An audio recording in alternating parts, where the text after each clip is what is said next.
for clothes that Tristan lost. At Bold 3 Detergent Plus Fabric Softener. Only intended for a plain cat. You don't want to die of cold. Toll-free. I'll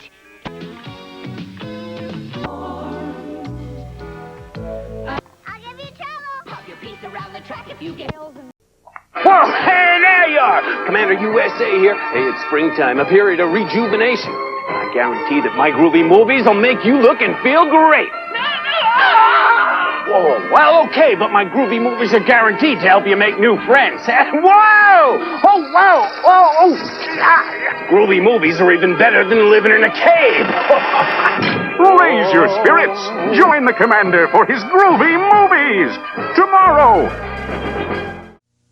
I was out dancing. Suddenly I get the feeling that someone's staring at me. I turn around and I'm looking into these big brown eyes. Man, was he tall, and cool, and smooth, real smooth. We talked. He doesn't dance, but then again, nobody's perfect.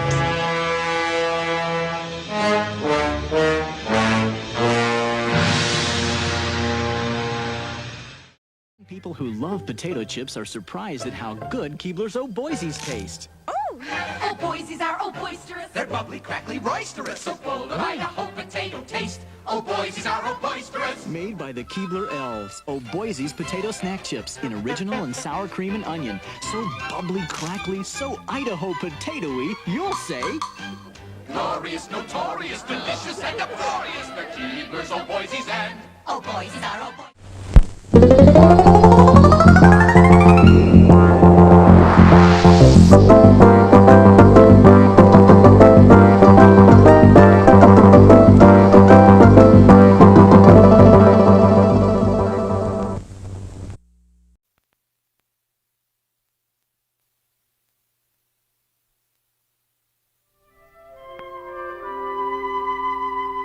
Grover's Bend.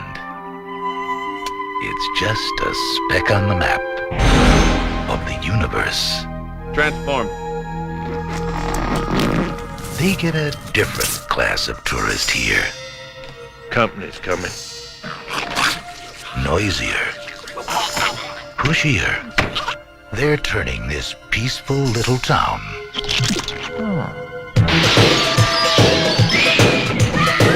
into dinner.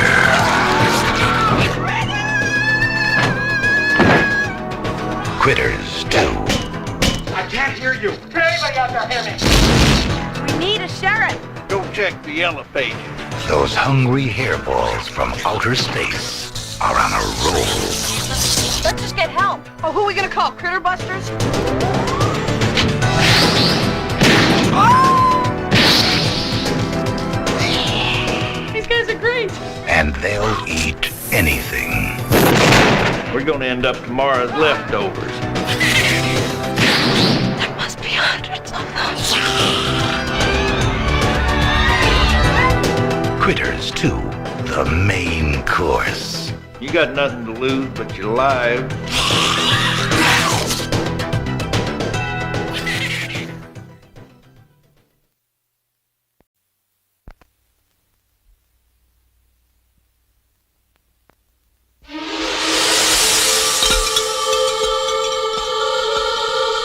As night falls, a new day begins. A day of unity. Sometimes, a single moment of madness, Our love will never die. can last a lifetime. Come to me, Cynthia. You belong with us. Forever. She was in a coma for over 13 years. Everyone she knew was killed in the fire. And sometimes, your worst nightmares begin the moment you wake up. He's in there! He's alive! Who's alive? I'm waiting, Cynthia. Keep your promise and join us. Or I'll take someone in your place. He wants us all with him! You're all gonna die! Now! Ah!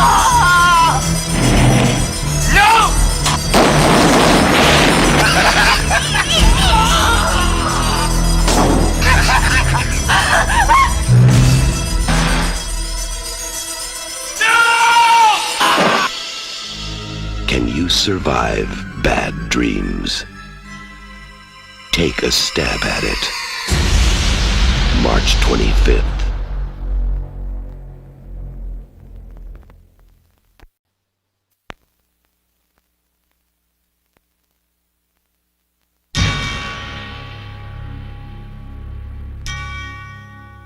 This is the one you've been waiting for.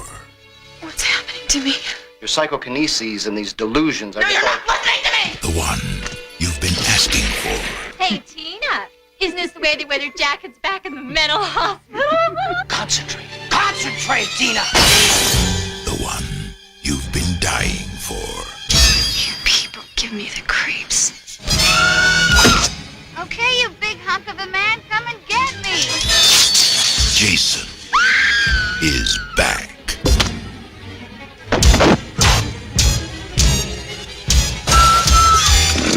But this time, someone is waiting.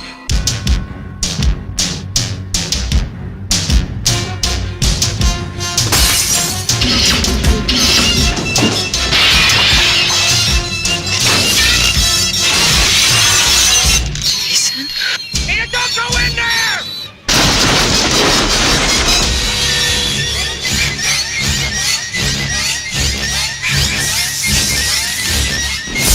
Friday the 13th, Part 7, The New Blood. Opening Friday, May 13th, the deadliest day of the year. There goes the neighborhood.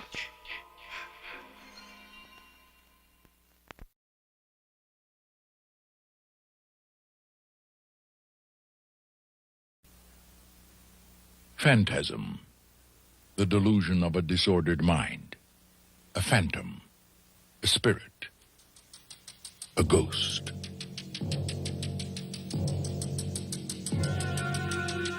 For 10 years, the secret of Perigord Cemetery has remained a mystery.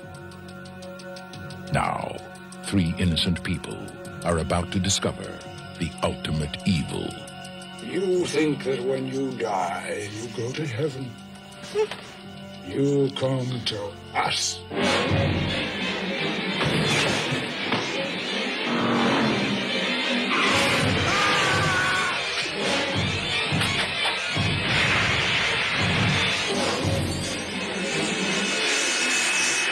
We've got to warn people.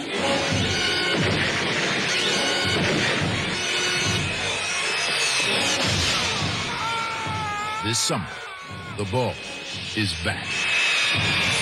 Phantasm 2. It's only a dream. It's a dream. No, it's not. Rated R.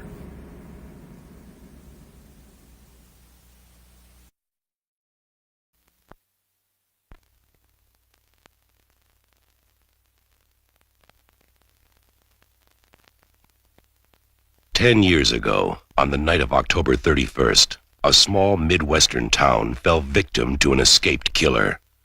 Under the cover of darkness, he carried out the most horrifying mass murder on record. 16 people in cold blood. Ever since that night, no one has forgotten his name. And Halloween has never been the same.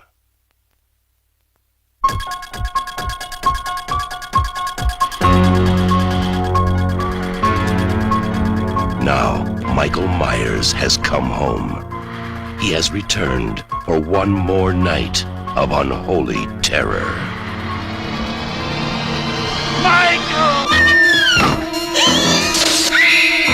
Somebody help me! He's here to kill that little girl and anybody who gets in his way. Oh, God! Who's gonna be next?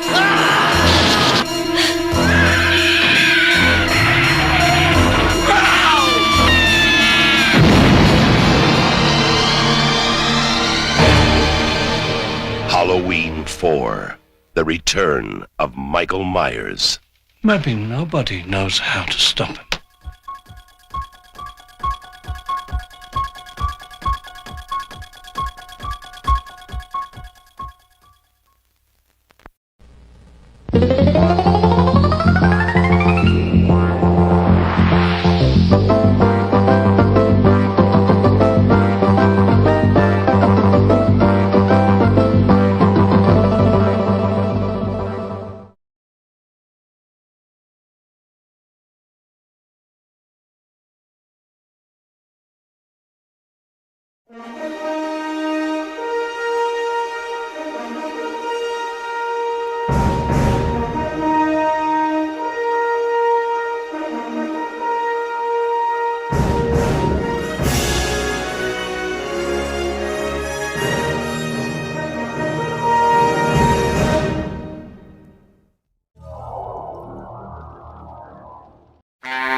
Grafton, do you like Grafton?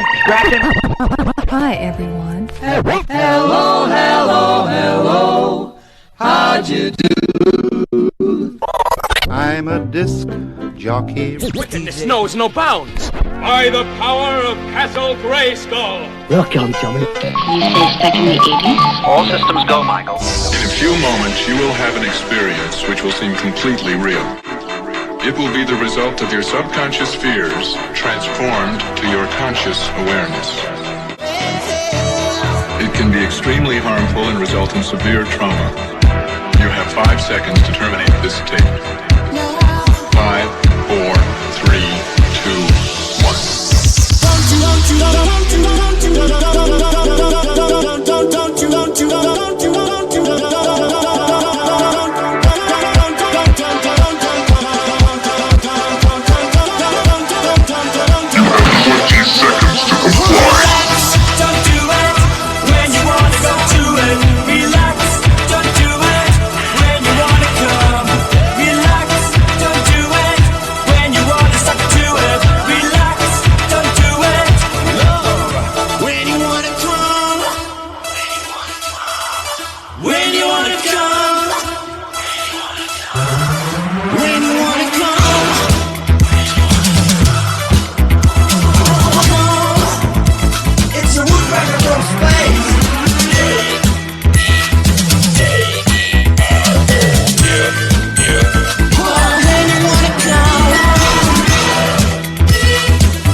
Is alive. Gentlemen, let's broaden our minds. Lawrence! We're cutting it up. Cutting it up. Rap. Like this. Like this.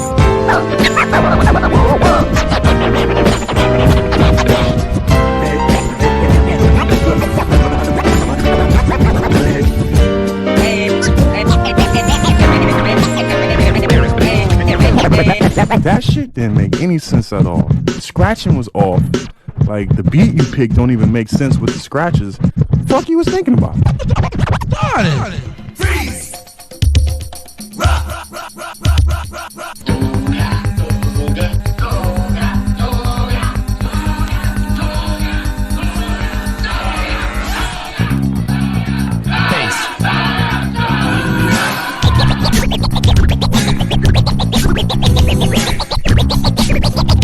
That horrifyingly helpful hound, Scooby-Doo, Vision dreams of passion, and all the while I think of you. A very strange reaction. The more I see, the more I do. Baby, tell your body to come along, but white lines. Can't you see I'm burning?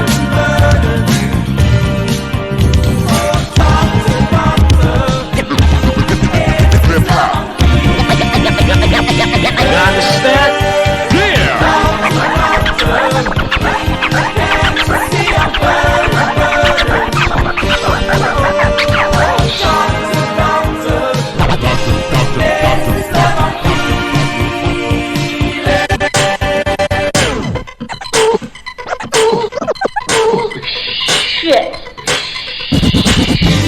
Video production presents Reality Decoded, 80s edition.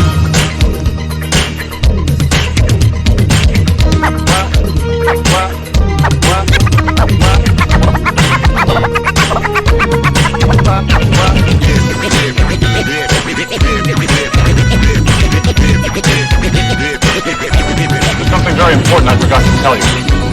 What? Don't cross the street. Why? It would be bad. I'm fuzzy on the whole good-bad thing. What do you mean, Bill? Try to imagine all life as you know it stopping instantaneously and every molecule in your body exploding at the speed of light. That's bad. Okay.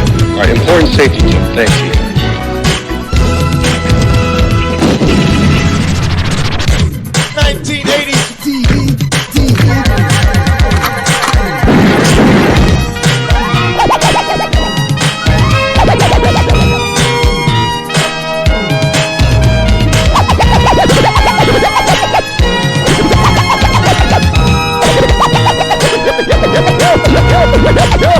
You're nothing but unorganized, grab-asking piece of amphibian shit! That's better. Now then, before we're through tonight, everyone will know what Halloween should be. Scary! You told me so.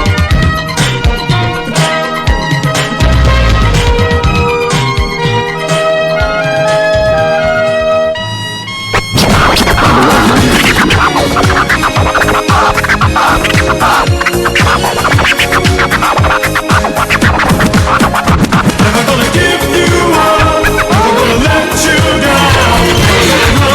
Run around and desert you. Tell me shuffle dance.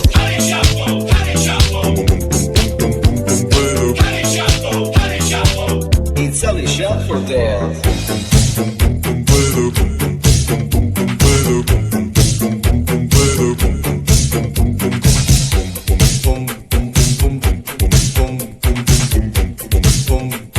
Jazz.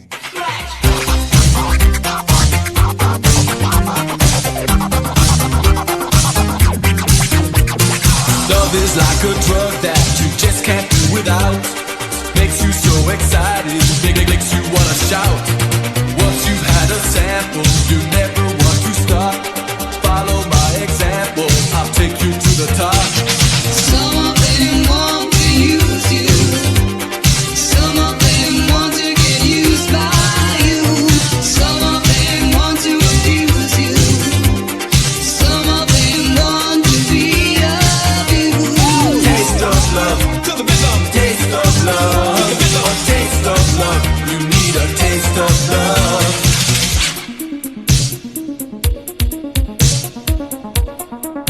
I love disco. Make a mix. Aiming from the DJ. Aiming from the door.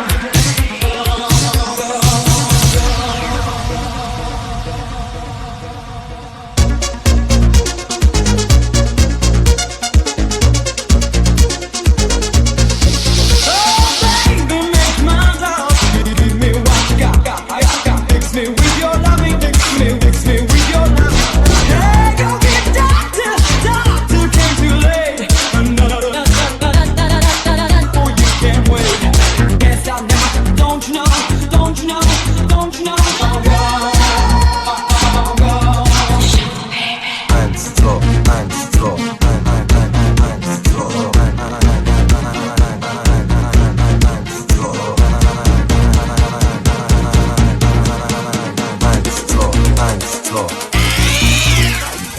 Well, that's it.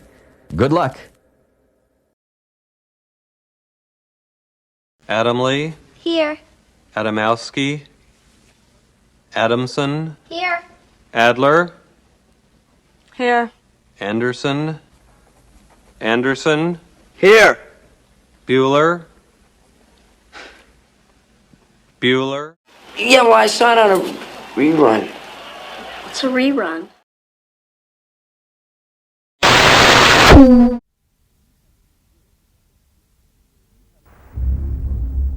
You have been warned is the message to video retailers from the Director of Public Prosecutions. If you stock any of the 62 titles on a list circulated by Scotland Yard, you could end up in court. We certainly saw in 1982 a series of videos which depicted mutilation, it depicted death, it depicted violence, which we felt enough was enough and took action to stop the growing spread of this form of violence. Respectable video traders have long been pushing for some indication of what they can and cannot safely offer the public. It will now show us what our members can stock, what they cannot stock. This has been something we've been wanting now for 2.5 years. It's varied from area to area. We've had various members going to prison on offences. We've had people being under the threat of prosecution for various other offences. Hopefully now we'll know what is right and what is wrong. Yes, we welcome it. The list doesn't solve everything. Shops like this make sure they only stock videos that have passed the film censors. But some of those now blacked have already been shown legally at public cinemas. If video retailers stock them though, they can still be prosecuted. It's hoped such anomalies will disappear when the new video recordings bill becomes law later this year. Then, in the same way that there are age and other restrictions on who can see what in the cinema, the distribution of videos will be much more tightly controlled. Paul Osman for Thames News.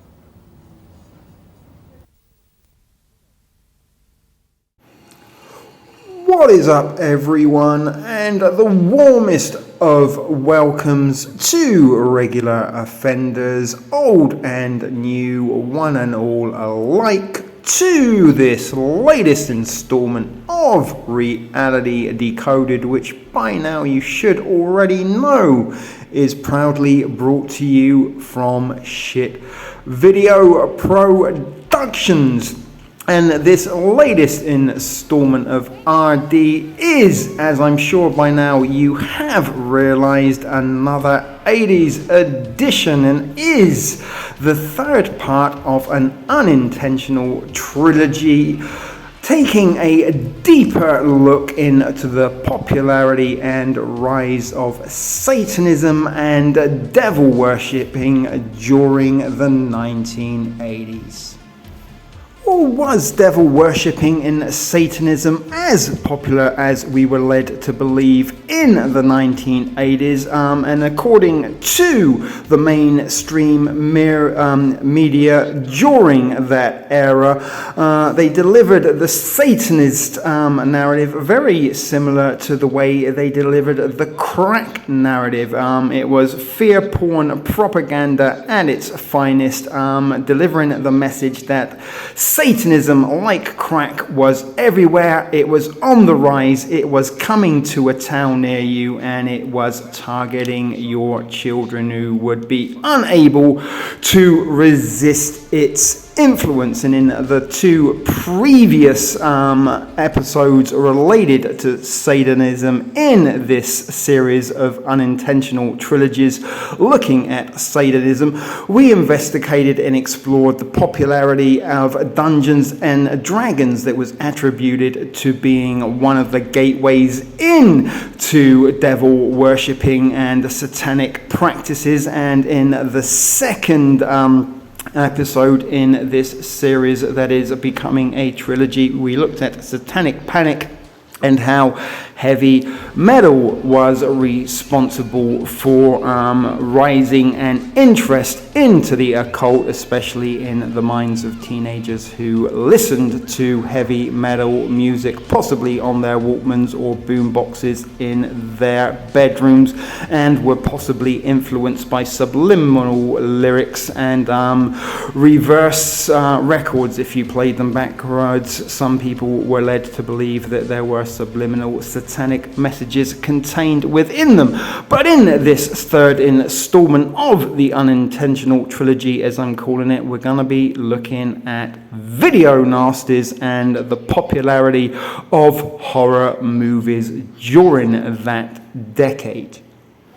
Now, did Satanism rise to popularity in the 1980s under organic origins, or was its popularity the result of culture creation in mainstream mass media using all of its tools available to influence the minds of the masses who may otherwise have been ignorant to the world of the occult and sinister Satanism and demonic devil worshipping? And was this the result of, as I suggested earlier, a coordinated, calculated, militarized propaganda campaign targeting the minds of primarily teenagers growing up during the 1980s? Now, we looked at sort of Dungeons and Dragons in the first installment of this, and sort of how Dungeons and Dragons really did sort of target the sort of nerd nerdier comic book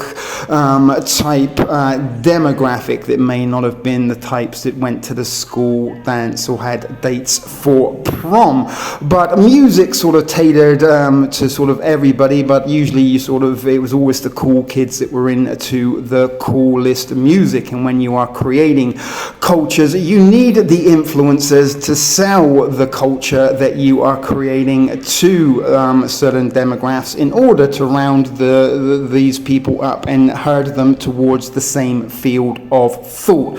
And what better way and what better tool does media have available to it than Hollywood and movies? And this became possibly the prime delivery system for Satanism during the 1980s. That was also the period of time that video recorders became very, very popular, and VHS rental stores were the place to be seen at the weekend if you were not old enough to go to bars and nightclubs. But video recorders and being able to watch movies at home at your own leisure at whatever time of day you wanted to, rather than having to wait for when the TV networks provided you with entertainment, or having to have enough money to go to the movie theaters. And another thing that also rose to popularity during the 1980s was, of course, cable TV, which also introduced a whole bunch of channels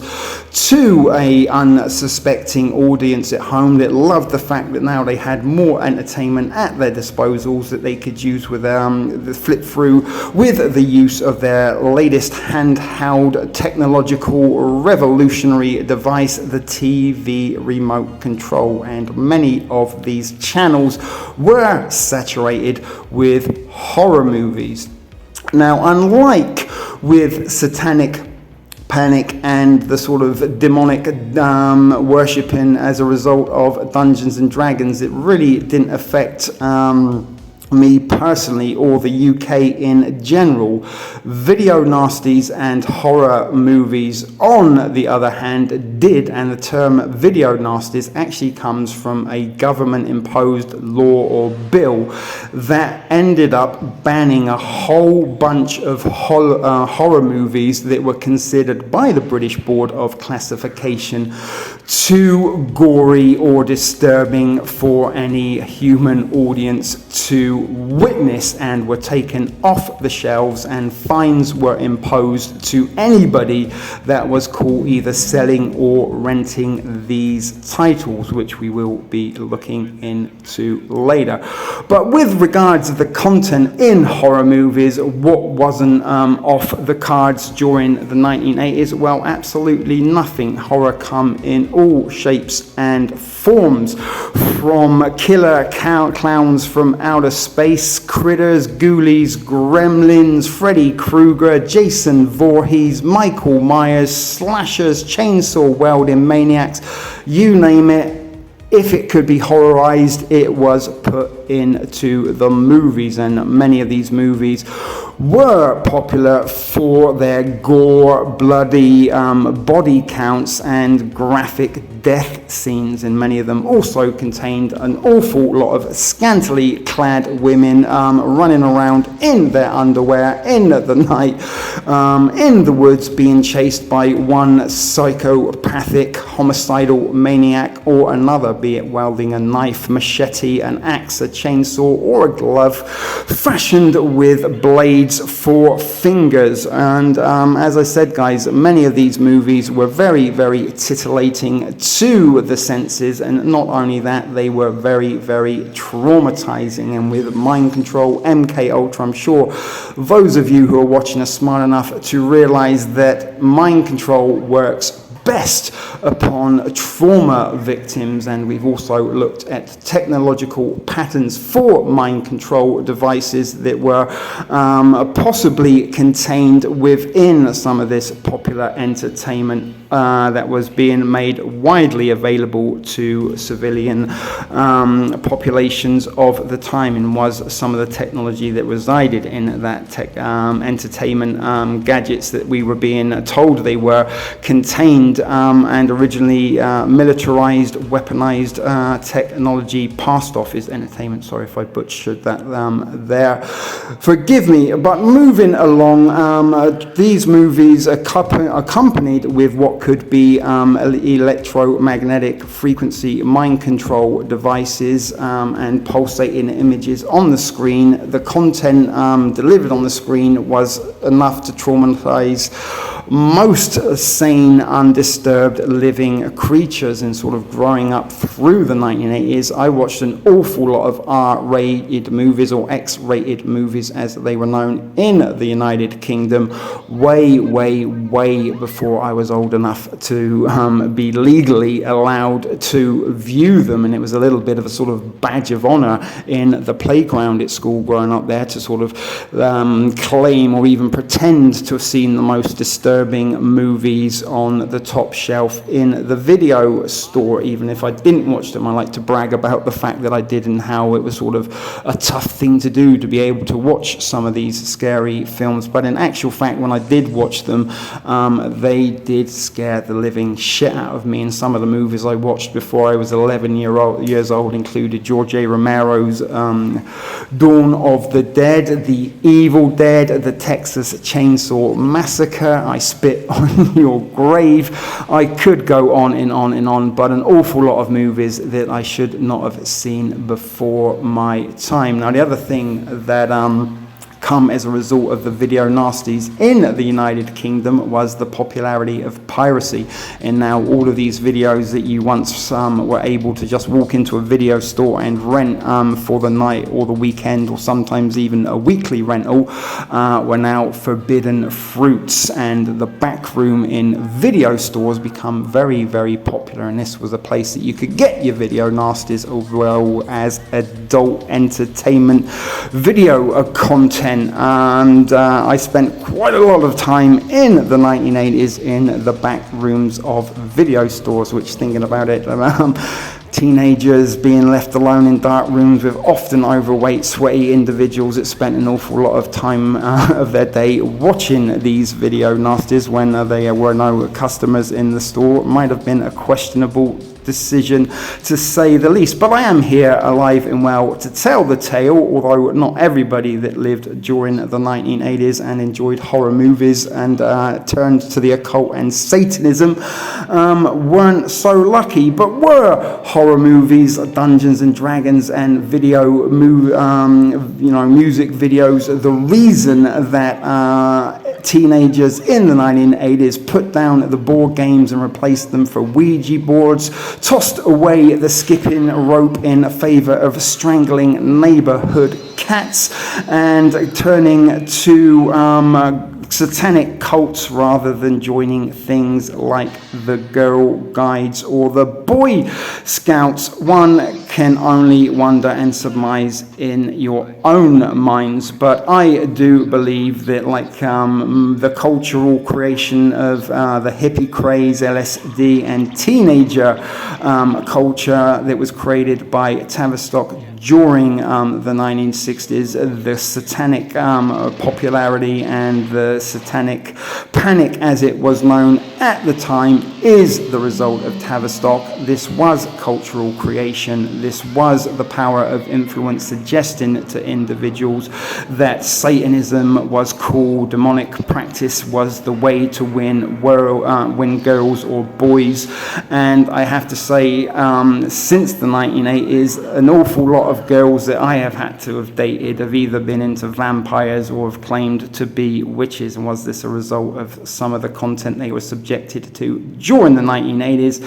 I suspect so. I really can't be that unlucky to have dated as many witches as I have claimed to have dated. But guys, that is about as much as I am gonna talk about this evening, or at least until the end of this presentation to do the outro pleasantries and say goodbye to you all. But stay tuned, guys, we've got a lot of interesting content coming up this evening regarding the video nasty popularities of the 1980s and its conjunction with the Satanic Panic. Stay tuned, guys. All Out 80s edition continues here at Reality Decoded. Video nasties, the Home Secretary says he won't change the law to ban them altogether.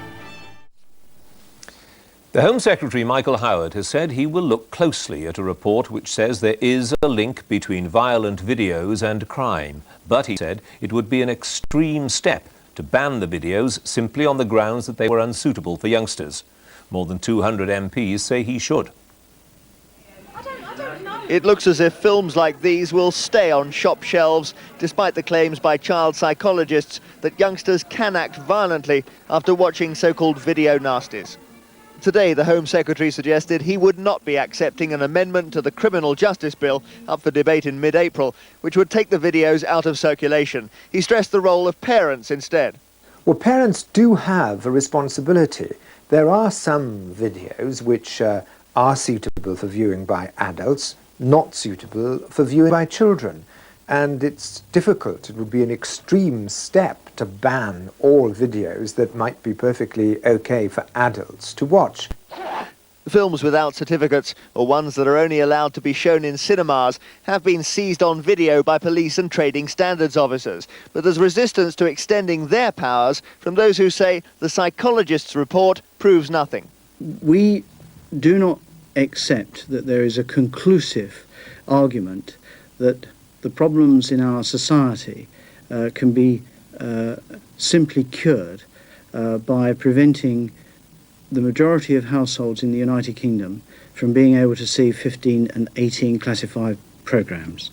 MPs demanding a change in the law have had their resolve to get it strengthened. Many are conservative. In their way is the fine print. How do you write legislation that stops certain violent videos reaching the shops while leaving others, including Oscar winners, unaffected? Jeremy Vine, BBC. We're going to expand our weekly video segment to take you into the back shelves of your local video store, back where it says horror videos, and where kids are devouring some awful films that we call the video nasties. Prepare you for the horror of these butchers of the damned. Nothing will protect you. Ladies and gentlemen, the bloodiest thing that ever happened in front of a camera.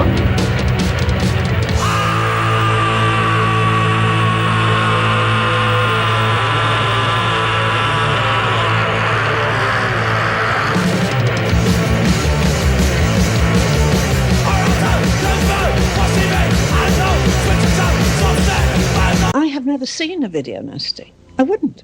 I have far too much. But how can you judge on a video nasty if you've never seen one? I actually don't need to see. It would be an extreme step to ban all videos that might be perfectly okay for adults to watch. These films not only affect young people. Nah, they're stupid. They're not realistic, are they? Legislation that stops certain violent videos reaching the shops while leaving others, including Oscar winners, unaffected. A solicitor for the Director of Public Prosecutions called the material an extravaganza of gory violence, capable of depraving and corrupting.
do not accept that there is a conclusive argument that the problems in our society can be simply cured by preventing the majority of households in the United Kingdom from being able to see 15 and 18 classified programmes.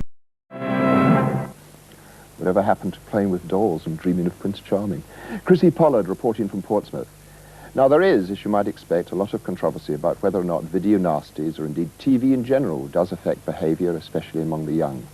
Some experts say it does, most say it doesn't, and they're the Home Office have for the time being rested their case. Naturally, there are many people in the country who squirm at the very thought of video nasties, but how many have actually seen any? Liam Sanford has probably seen more video nasties than anyone else in the country. He reviews them for Video Viewer, and what's more, he thinks they're misunderstood.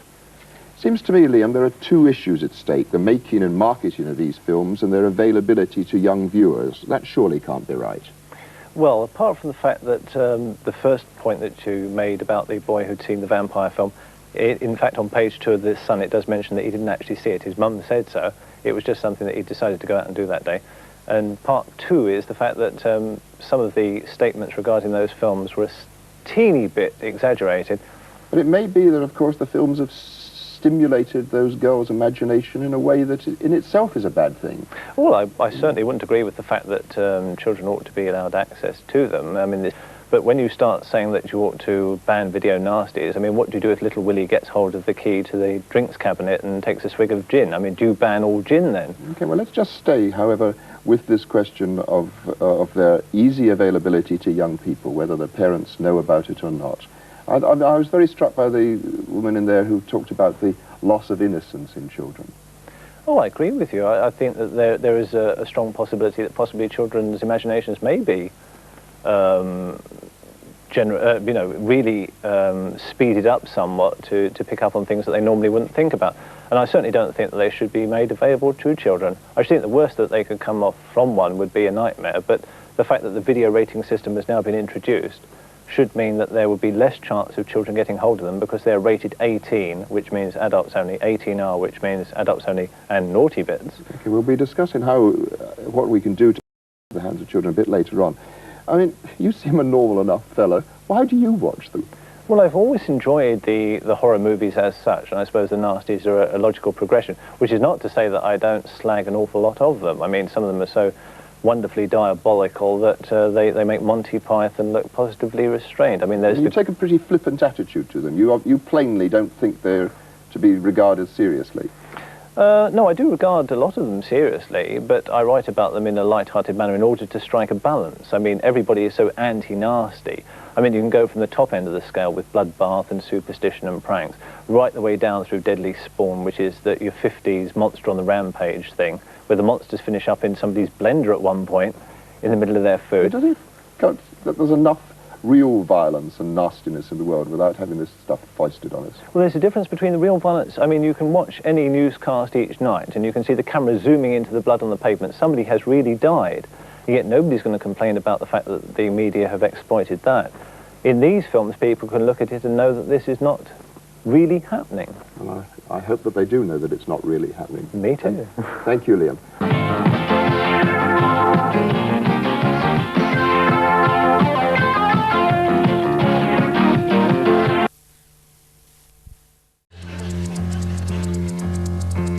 Down at the corner video store, the cashier locks his cash away.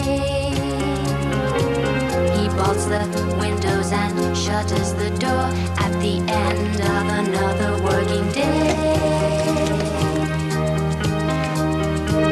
Now all is silent and tightly secure, and we are safely home in bed. But is there life beyond magnetic tape, or is it all inside my head?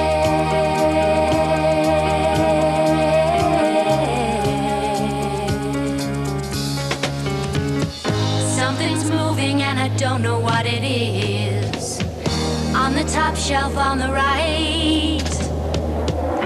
Don't panic, don't go manic, take it easy. It happens every night. Well, hi there. It's none other than your old friend, the Driller Killer. Come to call on his old buddy, that disreputable dealer in used spare parts, that mad mechanic of malicious mayhem, Mr. Texas Chainsaw. Tex, what's new?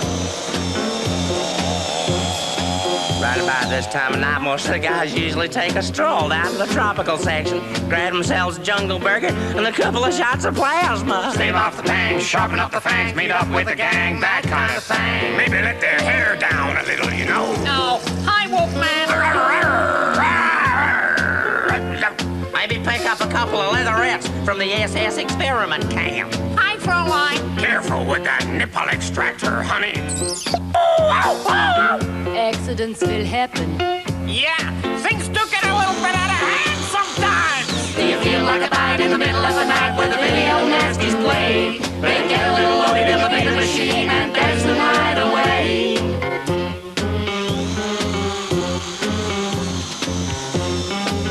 They got some zombie flesh music to make your skin creep. Some audio visuals that make your heart leap.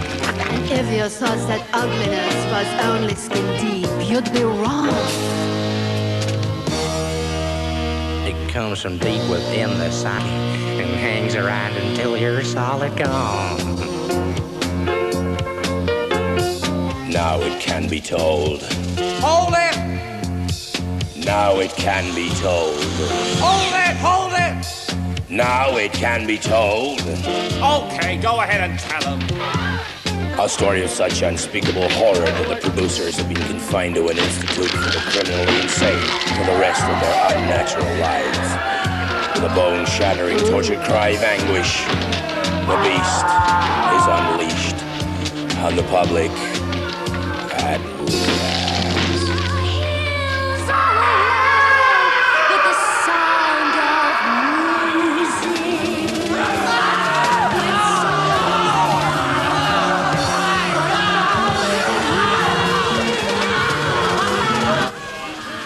Why do they always get put back in their own boxes? Welcome to what I hope will be a new continuing series called Cult History. These will be more in-depth looks at important movies, as well as a look at events and people associated with cult movies. The topic for this video will be the infamous video nasties. In the early 80s in England, a campaign led by Mary Whitehouse and the National Viewers and Listeners Association was waged against mostly horror films on moral grounds. These videos had not gone through certification by the British Board of Film Classification due to a loophole in the law and therefore were not subject to banning or censorship. Whitehouse and the NVALA wanted to change that. After enough pressure was applied by these groups to help the authorities deal with these movies, the Director of Public Prosecutions issued a list of 72 obscene films, the so-called video nasties, that were thought to violate the Obscene Publications Act of 1959. However, the fact that some of the films had already gotten a BBFC certification and the frequent revisions made to the list led to much confusion. This eventually led to Parliament stepping in and passing the Video Recording Act of 1984, which forced all videos to be submitted for certification. The act also imposed harsher censorship codes on video than cinema releases. Over the years, as the hysteria over horror movie violence cooled a bit in England, the BBFC relaxed a bit on its censorship, and several formerly banned films have eventually been allowed to be released, though mostly in edited forms. In 2008, the panic bubbled up again a little bit, revolving around previously banned movies being released, specifically SS Experiment Camp. At the time, 2 MPs were also trying to pass a bill allowing the MPs to have more power over the BBFC guidelines and to impose more stricter rules. That bill didn't pass. However, the UK government did pass a bill that made possession of quote-unquote extreme pornography illegal. Now, this law created kind of a weird situation in that BBFC films were exempt, but screenshots from those films were not. So, for example, the House of Commons stated that while Hostel Part 2 is not illegal, screenshots from Hostel Part 2 could be illegal.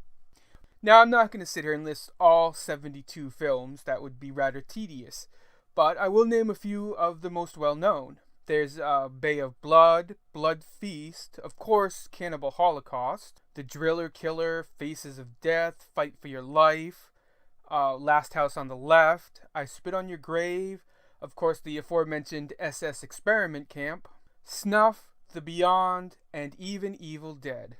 If you want to read a full list of all of the videos, I put one down in the description below, and I think that's going to do it for this video. If you're interested in learning more, I can recommend a documentary called Ban the Sadist Video, and a book by Ben Thompson called Ban This Filth, Letters from the Mary White House Archive, 1963 to 2001, which is entertaining in general, even if you're not interested in this specific subject. It has a lot to do with her campaign against so-called obscene materials over the years. I hope you liked the video. If you did, please like and subscribe, and thank you for watching. Became a reality. In the last 2 years, thousands of video rental shops have sprung up all over the country. Anywhere would have videos. The companies that were buying the films, half the time didn't even know what they were buying, because some insane movies came in that would never have got a release otherwise. Certainly the titles of the works themselves are a catalogue of depravity. All videos had no classification whatsoever. There was no censorship, effectively. The complete, unexpurgated, unedited, uncensored version. To avoid moral panic, keep repeating, they were only movies. There was a huge amount of unrest in society. There was mass unemployment, there was the violence of the Falklands War. All these things were compounding, and they needed something where they could stand as the moral stalwarts. There was no need for them. They were unnecessary, and they were evil. They could explain riots, they could explain deviation, they could explain child abuse, they could explain the rising crime, all kinds of crime. Video nasties were a general purpose explanation of moral decline.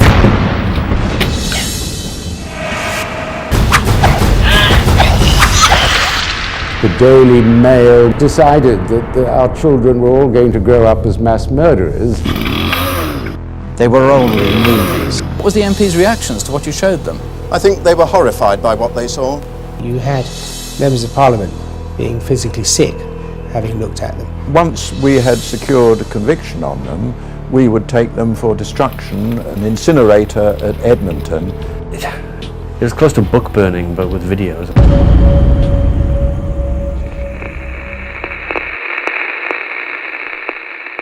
In court, a solicitor for the Director of Public Prosecutions called the material an extravaganza of gory violence, capable of depraving and corrupting those who watched it.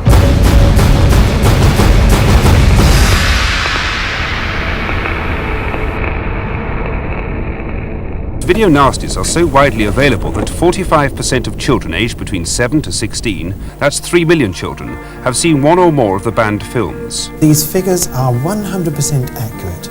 It was fraudulent, it was fake, but it was sufficient, with the other things that they said in that report, to get that thing unargued through the House of Commons. They were only movies. This collection, in fact, effectively enshrines the list of the 72 titles that, at one time or another, were on the Video Nasties list. If you're a purist, these are the only films you can call Video Nasties. Nothing will prepare you for the horror of these butchers of the damned. Nothing will protect you. Ladies and gentlemen, the bloodiest thing that ever happened in front of a camera. But it is like some kind of rites of passage to experience that, to go through those films. Coming soon to a theater or drive-in near you. Okay, what was the only British film to end up on the Video Nasties list? Time's up. It was Exposé, which was passed with slight cuts in 1975 by the BBFC, but uncut on video. Here's the original gatefold sleeve. There's a sort of footnote to this film which actually rendered it unworkable as a British release. The battlefields may have changed, but the killing continues. And that's that the evil vigilante group's signature tune is a library track called Approaching Menace, which here is better known as the theme from the quiz show Mastermind.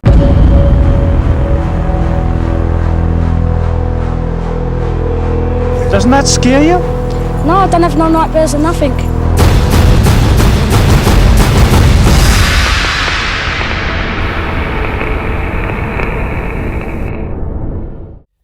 Films have come a long way from the gentle romance of Casablanca. It used to be love and action, now porn, horror and piracy are key elements in the free-for-all that make up the Irish video industry. Horror films like this make huge money today, greater than the annual turnover of many Irish companies. I just rented 2 tapes here in the centre of Dublin for as little as £1 a night. This one is the controversial Evil Dead, and this one, perhaps more horrific, is a film called The Entity in a coffin-shaped box. It's about repeated rape by a brutal force. Tapes like these are available in hundreds of outlets all over the country. Pornographic and pirated tapes account for up to £15 million of the annual turnover of the video industry every single year. In one hand here I've got the original version, and in this hand here I've got the pirate version. This version we have to sell for various reasons at £55 plus VAT. This version is available at £15 VAT. These people pay no tax, no royalties back to the film company. This is the pirate version that's available in Ireland? Yes, this is available in every county in Ireland. It's widespread from Donegal down to Cork, from Cork to Dublin. And particularly from all the studies that happened, those related to crime, that there was a direct connection. So I think the industry is an expanding industry, but we were very anxious in government to ensure that the criminal elements and the effects it has on young people, that would be just cut out of the industry. And I think the industry is now responding to what the government is doing. Mr. Collins said he was satisfied that both extremely violent and pornographic videos should be totally banned. He felt a considerable number now available were most objectionable and degrading to women. The new bill, which he hopes to bring before the Seanad by the autumn, will provide heavy penalties. But who will decide which videos should be banned? The film censor will decide which video films should be banned. And I would presume that the same standards that he applies already in dealing with ordinary films will apply in the case of the video nasties, which we're trying to deal with in this legislation which is presently being drafted. And will there be a process to appeal against it? Of course there will be, as there is at the present time. If somebody feels that the film censor's decision should be challenged, well then they may appeal to the appeals board. The minister who was speaking here at the Department of Justice also said he believed these videos had a direct bearing on some of the more violent crimes that had been committed, especially crimes against women.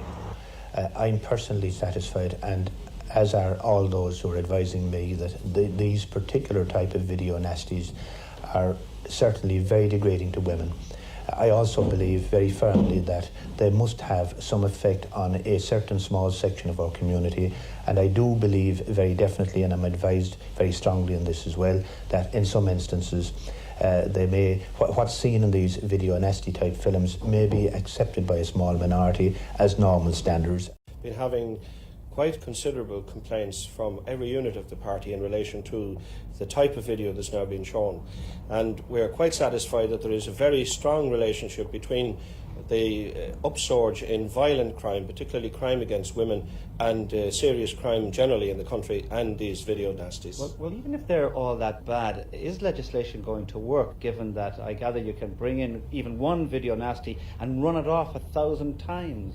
Well, this is what we're trying to deal with in the bill, because under normal circumstances this would be dealt with by the censorship officer or committee, but in this case the right of search will be vested with the Gardaí in the normal way, and the right of penalty will be vested in the court, and this will be dealt with in camera, and the penalties imposed at that level. So it will be dealt with somewhat differently to the normal film, which would be shown publicly and therefore would be easily detectable. And finally, the accusation that you're unnecessarily indulging in censorship. Well, no, it is not censorship. It is essential, as I said to you earlier on during the press conference. The position is now that we've established that in some countries you have actual killings being carried out and recorded on film, and it's only a matter of time, I reckon, before this type of crime will now filter through into Ireland. And in fact, the evidence that we have from the police and the statements made from those sources indicate that there is a direct relationship between crime and video nasties. Late 1980s, and you're a horror movie fan living in the United Kingdom. You go to your local video store wanting to rent something like the Texas Chainsaw Massacre, but you find that it's not available on the shelves. Why? Unfortunately, films like the Texas Chainsaw Massacre were heavily censored or completely banned during a tumultuous period in the 1980s that's become known as the video nasties phenomenon. Join me as we unravel the complete, detailed story of the video nasty, including the main players, the lasting impact, the films that were involved in this really dark chapter in British cinema history that's left a mark on horror movies forever. To truly comprehend the video nasty phenomenon, we have to go back to the early 1980s when the home video revolution was really transforming the way that we consumed films. The invention of things like VHS technology made it possible for movies to be watched within our own living room, which gave us access to a broad spectrum of films which had never been previously available so easily. As VHS players became a staple in every household, you could now watch movies at home without ever stepping into a theater. This was certainly a game changer, but not everyone welcomed this newfound accessibility. One of the major concerns, which led to the video nasties phenomenon, was basically that kids could get their hands on these films. If these films were in the homes of the British population, what's to stop a 5-year-old from putting in the Texas Chainsaw Massacre or The Last House on the Left? So while many of these films had been released theatrically and had been widely available, they weren't as accessible. And that was truly the issue that caused the video nasty phenomenon. So to define what a video nasty is, this is a term that was coined to describe a list of horror films that became the focal point of intense scrutiny and controversy across the United Kingdom. These films were often accused of corrupting the nation's youth, and they had either outright bans or severe censorship applied to them. Now, this list of video nasties was far from static. It was constantly evolving and expanding. At its peak, there were over 70 titles on the video nasty list, and most scholars seem to have agreed on a list of 72 that you'll see across the internet. These films were chosen based on either graphic violence, explicit sexual content, scenes of extreme cruelty, or a combination of all the above. One of the most notorious films of all time, Cannibal Holocaust, is really what kicked off the video nasties. In an effort to sensationalize and drive more interest in their film, the creators actually wrote to different conservative groups complaining about their film, acting as a concerned parent or citizen. However, this did backfire and led to some of these conservative groups, which we'll talk about later, leading the charge for censorship. Now, you may think that most of the films on this video nasty list are going to be extreme horror, extreme gore, like Cannibal Holocaust, but that's really not the case. In fact, some very famous horror movies are a part of this list. One that everybody probably knows is The Evil Dead from 1981, directed by the great Sam Raimi. The Evil Dead is one of the most well-known horror movies of all time. It spawned a franchise which has lasted over 40 years with multiple movies and TV shows. But in the context of the video nasties era, the graphic violence and gore made it a prime target for censors. The film's low budget and creative use of practical effects made the horror feel shockingly real, which just intensified the moral panic surrounding it. The relentless violence, dismemberment, and scenes of possession led to its inclusion on the list. Another film that made the list was The Last House on the Left from 1972, directed by Wes Craven. The Last House on the Left is far from a family film. It's gritty, it's brutal, it has extreme violence. Both the girls who fall victim to a gang of sadistic criminals and the parents who exact their brutal revenge were just deemed too disturbing for British audiences. Now you're probably thinking, this came out in 1972, how does this play into the video nasties in the 1980s? But this is a great example of how the video nasties list did include movies that had been made years before controversy erupted, and it really targeted home video releases. That was the main focus point of the video nasties phenomenon. And finally,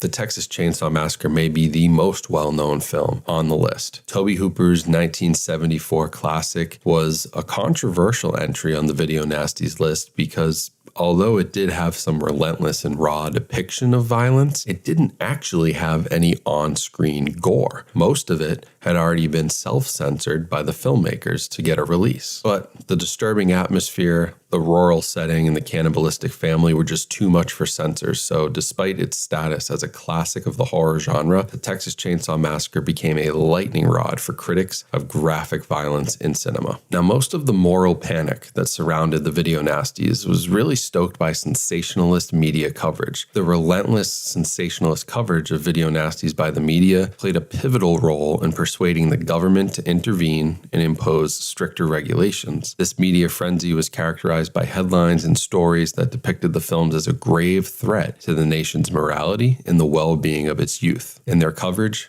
tabloids and newspapers used provocative language and imagery to amplify public apprehension. Sensational headlines such as "Killer Films Invading Homes" and "Horror Unleashed on Innocent Viewers" dominated the front pages. These headlines, often accompanied by graphic illustrations, painted a frightening picture of the film's content and their alleged impact on viewers. As a result, the public was led to believe that the content of the video nasties was so explicit, so violent, and so morally corrupt that it posed a dire threat to society as a whole. This moral panic not only influenced parents, but lawmakers and the general public as well, who became increasingly concerned about the effects of these films on children and vulnerable individuals. The sensationalist reporting also led to a surge in public debates and discussions about censorship, artistic freedom, and the responsibilities of filmmakers. Many questioned whether the government should play a role in regulating what could be viewed in the privacy of one's own home.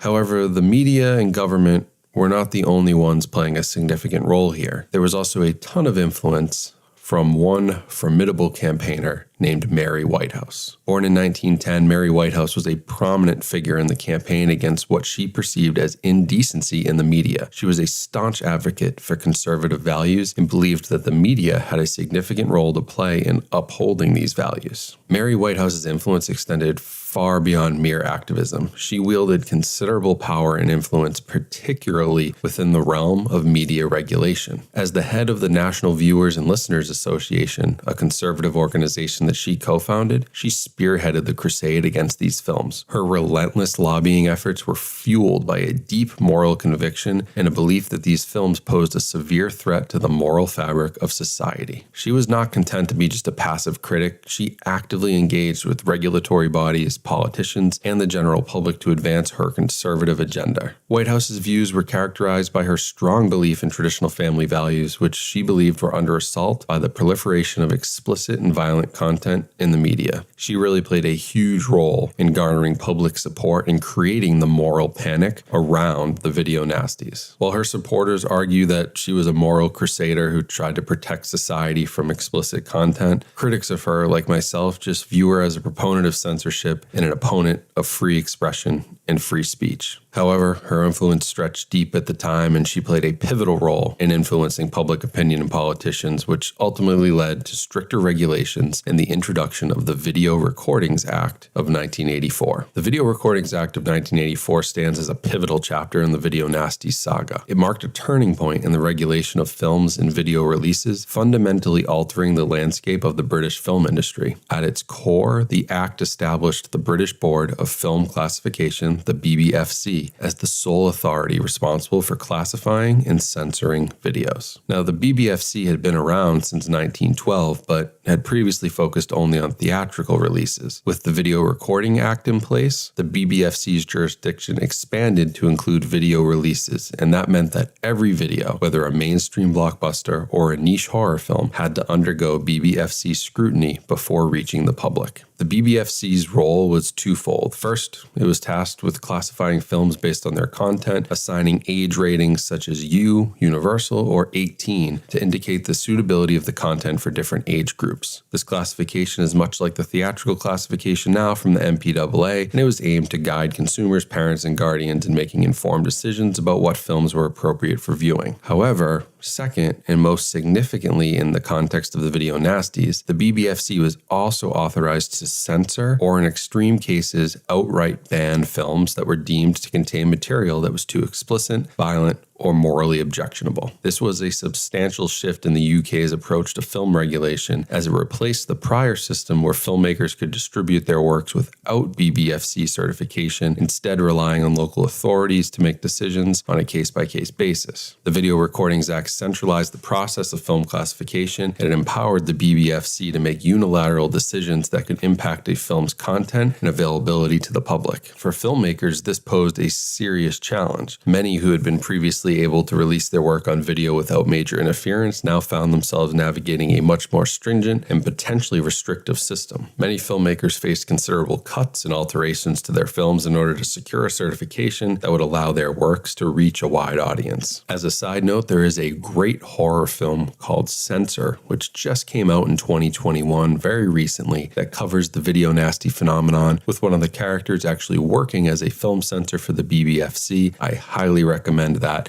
if you're at all interested in this time period. Now, the impact of the video nasties controversy spread much further than people not being able to watch movies in their own homes or getting censored versions of the films. For one, this had a serious financial impact on filmmakers and distributors who had their works banned or heavily censored. They would often face substantial financial losses, and the investment put into creating and marketing a film could go to waste if it failed to secure a release or had to undergo extensive cuts to meet regulatory requirements. There were also some crazy legal battles, including one directly aimed at the director of Cannibal Holocaust, who was charged with murder because authorities believed the actors had actually been killed during filming. The actors had to show up to court themselves to prove that this was just a movie and they had not actually been murdered. So the video nasties controversy was not just a footnote in film history, but really a defining moment that changed the way that films were perceived, regulated, and created. It triggered serious debates about the limits of creative expression and the role of censorship in society, debates that continue to resonate today. As we reflect on this chapter of film history, it's essential to recognize the enduring impact of the video nasties. It serves as a reminder of the power of censorship,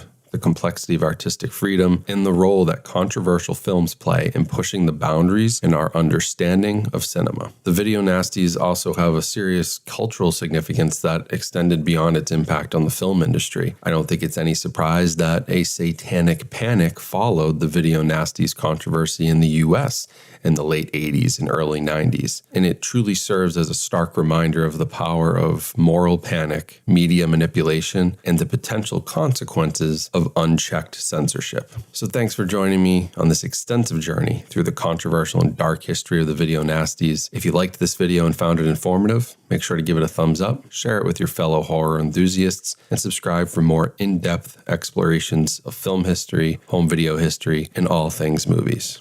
As always, stay safe, stay healthy out there, remember to embrace the weird and the wild, and never let anyone censor your passion for the macabre.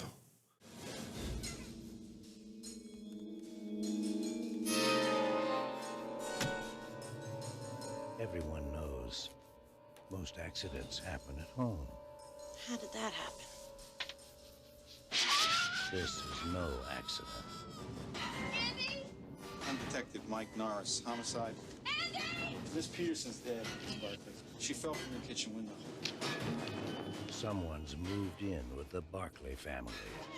And so has terror. Lucky, I know who was on the counter. Andy. Who, Andy? Chucky. Nobody believes you about Chucky. It came alive in my hand. Oh, for God's sake. Why won't you believe? Because I'm sane, Mrs. Barkley. Sane and rational. No one believes the truth.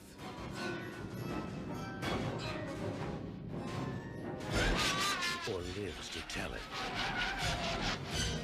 There's nothing nice about murder. And There's nothing innocent about child's play.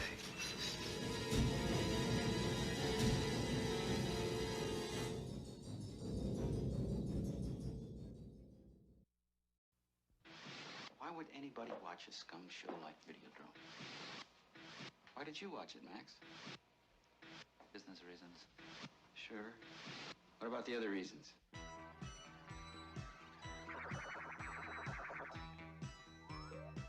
Max Wren is a victim. I woke up with a headache. He has been exposed to Videodrome. I'd been hallucinating for a while, ever since... What? Since I first saw Videodrome. His brain is already receiving video images.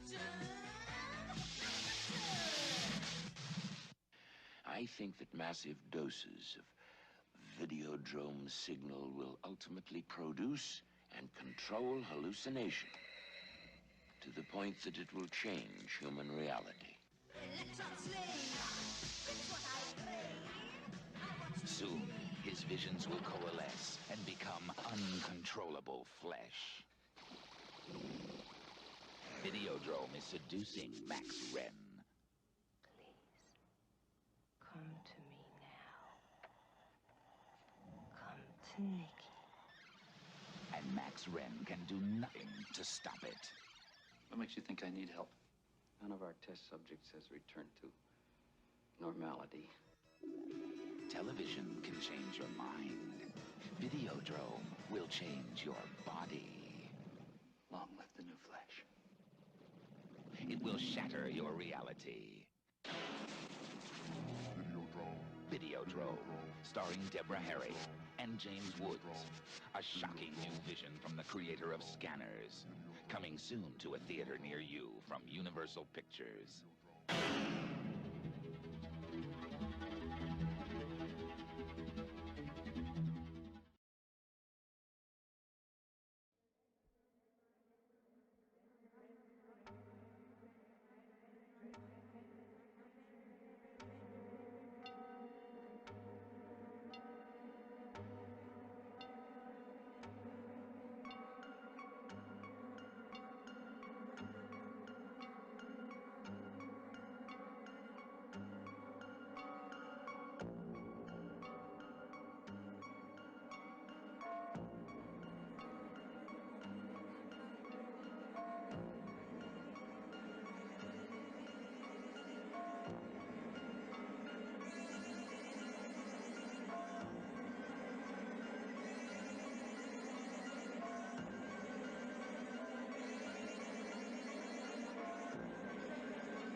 What do you see? The Howling. Somewhere in this city, in this human jungle, it begins. Just try. He's right there. What do you see? What's there, Karen? What do you see, Karen? What's there? Somewhere in these woods, in this primal, sensuous, secret place, lies an experience too terrifying for words.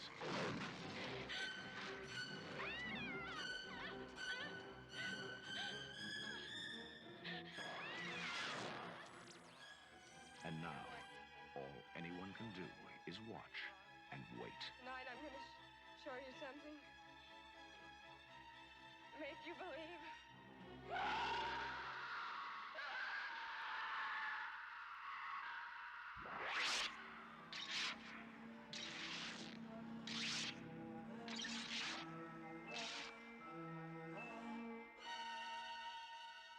The Howling.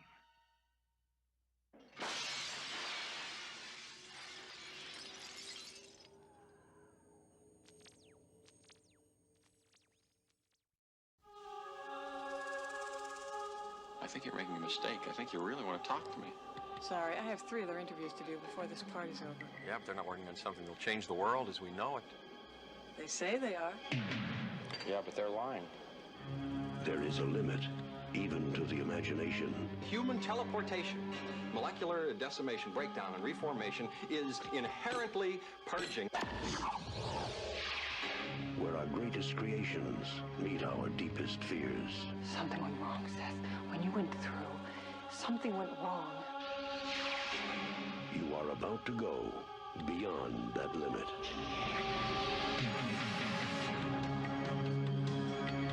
Those weird hairs that were growing out of your back, I had them analyzed. But they were definitely not human. If you saw how scared and angry and desperate he is. I'm sure Typhoid Mary was a very nice person, too, when you saw her socially. No! You're afraid to be destroyed and recreated, aren't you? You're changing, Seth. Everything about you is changing. Oh, no.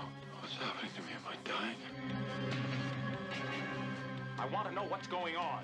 What does the disease want? It wants to turn me into something else. Oh, no. A fly got into the transmitter pod with me that first time when I was alone. Don't go back to it. It could be contagious.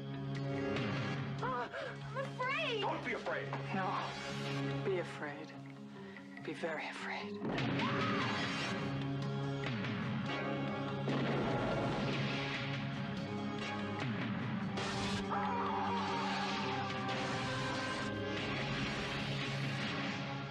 Help me. Please, help me.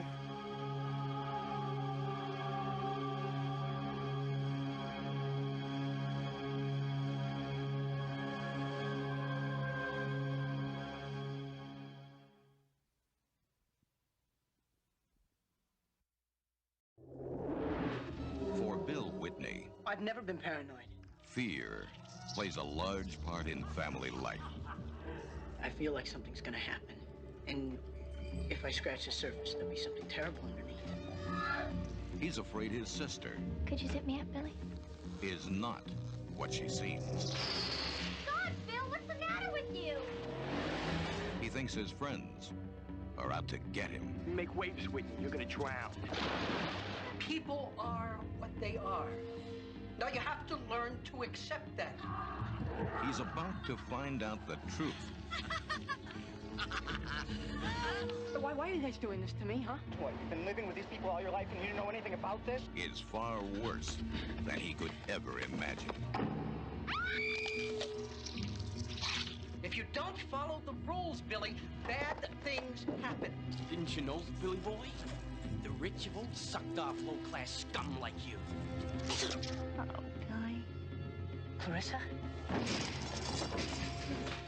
be so intense. Now, some people make the rules, and some people follow the rules. It's a question of what you're born to. You never were one of us. You know, you really deserve what's going to happen to you. I don't think so. Wait. Hey, you see they're setting you up for something? You know how I hate to give you drugs. You're officially dead. Don't go home, Billy. No. Bill Whitney is about to become one. Showtime, Billy! With society. Who are you? Let me give you a hand, Bill. In Beverly Hills, what you fear is only the beginning. Anything for society.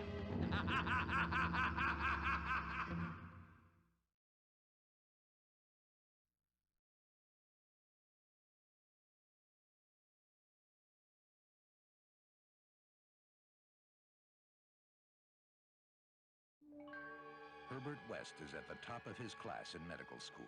How can you teach teach such drivel. These people are here to learn, and you're closing their minds before they even have a chance. What are you? He's brilliant, but a little weird.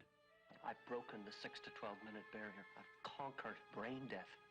His experiments have always been unorthodox. It was dead. But lately, they're getting out of hand. And he's just made a discovery that could wake up the dead. Herbert West has effected reanimation in dead animal tissue. What are you thinking? How do you feel?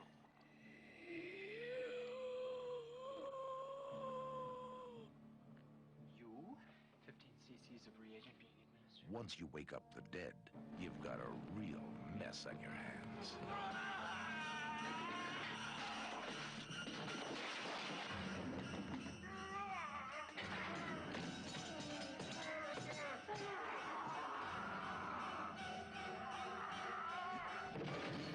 Herbert, you're insane! Now what happened? I had to kill him! He's dead? Not anymore.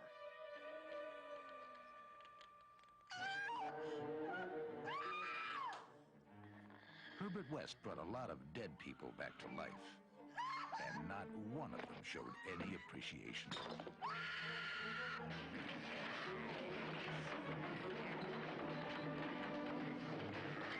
H.P. Lovecraft's classic tale of horror, Reanimator.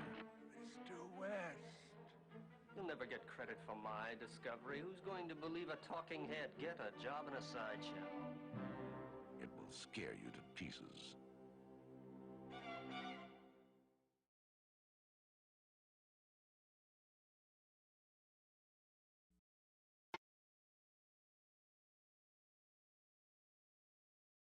Hey, wake up! Wake up, everybody! It's a gorgeous day! Gorgeous day! Come here. 20th Century Fox presents the story of Carla Moran, Okay, now look. the most extraordinary case in the history of psychic research. Everything broke loose and went crazy, and everything was shaking. The bed was shaking, and the walls were shaking, and... Like an earthquake. No, it wasn't like an earthquake. It was much stronger than any earthquake. Oh, wait a minute. Honey, I don't really understand this. You were attacked? Or you weren't? It happened. I was raped. You were raped by whom? I don't know. There was no one there. A team of experts will investigate her life. Why does he attack you, Carla? Not anyone else. Why is she going to such lengths to support this delusion? And they will find more than evidence.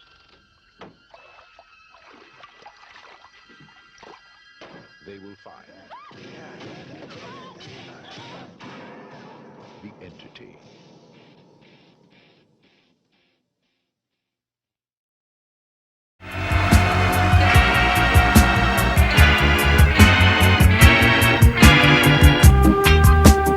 In our societies, we don't believe in constraining the media, still less in censorship. Well, Maggie, that wasn't exactly true, was it? When Mrs. T was elected in 1979, the country was transformed. She kissed goodbye to the permissive 60s and 70s. Her big thought was privatisation. But ironically, what we did in private came under increased moral scrutiny. In the most private space of all, the family home, a sinister and threatening new device lurked like a toxic monster in the corner. The video cassette recorder. The early 1980s marked a revolution in video technology. For the first time, courtesy of the VCR, people had the means to watch films in the comfort of their own homes. If they had 500 quid and a Pickford's van to get it home. But, surprise, surprise, it wasn't Panorama they were watching. Almost immediately, unregulated and uncensored films became available to hire, uncut, from your local video shop. Gory, graphic, and gratuitous, these films were flying off the shelves and leaving viewers so traumatized they could barely reach for the eject button. Fake blood, vacant stares, and let's be honest, some pretty shoddy acting became the hallmarks of what the tabloids quickly dubbed the video nasty.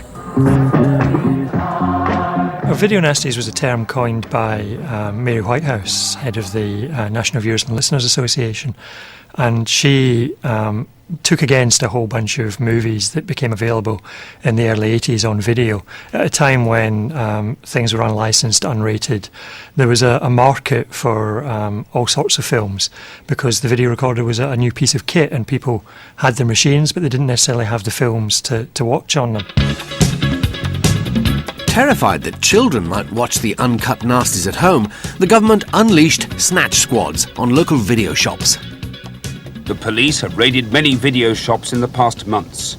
In this North London shop, for instance, they took away the so-called nasty videos, but they left behind the cassette boxes. The attached wrappings say simply, not to be seen by those of nervous disposition. The appetite for illicit films increased, and soon the press whipped themselves up into a good old-fashioned tabloid frenzy. The rise in childhood delinquency, the Toxteth riot, everything but Torvill and Dean was blamed on video nasties. You know, people who say, but why shouldn't adults be able to see this kind of thing in their own home? I'm half tempted to say that people who make that kind of demand, knowing that children are likely to see it, aren't really themselves very mature and adult. With Mrs. Whitehouse leading the way, Tory MPs joined the crusade, demanding an outright ban, not only to protect the nation's children, but also to save our, dogs. If anyone can stand up and defend the sort of horrific scenes that I have had to see and other members of Parliament have had to see, I believe they're living in a different world to that world that I live in.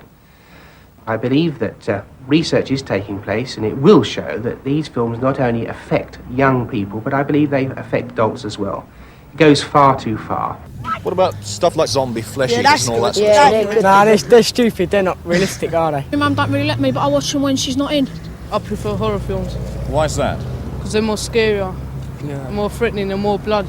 There were surveys done of school children to see how many of these titles they had actually seen. And one of the famous examples included several made-up movie titles. These films did not exist. But over 50% of the kids who were asked said they had seen those movies. My parents sent me to bed early one night because they had a video called The Texas Chainsaw Massacre. And already, you know, you're a kid of like 8, 9 years old. It's like, that sounds brilliant. Can I have some of that? They said, no, you must never see this video. We got The Long Good Friday and The Exterminator as our first videos, and I wasn't supposed to be allowed to see The Exterminator, but obviously I got up really early after my parents were still in bed, and I watched it, and the finale was dropping this man into a mincing machine, and he got minced. That was the way he was executed, and I was like, this is the coolest thing I've ever seen. In 1984, the wave of moral outrage resulted in the government passing the Video Recordings Act, which banned a host of films. The Director of Public Prosecutions, to his shame, I think, drew up a list, and this was the last censorship list we had. He drew up a list of 80 films that were so-called video nasties and would be prosecuted come what may. Near the top of the list was the infamous Texas Chainsaw Massacre. The plot was a bit thin. Good-looking kids meet evil family, lots of big kit from B&Q, gore, blood and chaos ensues. It was a slam dunk for the new video nasty censors. You see these films and you can't quite work out why they were banned. You don't even see anything in Chainsaw Massacre. The worst bit that you think you see is a woman getting put on a hook, on a meat hook, but you don't even see that. It cuts away before you even get to that, and it's the most gruesome film I've ever seen in my life. By 1983, the most infamous of all video nasties had been added to the banned list. Mary Whitehouse called The Evil Dead the #1 nasty. It featured more good-looking kids, more unspeakable evil in the woods, and this time, zombies. I fear that the only way to stop those possessed by the spirits of the book is through the act of bodily dismemberment. There are several reasons why a film with the title Evil Dead was going to draw the attention of the censors and the police and the moral watchdogs. Evil and Dead, for a start, is the giveaway. The lurid video cover, and it did become the biggest selling video of 1983. People heard about this film, they wanted to see it. It was something forbidden in a lot of ways. And certainly I remember at the time being a school kid in the playground, being a teenager, it was the film you had to have seen that summer. It was all way too much for the boys and girls with the censorship forms. The real fear was that the youth of the day would copy the film's killer scene and become pencil-wielding maniacs. Evil Dead was a case in point where a character was stabbed through the ankle with a pen or a pencil. Now that is something that can be imitated. It's perfectly possible to do that, and the fear was that kids up and down the country would be going to school on Monday morning having seen Evil Dead and start sticking pencils in people. There's never been any proof that this cause and effect relationship actually exists.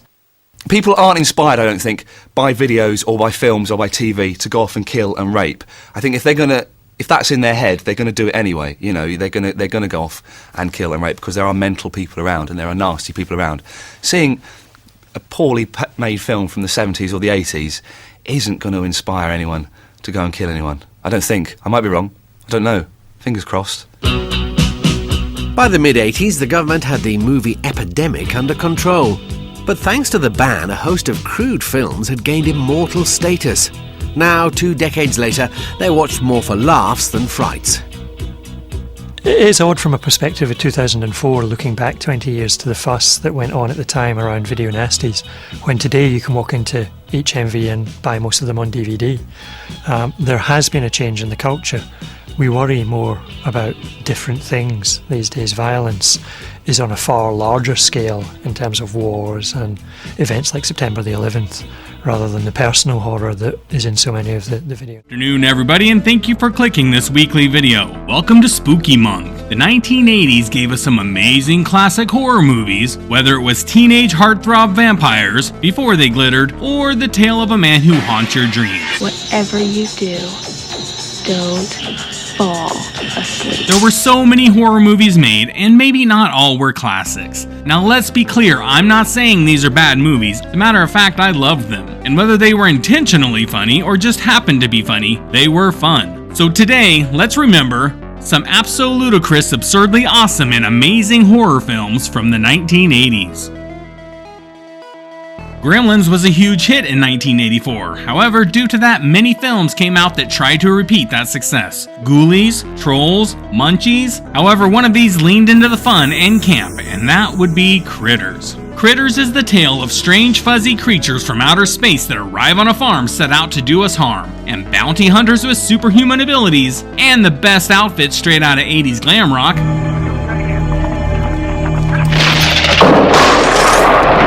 So the movie follows these aggressive beasts from beyond attacking a family farm. But those bounty hunters that were sent to save us are not terribly effective, leaving the Brown family to battle the furballs and rescue April Brown, played by Nadine Vandervelde, who is the teenage daughter of the Brown family, from the clutches of these critters. It is full of sci-fi cheese and horror, and this scene showing us just how modern we are back in the 80s with Johnny Steele is just perfection. The flame is desire, burns in the street. No, it's gonna strike again and again. Hold on to the night, hold on till the end. The film stars Dee Wallace-Stone, who you may remember as the mom from E.T., and Billy Zane. I hope you enjoy your time together.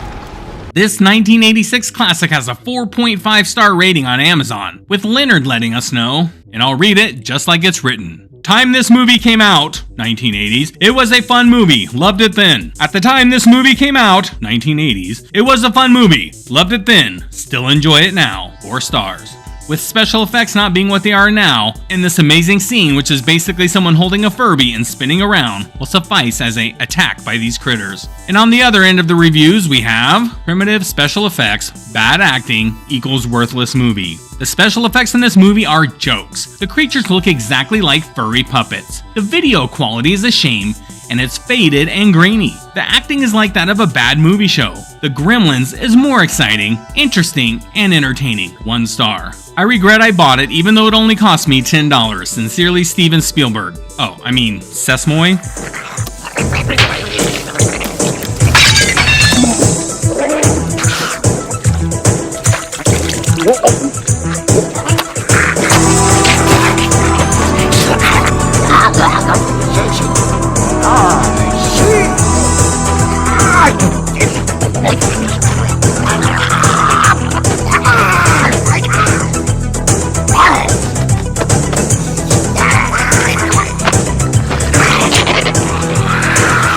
However, it was a big enough hit to have a slew of spin-offs and sequels, and Critters 3 had a small actor you may have heard of before. Next, let's talk about Fright Night in 1985. There was a remake in 2011, but let's not focus on that one. In the 1980s, classic monsters were big sellers. Werewolves, vampires were hot.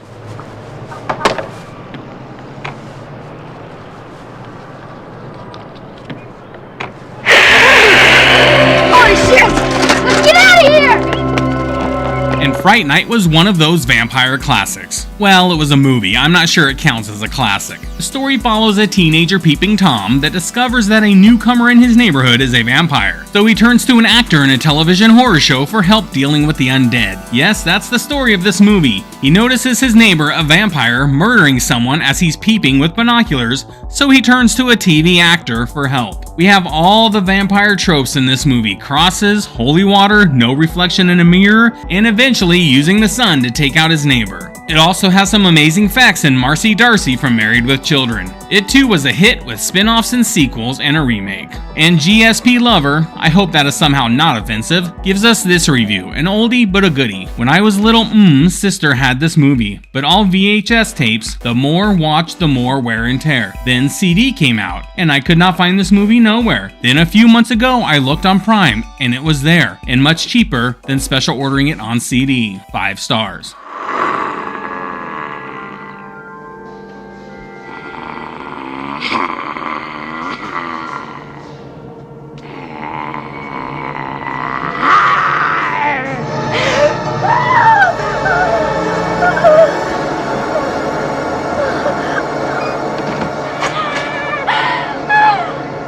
Charlie, he's not up here.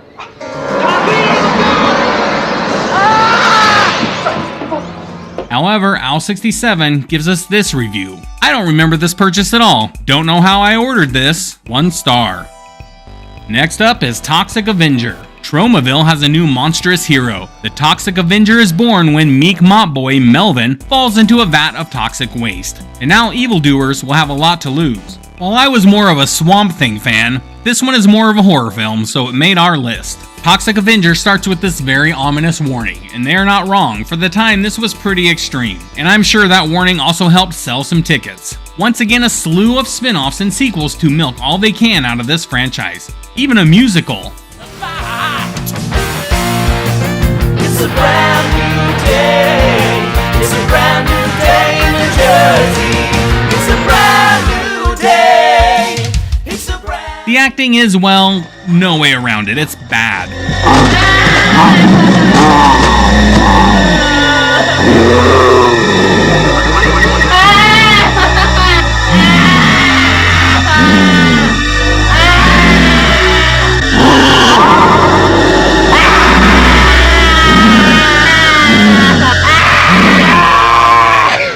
She's stressing me, Slug. Julie is stressing me, Slug. I can't take it. I cannot take this, Slug. She's not here with the car, and I gotta drive. I gotta drive, Slug. I gotta drive, Slug. Already. All right, will you chill out?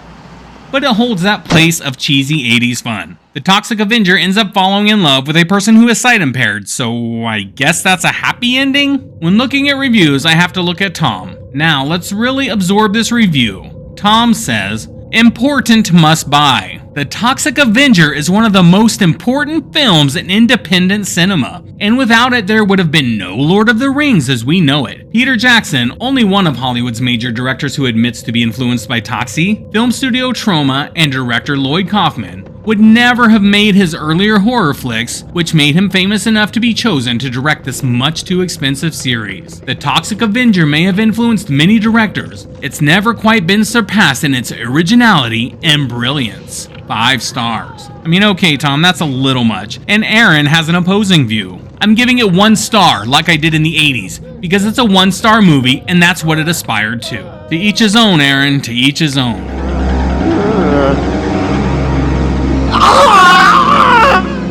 Are you okay?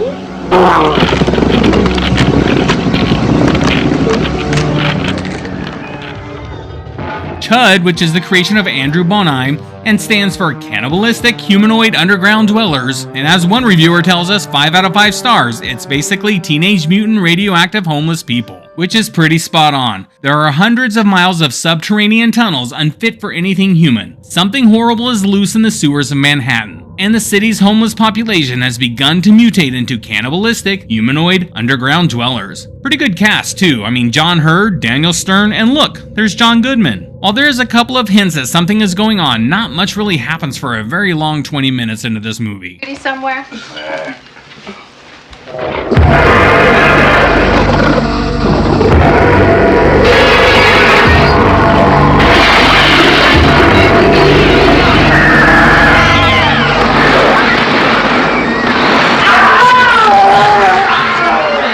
And Johannan gives us this review. Don't trust the government. Underrated prequel to Home Alone.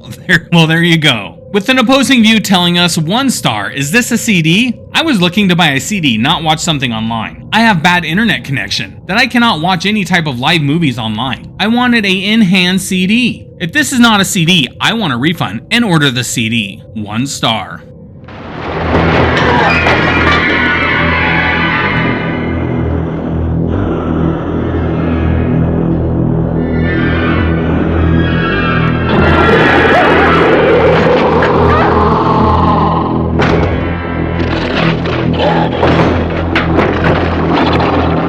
Evil Dead. While some movies set themselves out to be silly and funny, like Transylvania 65000, others wanted to be scary and audiences decided it was funny. For Evil Dead, this was the case, and they later embraced the silliness. All right, you primitive screwheads, listen up. See this? This is my boomstick! It's a 12-gauge double-barreled Remington, S-Mart's top of the line. You can find this in the sporting goods department. That's right, this sweet baby was made in Grand Rapids, Michigan. Retails for about $109.95. It's got a walnut stock, cobalt blue steel, and a hair trigger. That's right, shop smart. Shop S-Mart. Sam Raimi gave us this classic. I love Evil Dead, I love Bruce Campbell, and I am all in. The story is pretty basic. 5 friends travel to a cabin in the woods where they unknowingly release flesh-possessing demons. I love the camera work in this movie.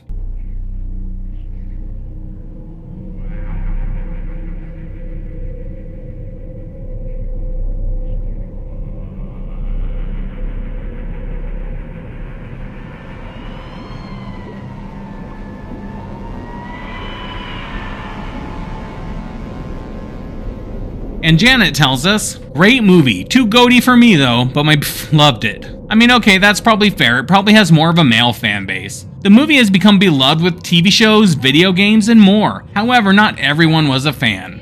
Marie tells us, it's not Sam Axe, just didn't like the movie. Very amateurish. Of course it's an old movie, so it's expected. Sure glad Bruce Campbell took some acting classes after his Evil Dead days. I mean, I guess some people just don't get it.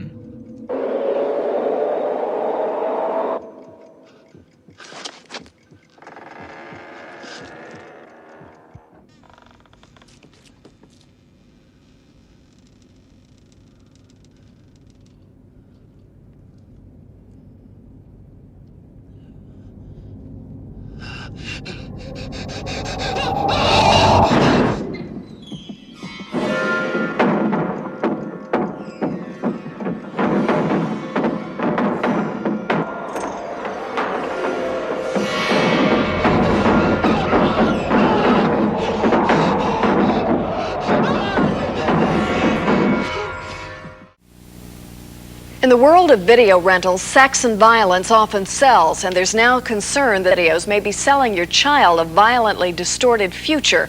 Movies depicting realistic murders are among the hottest draws for teenagers. And tonight, in part 1 of our special series, Channel 3's Don Hammond tells us why the scare goes beyond what we see on the TV.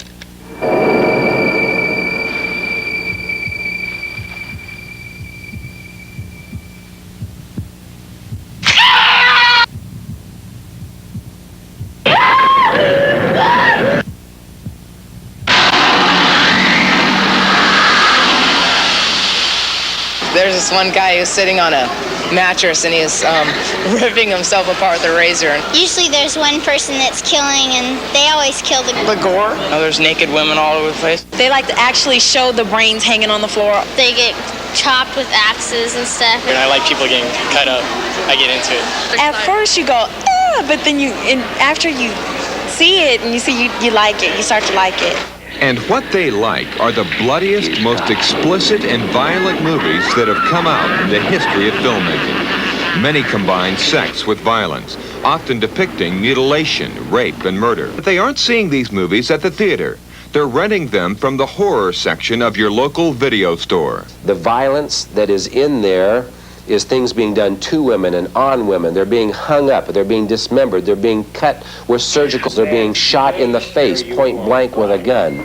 And all of this type of stuff is being presented as acceptable. With repeated exposure to the slasher films, I think what we're seeing is a callousness, a kind of desensitization to female victims of violence in particular. Give it to her, you know, and slap her, shoot her, kill her, tear her apart. They know it's entertainment. They know it's special effects. They get together. They have little parties. They watch these movies. They have a good time. I don't think they're really seeing the undercurrents that a lot of paranoid parents are seeing. Chaz Ballin has talked to hundreds of teenagers about horror films. He's written books on the subject and serves as the splatter critic for 2 horror magazines. I don't think they have to show the naked girl, but they do. They put sex and violence together a lot. But it's cool. it's fun. It's crazy. It's maybe their first exposure to sex. It is a slasher film in which sex is paired with the most gruesome and graphic forms of violence, so that the one begins to evoke the other in the young child's mind. That's a cause for concern. Strong concern for Dan Lenz, who's a noted authority on the effects of sex and violence in the mass media. As a psychologist and professor at UC Santa Barbara, Lenz has conducted studies which expose male college students to slams, movies that depict women being brutalized in the worst ways, movies that are the most popular with kids today. People that originally perceived a lot of violence in the material see less violence with repeated exposure. The material that was originally deemed to be offensive, degrading to women, less so with repeated exposure. But even more importantly, when we put them in a new situation now, when they're asked to make an evaluation of, let's say, a rape victim at trial, and we actually show people videotape reenactments of a trial, have them evaluate the victim, we find that she is judged as less injured, a little less sympathy for her, if the young men have been exposed to slasher films. The movie that you can barely make out behind me, not a slasher film. However, it is so violent and graphic that we just can't show it on TV. It's also one of 2 movies chosen by a group of very nice teenagers who allowed us to come watch them watch movies. Here's how they reacted to Hellraiser 2. Throughout this movie, they'll see faces ripped apart with hooks, a man slashing himself into a bloody pulp, and graphic, macabre tortures that defy description.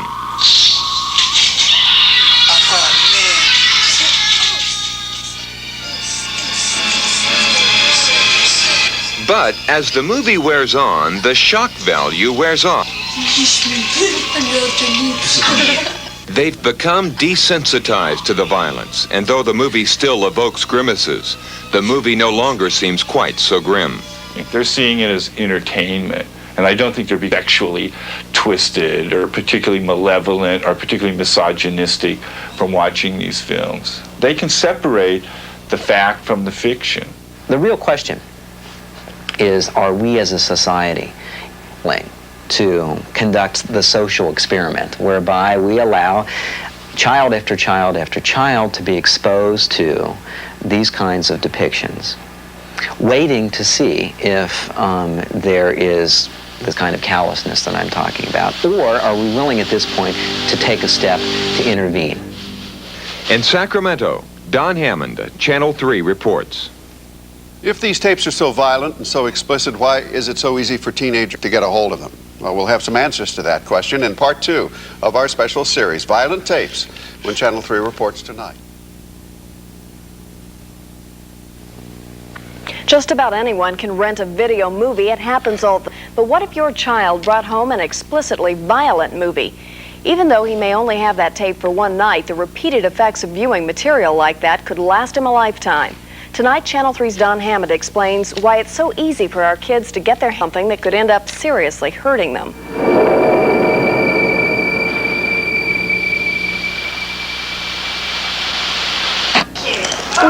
By the time your child is 16, he will have witnessed about 2,000 acts of violence.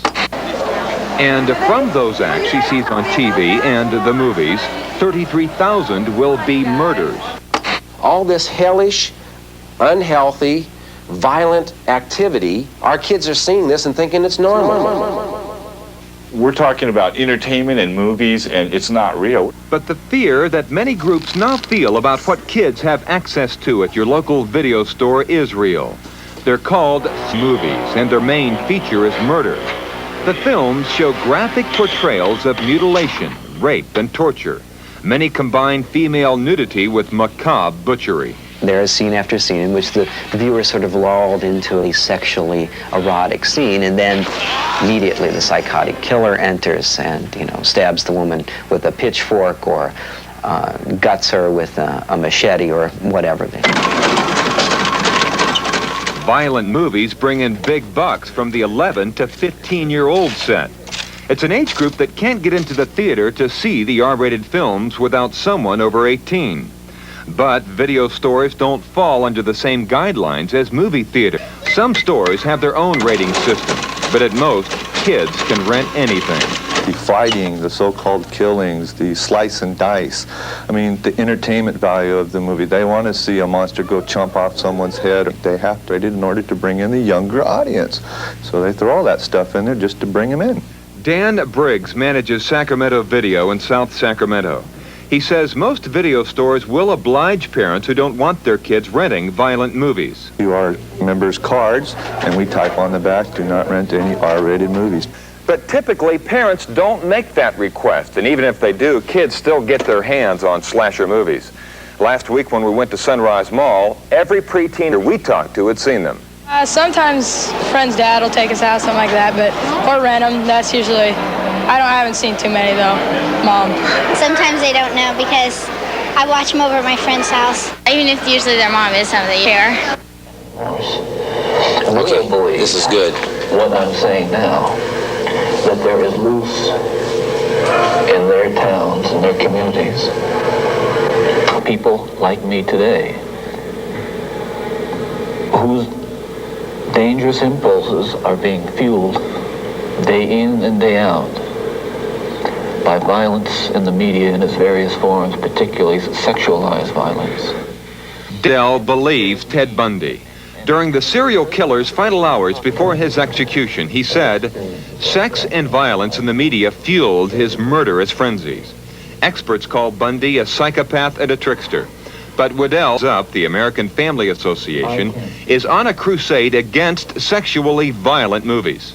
A very dangerous part of these videos is that all of this hellish activity, this extreme violence and degradation, is shown to be something women especially enjoy, that it's acceptable to do these things. And many of them are training manuals, training films. Now, I'm not saying that people, as a result of seeing these films, are going to go out and kill somebody. No research evidence to suggest that. I think the effect is a broader and perhaps more insidious effect. That is to say, people, normal people like you and I, becoming just less sensitive to victims of violence. But in some cases, authorities now believe violent videos have inspired some teens to kill.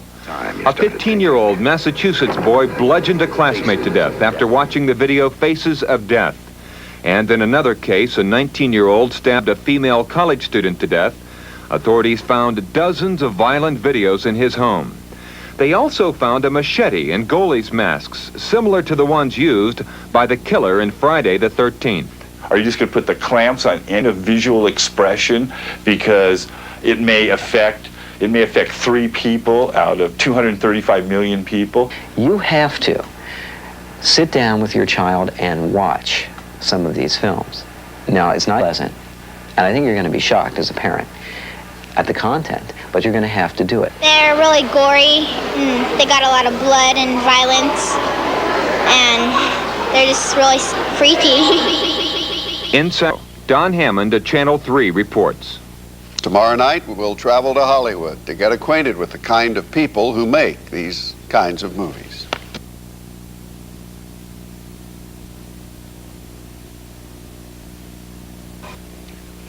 Hollywood. It's the entertainment capital of the world, and it's also the place where graphically violent films are made for video distribution. In the words of one makeup artist, blood pays the rent. Tonight, as we conclude our special violent tapes, Channel 3's Don Hammond takes you to Hollywood and the people who make these films for a living. All right, very, very quiet for a wild track of... Yeah, let's take blood off the lens. Here we go.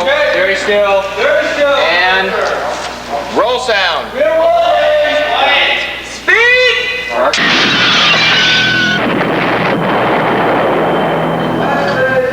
Syrup and food coloring, red dye. The beverage of the day is blood. Blood on the costumes, blood dripping from this head, and blood in the racks of your local video store. It's blood that many video viewings now developed a real thirst for. When you see it gushing out and stuff, it looks sort of neat, you know, because you don't see it every day. But that's part of all the excitement, is getting kind of grossed out. But in many communities, the gross out has turned into a walkout. They don't want their kids watching graphically violent movies. Movies that do a booming business with the 11 to 15-year-old set. Movies they can't see in the theater because of an R rating. So what do the kids do? They rent them from the local video store. We're the last man on the totem pole to get the product. I mean, if they want to go out and beat up the people, go to the directors and screenwriters and actors who actually get paid to make this type of entertainment for us. It's just entertainment, elite level. Having a talking head dripping blood is fun because it's not real. To have a beautiful young girl held down on a table and have a headless, bodiless kiss her down her body, well, that's fun. It's fantasy. And I think with horror, I think that's the dividing line. We caught up with Brian Usna on the set of his latest film, Bride of Reanimators. He's also Dolls from Beyond, and his big hit with the video renting set, Reanimators. The movies have a lot of blood and violence, but they're a far cry from slasher films that show murder depicted in the most gruesome fashion. Still, Usna's films are violently macabre. We didn't make it with any rating in mind. We just made it with sort of personal sensibilities in mind. I personally control what my children see, and I think all parents have that obligation. I do think that I don't think that kids should be able to go and rent R-rated movies. I was impaled on antlers. I was eaten by zombies. I danced nude on a tombstone. I have chainsawed people and chainsawed dueling matches. Had to fight demons. I've become a demon. I've stuck lipstick through my nipple and had it disappear. So that I've been shot. Just normal things like that. Maybe normal for Linnea Quigley, who's made a name for herself by taking off her clothes and then being slashed, stabbed, and stomped to death. For most preteens and teenagers who feed on a steady diet of graphically violent videos. And start fighting. They shouldn't let kids, probably under 16, get those videos, because I think that in early life is when, you're formed about that sort of thing. The sort of thing that every preteen and teenager we talked to at Sunrise Mall had seen. Oh, in Return of the Living Dead, I did eat someone's brains. Here's my head in the basket. We usually have fruit and vegetables in there drying. We've got a decapitated head. Need a hand? Okay. This is my friend Pasquale. It's just a good joke. People come in the house. Chaz Ballin is an author and horror film critic. He's talked to hundreds of kids about the most gruesomely graphic movies. If the world be a better place because there weren't horror films, so there weren't explicit stalk and slash films, and the world would be at peace, well, then burn all the negatives of every horror film ever made, if that's going to be kind of a guarantee, but it isn't going. We don't know the extent to which exposure to this kind of material results in actual violent behavior. What we do know is that exposure to this kind of material results in a more calloused person, a less sensitive person, a less sympathetic. Since when have we decided that it's that it's my responsibility for what your children see? Don Hammond. Halloween night. A small American town. 15 years ago.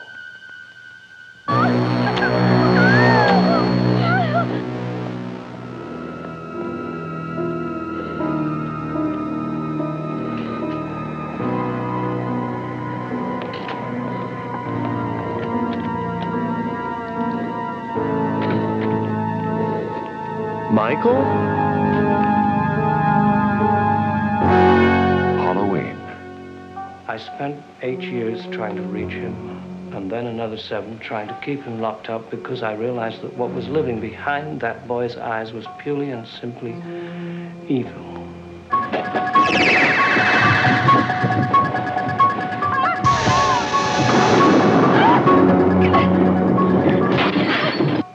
I think he'll come back. Exploring uncharted territory. Totally charted. Just talk. Sure. The only reason she babysits is to have Halloween.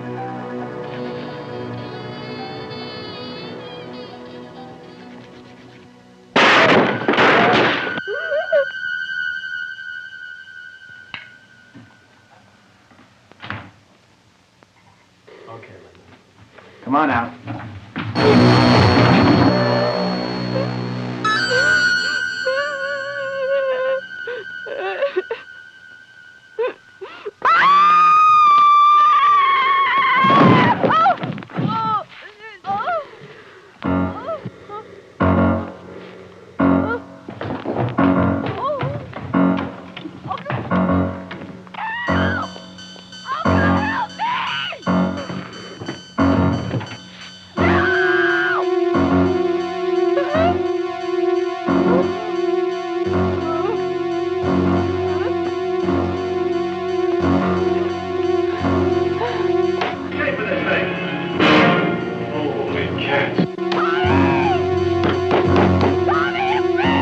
Halloween. The night he came home.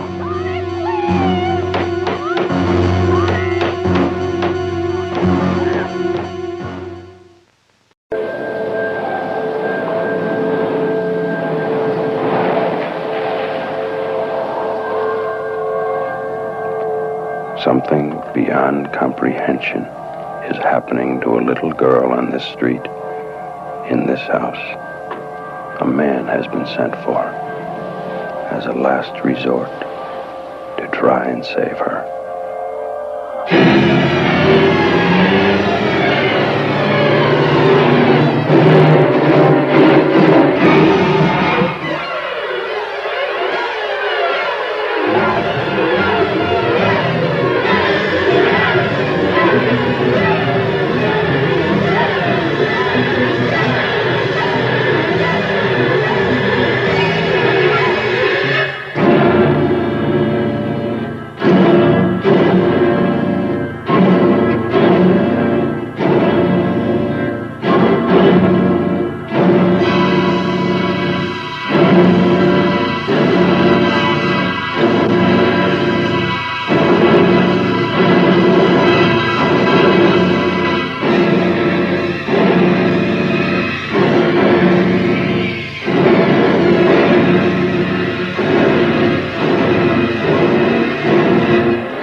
It's the night of the senior prom. The Bates High School gym is alive with excitement. Everybody is there, even Carrie White. The girl no one likes. We're all sorry about this incident, Cassie. It's Carrie! And everyone makes fun of her. The girl who lives in that creepy house with her crazy mother. Help the sinning woman see the sin of her days and ways. Show her that if she had remained sinless, the curse of blood would never have come on her. The girl with the strange power. If I concentrate hard enough, I can move things. But tonight, no one will laugh at Carrie. If you don't have a date for the prom next Friday, would you like to go with me? She's with the best-looking boy in the senior class. He's trying to trick me again. She'll be voted queen of the prom. You know, I can make sure that you don't hurt Carrie White anymore. For Carrie, it will be a dream come true. For everyone else, it will be a nightmare. Carrie. A new film by Brian De Palma. Based on the chilling bestseller.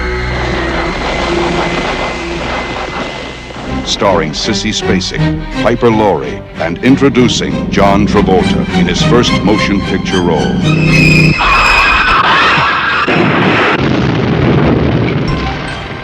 If you have a taste for terror, you have a date with Carrie.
In 1968, George Romero brought us Night of the Living Dead.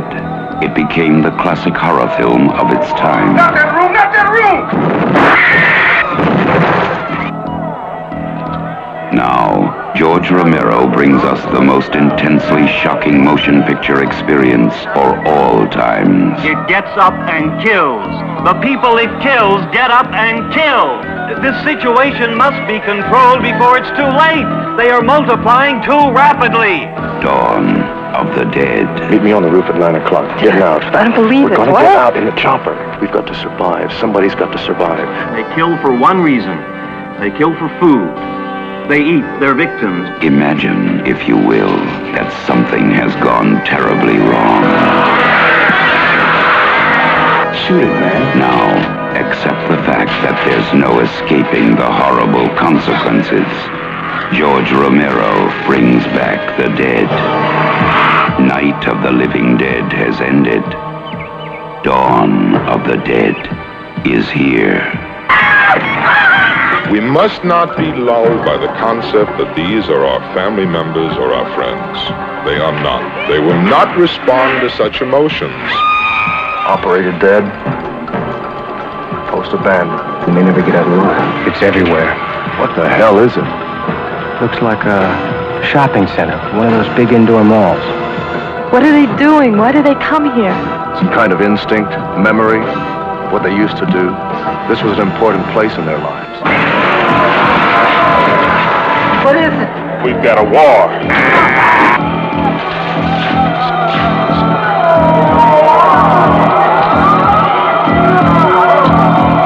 I'm afraid. We have spawned our own savagery. Soon it will consume us all.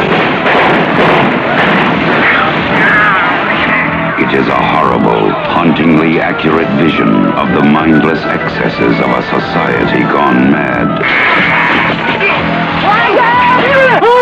They must be destroyed on sight. When there is no more room in hell, the dead will walk the earth. We are down to the line, folks. We are down to the line. Dawn of the Dead.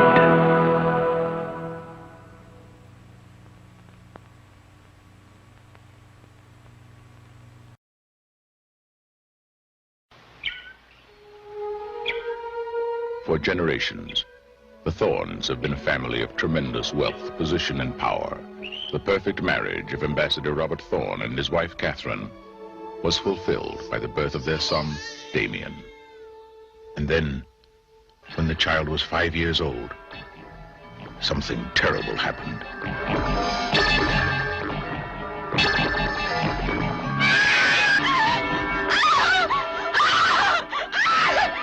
And then it happened again.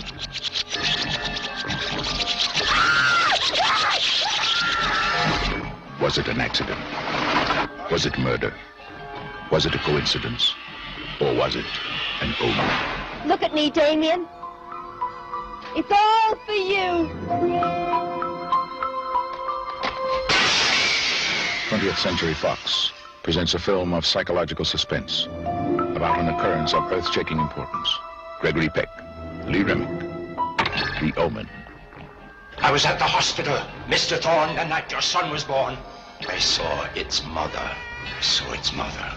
I have fears. I have fears. What kind of fears? Its mother, Mr. Thorne. You saw my wife. Its mother. What is it you're trying to say? His mother was a... This is not a human child. Make no mistake.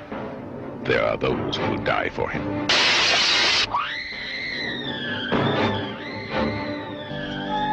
There are those who will kill for him. Who is he? What does he want? Where did he come from? And can he be stopped?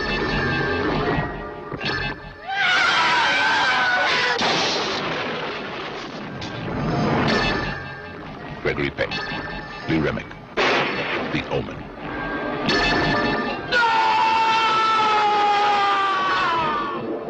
If this is the truth, where does it end?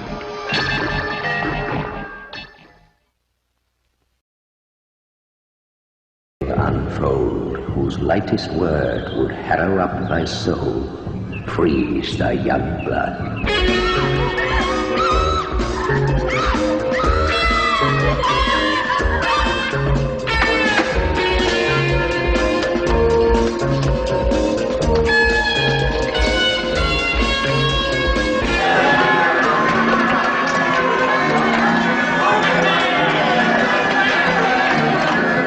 I am here to investigate the disappearance of a young girl. Where is Rowan Morrison? If Rowan Morrison existed, we would know. I suspect murder. Sergeant, I've already In the name of God, woman, what kind of mother are you? That can stand by and see your own child slaughtered? You are the fool, Mr. Harry. You're liars. You are despicable little liars.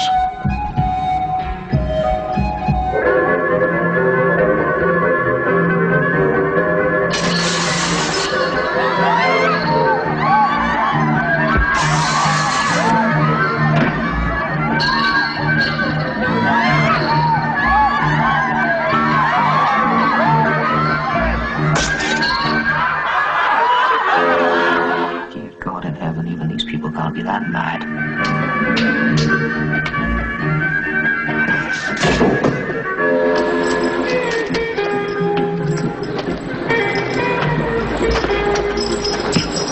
Where is Rowan Morrison? If Rowan Morrison existed, we would know. I suspect murder. She was bugged.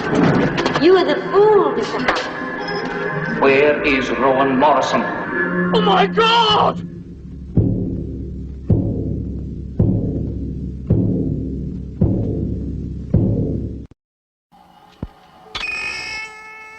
This is the movie that Rex Reed called the most horrifying motion picture I have ever seen.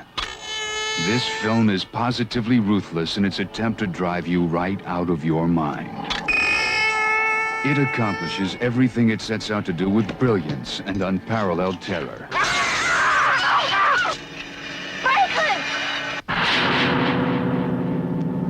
This is the horror movie to end them all.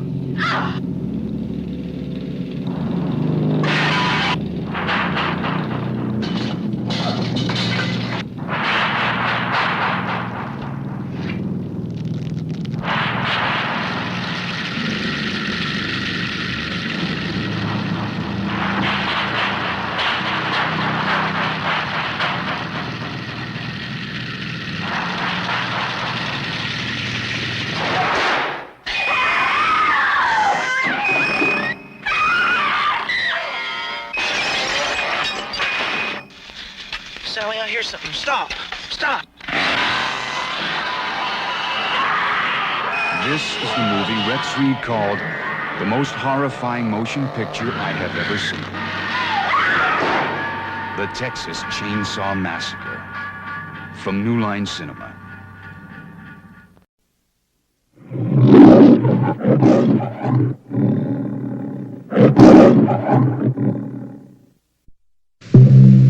It rests on 13 acres of earth over the very center of hell.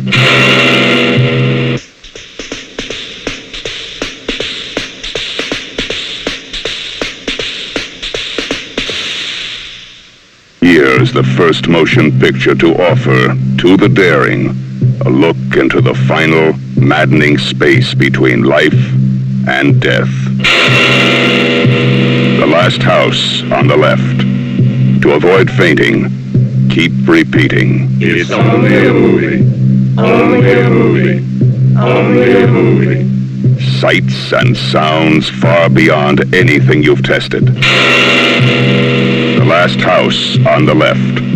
To avoid fainting, keep repeating. It's only a movie. Only a movie. Only a movie. Take as much as you can. Only a movie.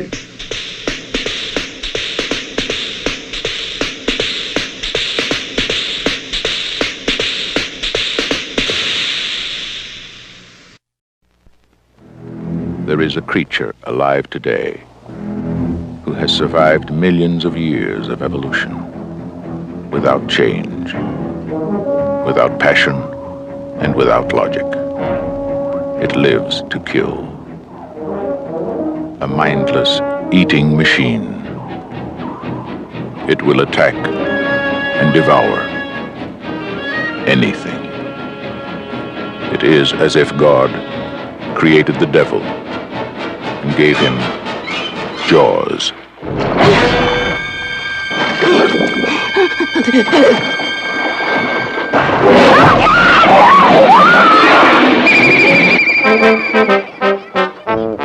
This is Universal's extraordinary motion picture version of Peter Benchley's best-selling novel, Jaws. I just found out that a girl got killed here last week. And you knew it. You knew there was a shark out there. You knew it was dangerous. But you let people go swimming anyway.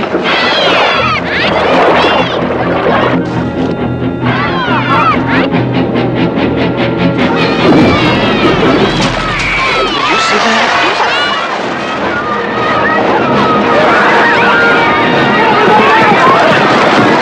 It's all psychological.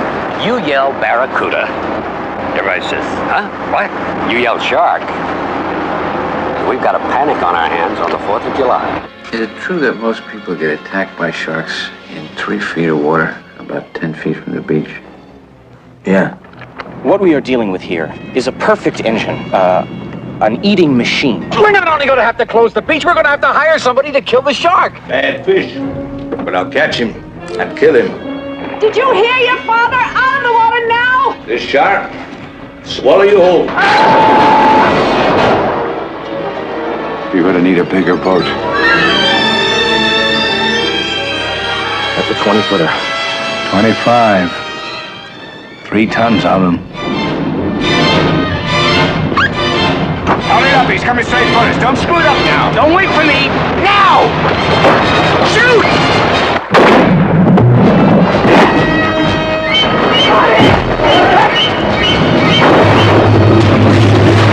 What's he do? Give him room! I can't! He's trying to run! Oh! Cut it quick! I can't hold it! Hurry! Take it up! Brody!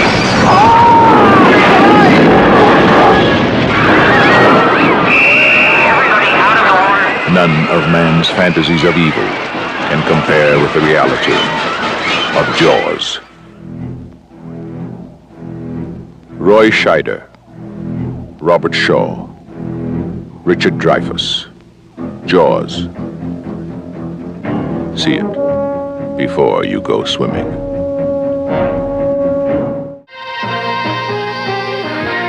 On the ABC News Magazine, 2020 with Hugh Downs and Barbara Walters. Are your kids renting a movie this weekend? Horror films like these are the most popular choice. Graphic orgies of blood and violence. And they watch 15 murders in an hour and a half. Children mesmerized. I like the gore. But are they harmless? It's always a female victim and is generally in a sexual context. With reports that life may now be imitating art, Bob Brown shows you what the kids are watching. VCR horrors. Also, horror movies, mutilation, decapitation, torture. Does that sound entertaining? More blood than a blood bank. Have we got your attention? Well, you may be sickened, but what about your kids? They seem to love every moment of today's horror films, movies that by comparison make Frankenstein seem cute and cuddly. If you find this disturbing, just wait, because there is a whole other dimension. There is, since VCRs, half of American households now have video cassette recorders. And for many children, they're a ticket to R-rated gore that the kids are too young to see at the movies. So, do you know what your children are watching? Well, parents and psychologists are very concerned. And tonight, Bob Brown will show us why.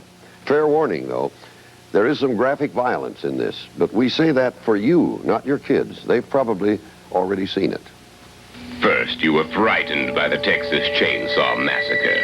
Then you were terrorized by Halloween. And now, prepare to be pulverized, traumatized, and hospitalized by...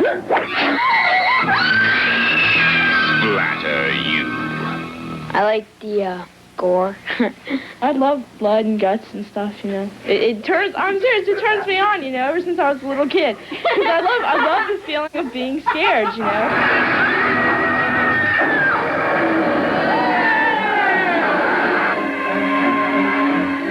Saturday afternoon matinees aren't what they used to be. To begin with, kids don't have to go to the movie theater. They can bring the movie home from the rental store.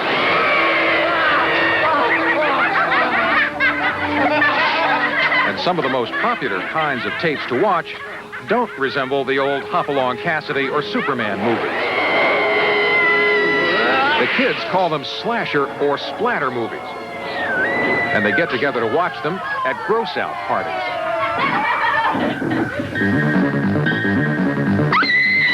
The movies are extremely violent, sexually provocative, and have graphic displays of mutilation. We asked 3 groups of kids why the movies appeal to them. I see them with my friends, and we see who can keep their eyes open the longest. Slumber Party Massacre. That was a classic. This guy just goes around killing people. That's the plot of all scary movies. Kids get the movies from the horror section of the video store. Most of the violent movies are rated R and aren't supposed to be seen unless you're 17 years old. Others are made directly on videotape and bypass the rating system altogether. Video store owners say the movies are usually in their top 3 rental categories. Kids say it more simply. On Monday morning, the biggest attraction is a kid that's seen one of these disgusting movies of the weekend. And, I mean, in incredible detail. And then this guy takes his drill, all right, and he goes and rams it right through the guy's eye. And everybody go, and he's got a big crowd around him. And it's ridiculous, because, I mean, he's like the focal point of action for that day. While the movies may be the rage with kids, it's a different story when their parents learn about what they believed were simply horror movies. I considered myself an informed, concerned parent and mother, as we all do, and I had no idea that it was at the depth of this absolute mutilation. Oh, my God. I haven't watched it myself. What particularly shocks parents is the degree and repetition of gore and violence. In the movie these parents are watching, Make Them Die Slowly, 2 women are tortured for hours and then forced to watch as their male companion suffers another indescribable torturing process and is then beheaded. In this movie, Evil Dead 2, the male star is killed early in the film. But not only does he return as a spirit and appear to be killed several more times, one of the film's highlights occurs when he cuts off his own hand with a chainsaw. Please don't hurt me. The female star also appears to be killed several times. How did it get to this? What happened to old-fashioned horror, the sounds and mental images of Hitchcock and the other masters? Chaz Balin is a critic, author, and publisher who specializes in this genre. His books include such titles as The Gore Score and Horror Holocaust. How are horror movies different now than they were when you were a kid? I think we got a real impatient kind of contemporary audience now that's more raised on TV, that's more raised on MTV. The audience wants some noise. They want some thunder. They want the smoke machines. They want some loud rock music, and they want 15 murders in an hour and a half. They don't want to hinge a movie around 2 murders or 3 like in a Psycho kind of film. They want to have a body count. That may be true today, but certainly Alfred Hitchcock's films were scary, and they didn't use graphic violence, even in the famous shower curtain scene from Psycho. 2 films seem to have provided the impetus for productions to become more and more explicit. The first was Night of the Living Dead in 1968, and the second was the 1974 release of Texas Chainsaw Massacre. Each was made for less than $200,000, and they reportedly have grossed more than $50 million apiece. The phenomenal financial success of Texas Chainsaw Massacre in particular led to a glut of Hollywood filmmakers, including several pornographers, moving into the horror field. They'd taken that same formula, and instead of those explicit sex shots, they substitute women being killed and murdered by men. And stories of members of organized crime wanting in on the action have also surfaced. In fact, Texas Chainsaw Massacre was distributed by a company headed by Louis Pereno. Not only was Pereno the producer and distributor of the porn hit Deep Throat, he is also considered by police to be an operative of the Joseph Colombo Mafia family. Texas Chainsaw Massacre and its sequel, Texas Chainsaw Massacre 2, are still 2 of the biggest hits in the video rental market. It is the explosion of that video rental market that fuels the modern horror films. But even with all the violence, it's still only acting and special effects.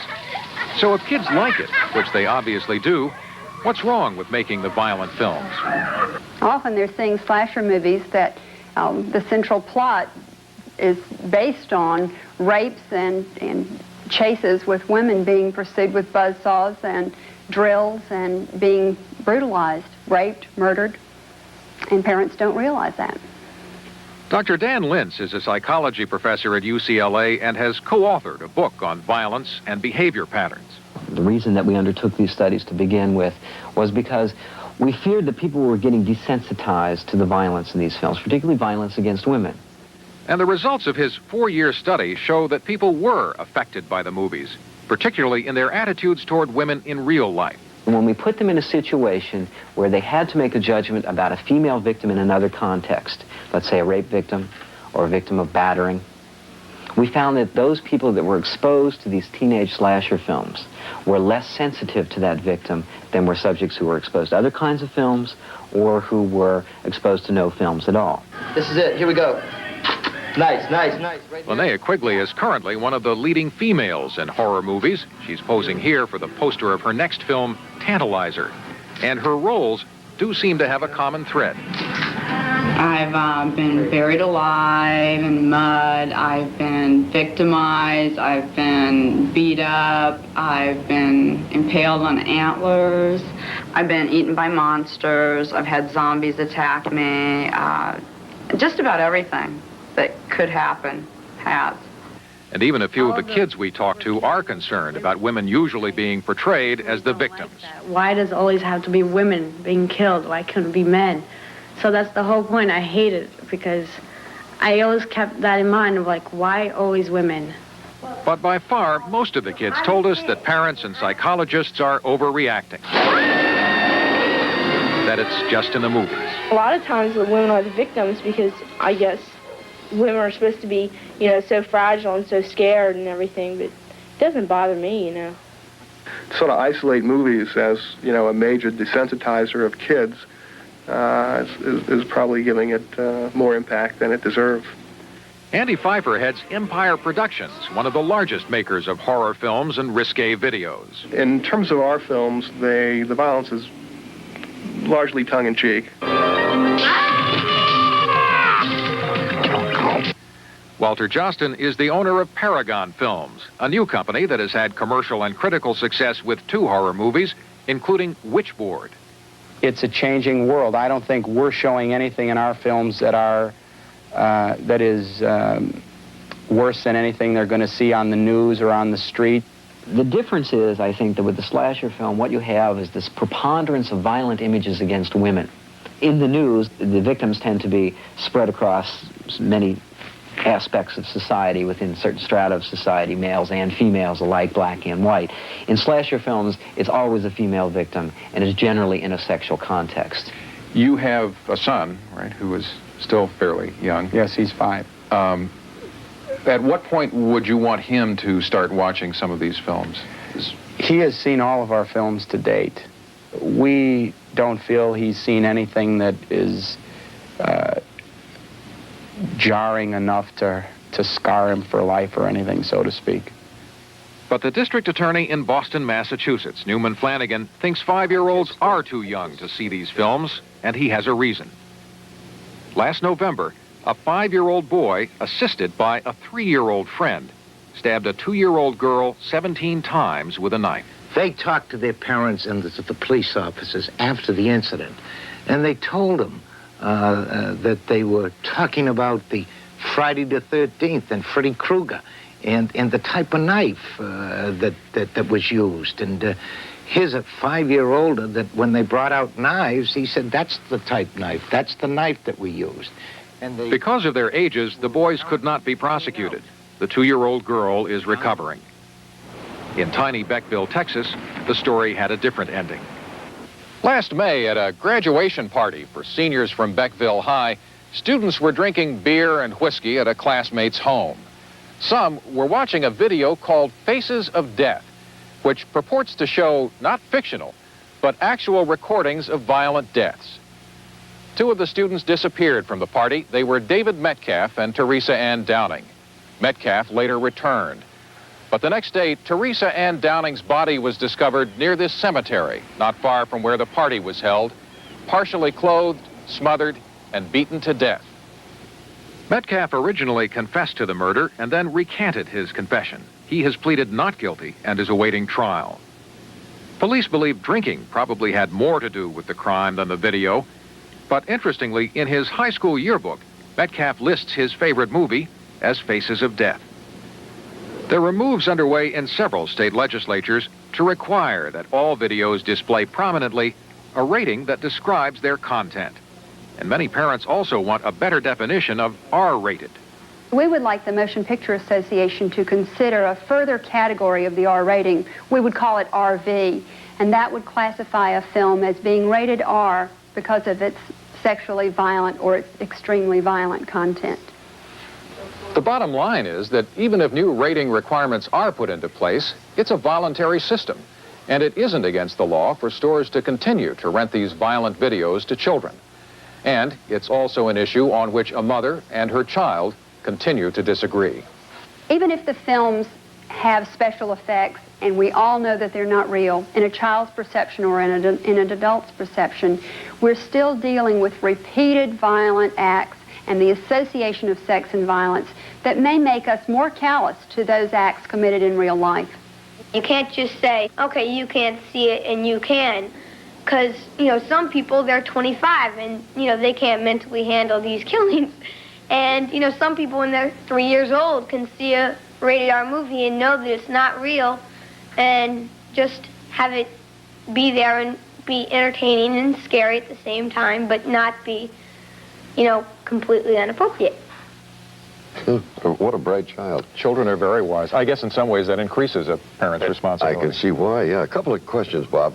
Can children rent these cassettes, any cassettes from these rental places? Well, it's against the rules if it's rated R, but it's not against the law. So the answer is yes. And many of the video stores, in fact, are staffed by teenagers during the weekends or after hours. So it's very easy for children to walk in and rent a video. The other thing is when you rent these, you know what you're renting maybe, but when it comes in the box, it's pretty plain. It just has the title.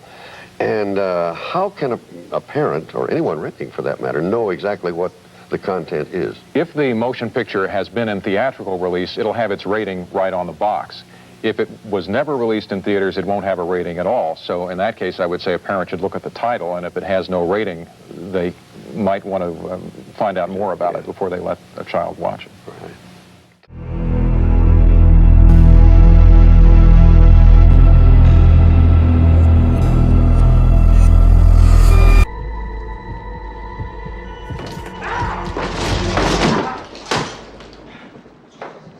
Welcome to 1984. The world wasn't quite what George Orwell had predicted, but there was still a whole lot going on. The first Apple Macintosh personal computer was on sale for a cool $2,500, which probably seemed worth it after that killer Super Bowl commercial by Ridley Scott inspired by the Orwell classic. It was the year the Summer Olympics were held in Los Angeles and boycotted by the Soviet Union. The year that the US was guaranteed 4 more years of Ronald Reagan after his landslide re-election. The year of Cabbage Patch Kids and Crockett and Tubbs. Bruce broke out with Born in the USA, Prince crooned about Purple Rain, and Madonna scandalized the world with her Like a Virgin performance at the very first MTV Video Awards. Virgin Atlantic Airways took its first flight, and the immortal game Tetris was born in Moscow. On the big screen, it's the year of the Terminator, Electric Boogaloo, The Karate Kid, and Ghostbusters. So be good, for goodness sake. The year everyone began having nightmares of Freddy Krueger while saying goodbye, temporarily, to Jason Voorhees. Overall, the movie business was booming, but a change was in the air, and things at the local multiplex were about to be altered in a big way. Hollywood's favorite son, Steven Spielberg, found himself crossing the line and bringing the industry with him in the summer of 1984. The movie world would never be the same. Today, on our 80s horror memories, we take a look into 1984, the year PG-13 was born.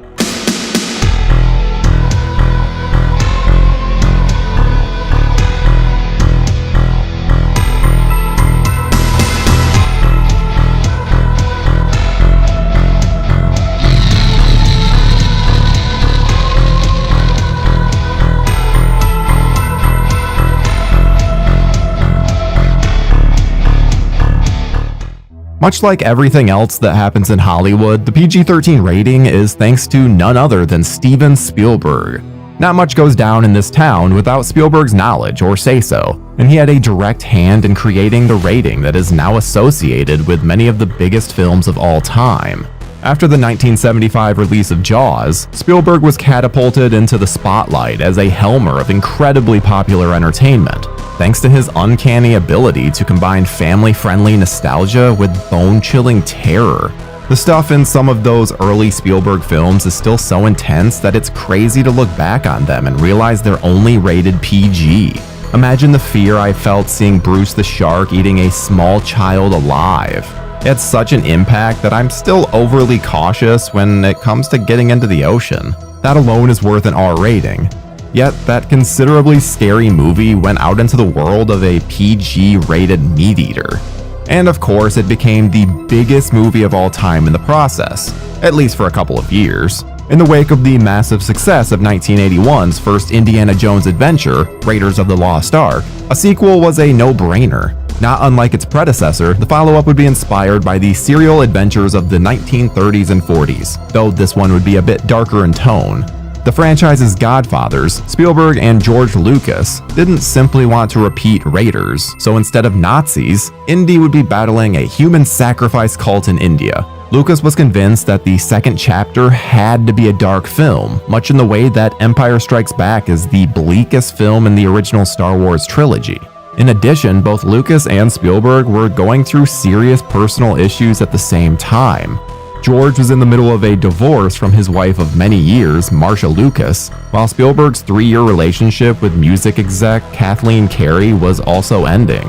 Both men were suitably depressed. And Lucas later attributed the grim tone of Temple of Doom to the men's relationship failures, admitting that neither of them were in quote-unquote good moods when they decided to do an edgier Indiana Jones. Even the first film's screenwriter, Lawrence Kasdan, was supremely turned off by the ideas being generated for Temple of Doom, refusing to work on it and saying on the record that he thought it was very ugly and mean-spirited. And indeed, if you saw the film when you were a kid like myself, some of those ugly images were burned into your head. Pun intended. Temple of Doom often plays more like a horror film than a swashbuckling adventure, not only assaulting our heroes with an assortment of creepy crawlies and the most unappetizing meal of all time, but some severe violence and images of child abuse are on display seemingly without stop.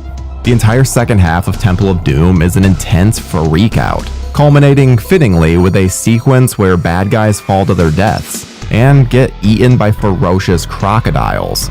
And that's a lighthearted moment. We had survived Spielberg's dark side before. If we could handle Poltergeist, we could handle just about anything. But this was indeed quite a lot to stomach, especially when seeing it in the theater, where the foreboding Temple of Doom looked and sounded quite a bit like hell on earth. It may have a happy ending, but Indy and his friends went through trials that made the wrath of God look like a cakewalk.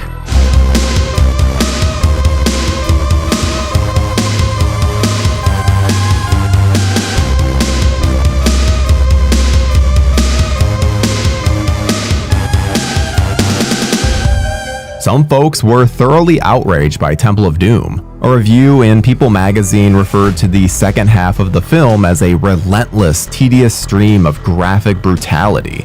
It went so far as to claim Spielberg and Lucas had violated the trust of moviegoers, who went to their pictures expecting a much more lighthearted time. The Washington Post called it corrupt at its core, and a brutal disappointment that was for barbarians, not fans of the first Indy.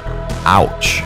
Spielberg recalled how parents were adamant that Temple of Doom should have been rated R, but he disagreed with that assessment. At the time, he even defended some of the bleak content.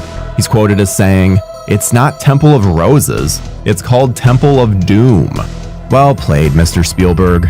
Still, he understood where he might have stepped over the line, and decided a change in the system was necessary, but he wouldn't fully charge forth with the notion until a few weeks after the release of Temple of Doom, when another Amblin-produced horror show, Gremlins, came out. That film had been marketed as a fun, family-friendly creature feature in the same vein as Spielberg's E.T., hiding the overt horror elements in Joe Dante's twisted Christmas nightmare. But beyond the cuddly surface of Gizmo and Anytown, USA, lurked a heart of demented darkness. Suddenly, we kids who'd seen that dude get his heart ripped out of his chest in Temple of Doom were watching snarling, malevolent gremlins terrorize a quiet suburb.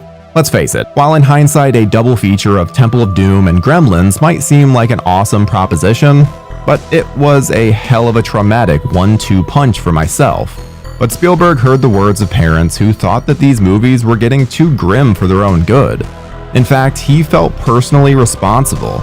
The writing was on the wall that this kind of entertainment was getting a bit more grown up than the children's films of the past. So the director sought a compromise. He went to Jack Valenti, at the time the president of the MPAA, and suggested a rating somewhere between PG and R. "I created the problem, and I also supplied the solution," said the director with perhaps some pride some years later, and it's quite accurate indeed. Valenti agreed to the terms and came up with the PG-13. Although apparently PG-12 and PG-14 were both considered. The rating was initially intended as an added warning to parents that the movie they were considering taking their little ones to had some more mature content, or as Spielberg put it in an interview, some extra hot sauce in the material. As it was, PG-13 stood for Parental Guidance Suggested. Some material may be inappropriate for children under 13. So only a few weeks after the uproar over the violent content in Temple of Doom and Gremlins, the MPAA now had a new rating to play with for movies that had that extra hot sauce, but were still too benign for an R rating. The first movie technically given a PG-13 was the Gary Marshall comedy The Flamingo Kid starring Matt Dillon.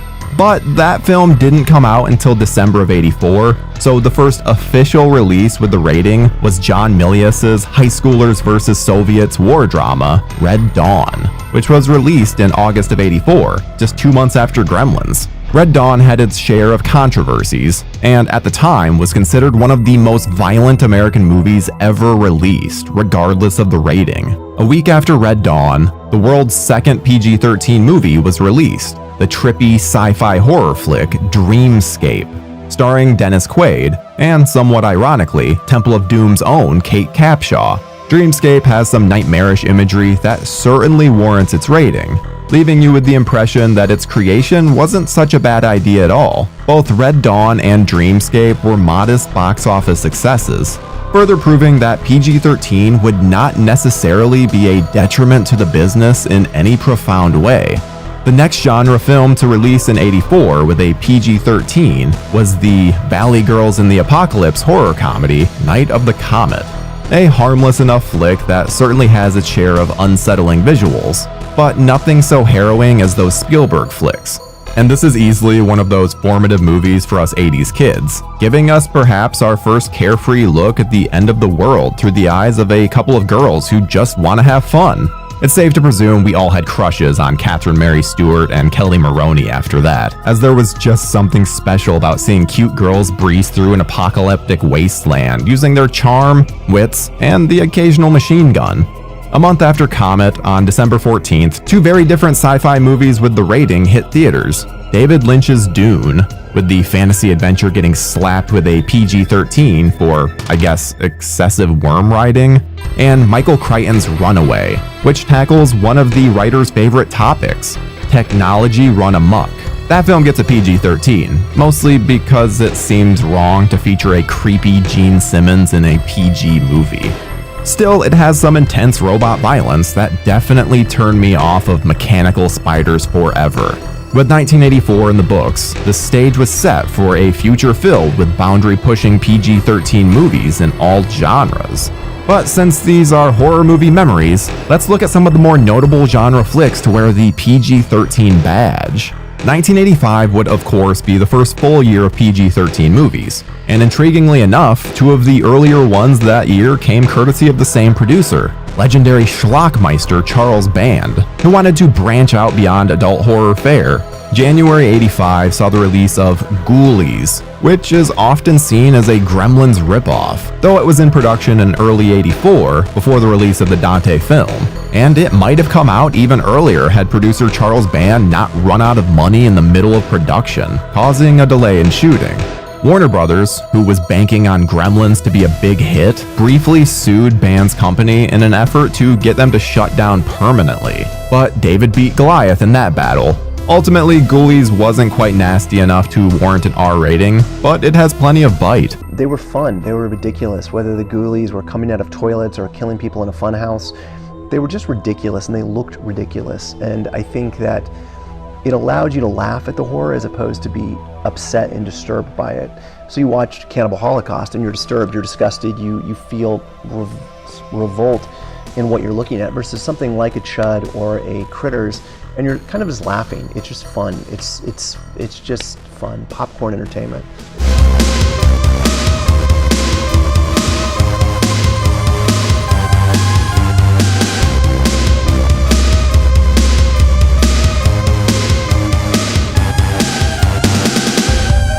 Also released in '85 with the rating was the band-produced Trancers, the time-traveling sci-fi action flick starring Tim Thomerson as the awesomely named Jack Death. Just a year later, Band courted the PG-13 again with Troll, and talk about upsetting movies. This is one that you cannot fathom taking small children to just because it's so grotesque and off-putting. Never been a fan of the little weirdos that populate this dingy film. Notable PG-13 releases the first full year of the rating's existence include Stephen King's Cat Eye, which, wouldn't you know it, also has a damn troll in it, George Miller's Mad Max Beyond Thunderdome, the outer space saga Enemy Mine, and another Steven Spielberg production, Young Sherlock Holmes, which, yes, has yet another disturbing human sacrifice sequence, as well as one very weird killer pastry scene that surely tanked cannoli sales for a significant stretch of time. Movies aimed at kids were certainly getting weirder thanks to the PG-13, and directors started to push the boundaries of what they were allowed to do. Gremlins fever was evidently still in the air, as 1986 brought us a new breed of miniature terrors in the form of Critters, which proudly wore its inspirations on its sleeve. John Carpenter also released his first PG-13 movie in '86 in the form of Big Trouble in Little China, a movie with ample sense of humor and adventure, and of course, some freaky weird stuff in it that can't be unseen. 1987, however, was a great year for the rating, thanks to two movies in particular, what I consider a dream double feature: Fred Decker's ode to Universal Monster movies, The Monster Squad, and the very spooky The Gate, which, you guessed it, has a horde of disturbing little monsters petrifying the film's characters and audience members alike. Of all the tiny cretins tossed at us throughout this decade, these guys were easily the most terrifying, and the movie remains a genuinely creepy experience, no matter what age you are. You watch a movie like The Gate, which I just showed my son recently, and my son, who's only 8 years old, was rolling his eyes, being like, "This is terrible, look at these, this is the worst visual effects I've ever seen." And he's, of course, referring to the claymation, like Harryhausen-esque little dudes.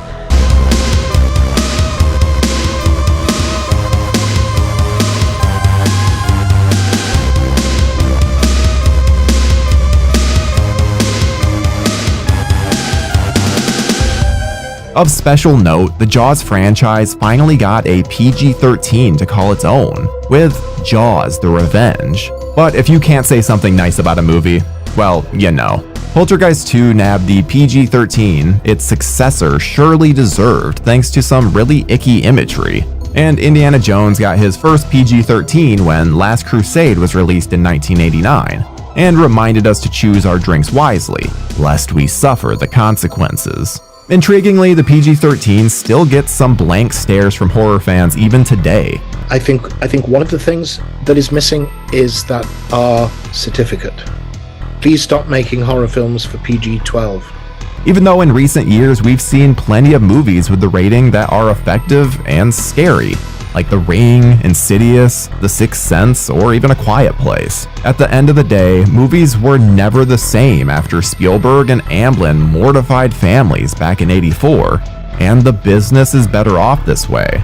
While we all love an R-rated horror flick, we should know by now that the PG-13 label is not one to run screaming away from, because even some of the PG-rated ones still scare the hell out of us. And there's nothing better than that.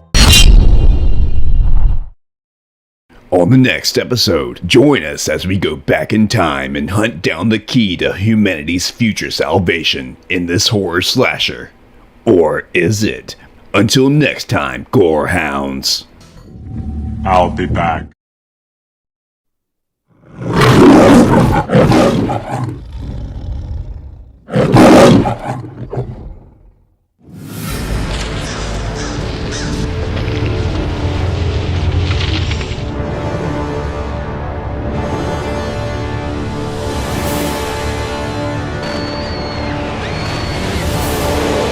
Give me the power, I beg of you!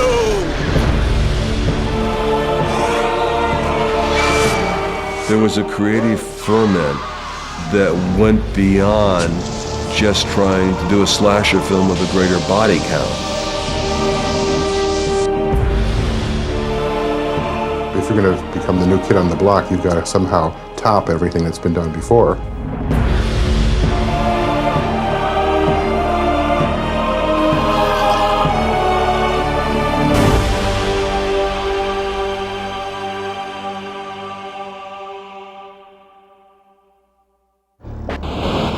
There was a boom of horror film production in the 1980s.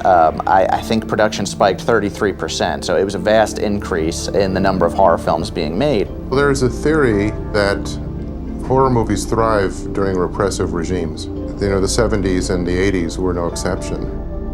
When people look back at 70s movies, they're astonished at how violent they are, and astonished at how much nudity there is. And that's because that was what was going on in the culture at that time. The 80s was the Reagan era. So, you know, the pictures started to they had a lot less nudity and a lot less sex. And sex was always punished. We were in the second decade of the Cold War with the Soviet Union. 1980s was the decade where we became aware of AIDS, and AIDS became an epidemic. You sort of have, in that time, all of these things coming together that I see as an apocalypse mentality. This mentality that there's going to be the end of the world coming very soon. And to use a sort of quotation from the 80s, that trickles down into the cinema.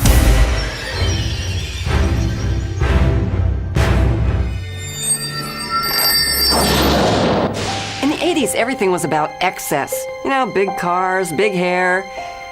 Let's see, what else was big? Oh yeah, horror movies.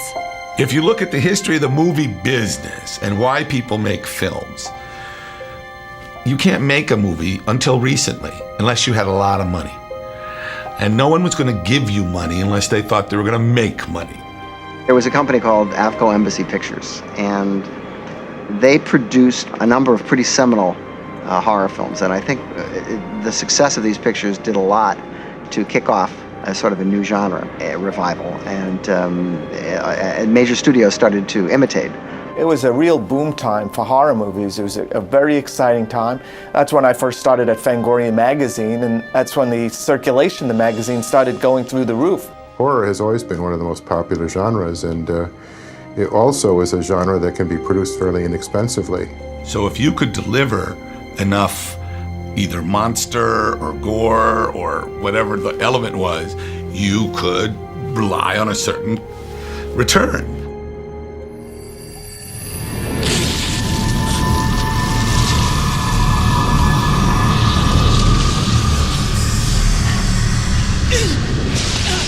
Of all the genres, the horror movie is probably the one that uses the most cinematic tools to be able to create what it's about.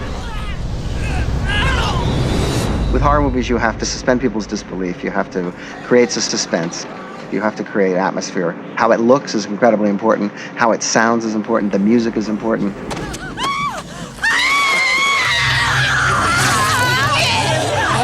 Most really good filmmakers have dabbled in trying to create, horror movies. To horrify someone is easy.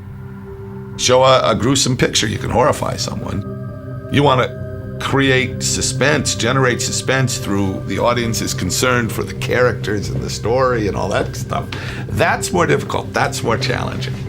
Some of the greatest masters of horror were doing their greatest work during the 1980s. You had David Cronenberg, John Carpenter, Tobe Hooper, George Romero, Joe Dante, me, Wes Craven. a lot of very interesting people making horror pictures, most of whom who took it pretty seriously as filmmakers. I borrowed your razor, and, well, you'll read all about it.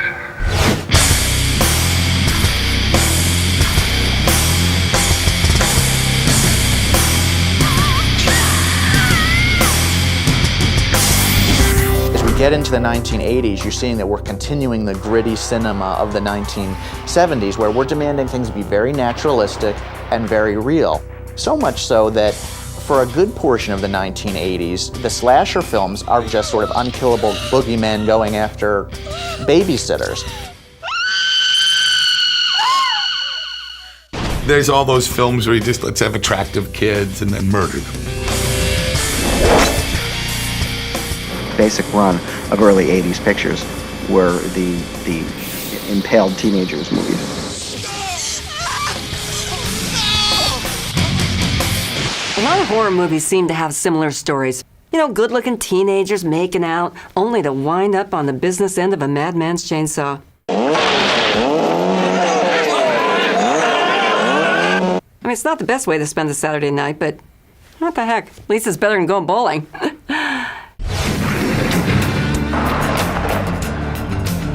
No chemicals or preservatives, just 100% honest-to-goodness hickory smoked meat. It takes all kinds of critters to make Farmer Vincent's fritters. It takes all kinds of critters to make Farmer Vincent's fritters. That was the ad line for Motel Hell, which was one of my favorite horror films of the 1980s. They're good animals, not like taking care of chickens or hogs. In the film, there are two killers, the farmer and his sister Ida. What is this, dog style? No, ma'am. Hog. They run a motel, and the people who come to the hotel, they sort of turn into sausage. What could be more wholesome than a brother and sister making sausages out of their guests? Of course, I had to wonder if it was kosher. I guess it depends on how you kill them. The hypocrisy of these people, you know, is just astounding. You know, the farmer at the end of the film has a deathbed confession. I used preservatives.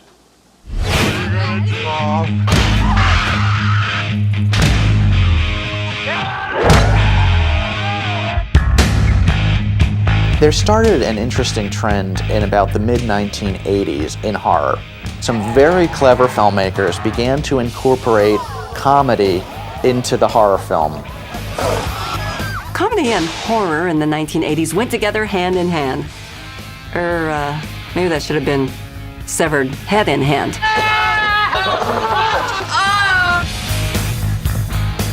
There's humor in life, and to be realistic, and if you're going to be scary, you have to be realistic. You have to be fun. You will never find an audience that wants to laugh more than a horror movie audience. And one of the things that I learned was that you better give them something to laugh at, or they will start laughing at the movie itself. Time for incoming mail!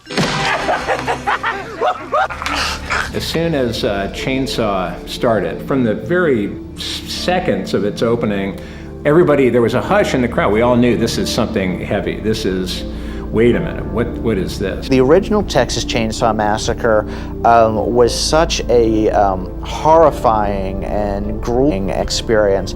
And Texas Chainsaw Massacre 2 was a satire. I love this town. This town loves prime meat.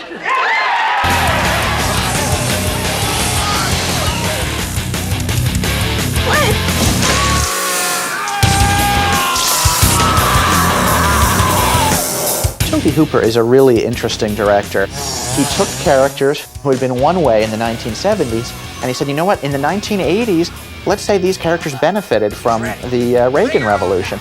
So the cannibal family, the killer cannibals in that film, they're running a chili stand. They're having a chili competition. Now here's a family living the American dream. They had an idea, and they toiled night and day to make it a reality. So what if they were cannibalistic murderers? They owned their own business. You know, that is what capitalism is all about. This is now, let's see, it's 2007. We did it in 1986. So this is 21 years old, and you know what's amazing? Still lights. These filmmakers were paying heed to the fact that the characters in the film were aware of horror movies. Did you see that movie, Night of the Living Dead?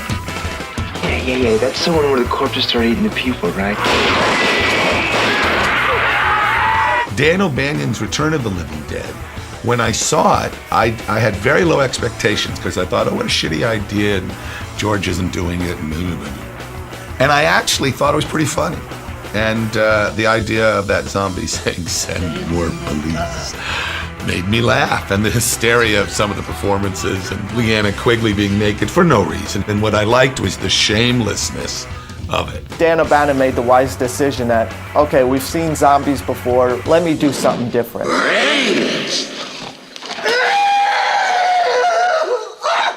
Zombies are terrifying. I mean, being stalked by a mob of ugly, filthy, relentless creatures with just one thing on their mind? It kind of reminds me of high school. He came up with very funny characters. He made his zombies speak and move quickly. And he also had some really fun special effects scenes. And, we really hadn't seen that before. When I saw it all put together, it was obviously hilarious.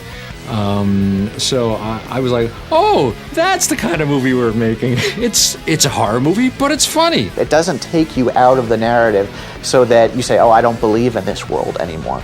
Instead, it works very hard to create scenes that are funny to the viewer, but not necessarily funny to the people who are involved with them. You know, it looks like rigor mortis is setting in. What do you mean, rigor mortis? I've always thought that because horror movies are so close to absurdity anyway, that you have to find the humor in it. What's your name? Hi, I'm Chucky, and I'm your friend to the end. Heidi-ho. I loved the Dan Curtis television show called Trilogy of Terror. And I think Richard Matheson wrote a short story called The Zuni Doll, which Dan Curtis did. It was just wonderful. And I knew that there was a terror in dolls. Hey! Tom Holland uses his films as text to comment on the 80s, with Child's Play referencing toys and children's toys as programming in commercials and consumerism and the Cabbage Patch craze. There was a universal fear that Child's Play was tapping into, which is all of us, when we were kids, have looked at our playthings, especially the dolls or the action figures, and said, what would happen if they come alive? Hi, I'm Chucky. Wanna play?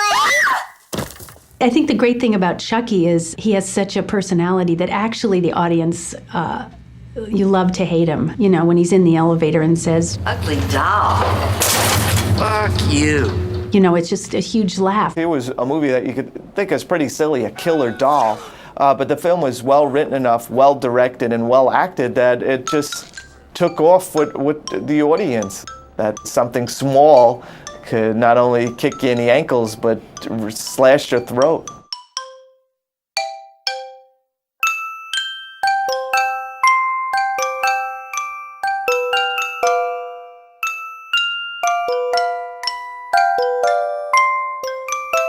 Chucky had a big crush on me.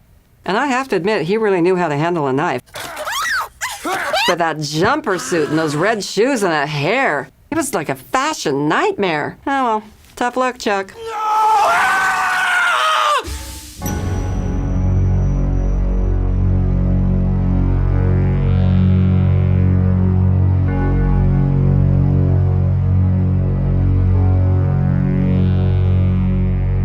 David Cronenberg is the most thoughtful filmmaker working in the horror genre. His films are very thought-provoking, they're very intellectual, they're very unique. No other filmmaker can imitate a David Cronenberg film. The Brood is David Cronenberg's, his fascination with the flesh. These organic midget monsters come out of Samantha Eggar. That's a creepy movie. All of his films, to one extent or another, are about sort of this imperfect machine called humanity. And the idea in The Brood is that these creatures are coming out because of the psychological rage of this one character. These movies are about the human body, the vessel we're in, and disease and decay. You know, some of us were interested in becoming writers and some of us in directors, but there was a whole other group like Rick Baker or Stan Winston or Dennis Muren. There are a lot of these guys who were more interested in makeup, more interested in special effects. So the real sea change in the late 70s all the way through the 80s and 90s till now has been in special effects.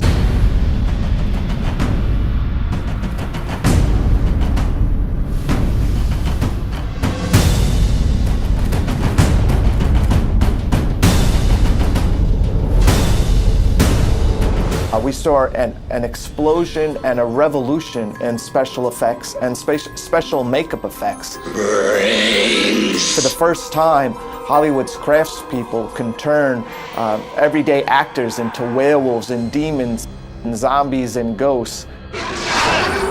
Utilizing new innovations in latex effects, animatronics, all kinds of makeup substances and appliances that you really couldn't do as much in the 70s and before that. In the 1980s, audiences were demanding a greater amount of realism in their films. They wanted to see more and they wanted to be realistic.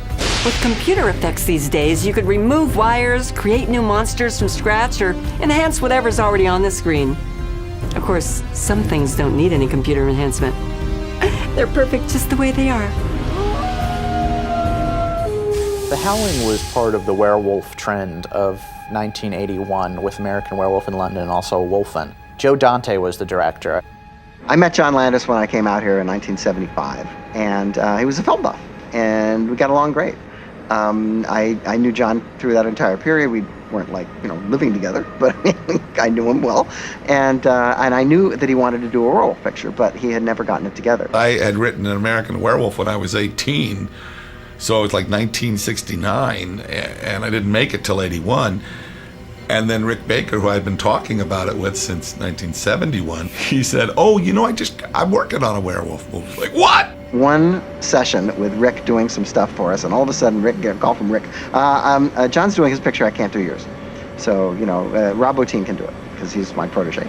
And it all worked out fine. Rob took up the slack, and with very little money, I mean, the whole movie cost just over $1 million, and the original budget for special effects was only $50,000. In the past, when Lon Chaney Jr. turned into a werewolf, it was done with a series of dissolves from one makeup to another. But in The Howling, it was a very physical and very painful process. The transformation sequences, which were done with groundbreaking air bladders and condoms and things that are underneath pieces of latex that can be expanded and blow up.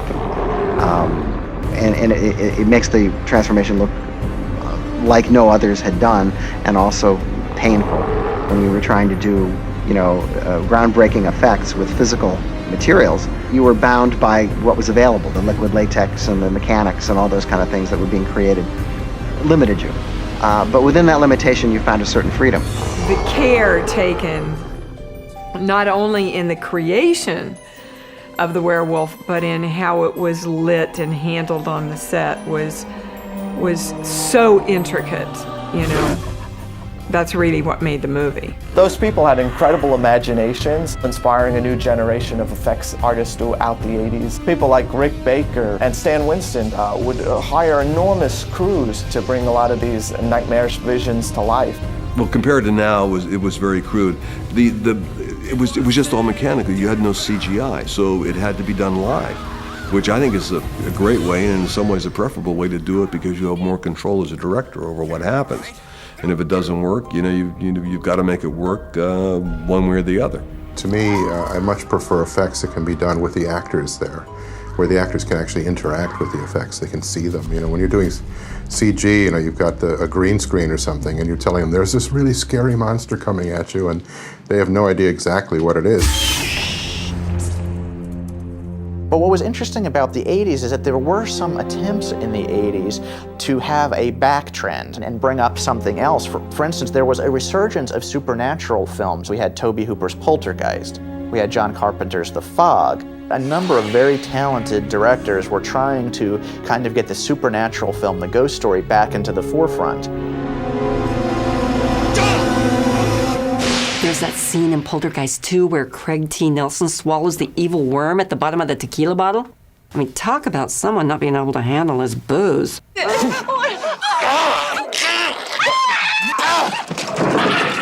That's the last time I ever invited him for 2-for-1 happy hour.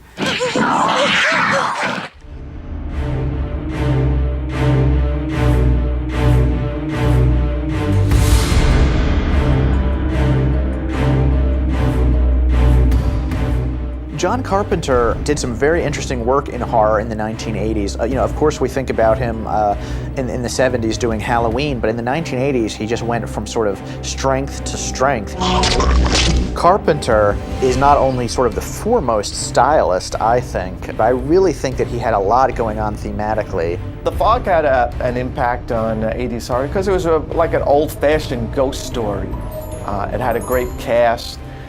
It was a fun little drive-in movie that seemed to win Carpenter even more fans.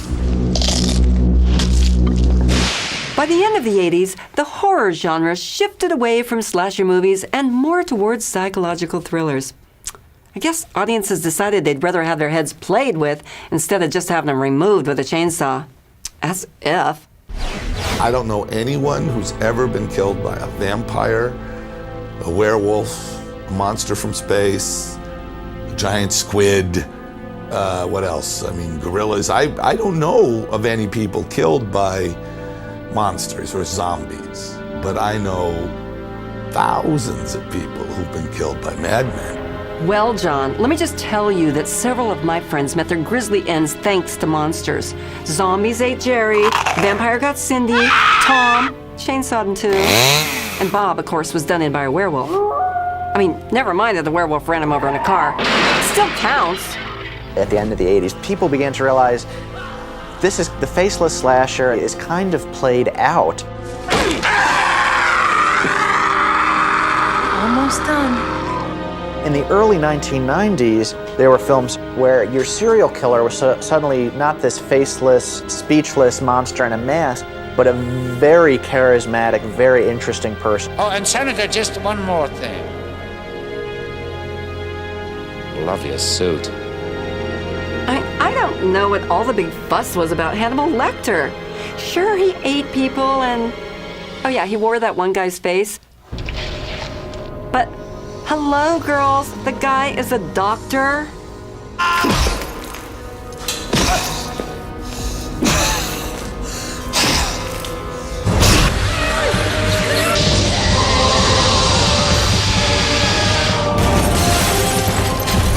A horror film has intricate relationships and stories that build and, flow. All of the tools of cinema are on display in horror films. They have to be. Film is, as of now, still the best medium for the fantastic because you can see it. You can make it real.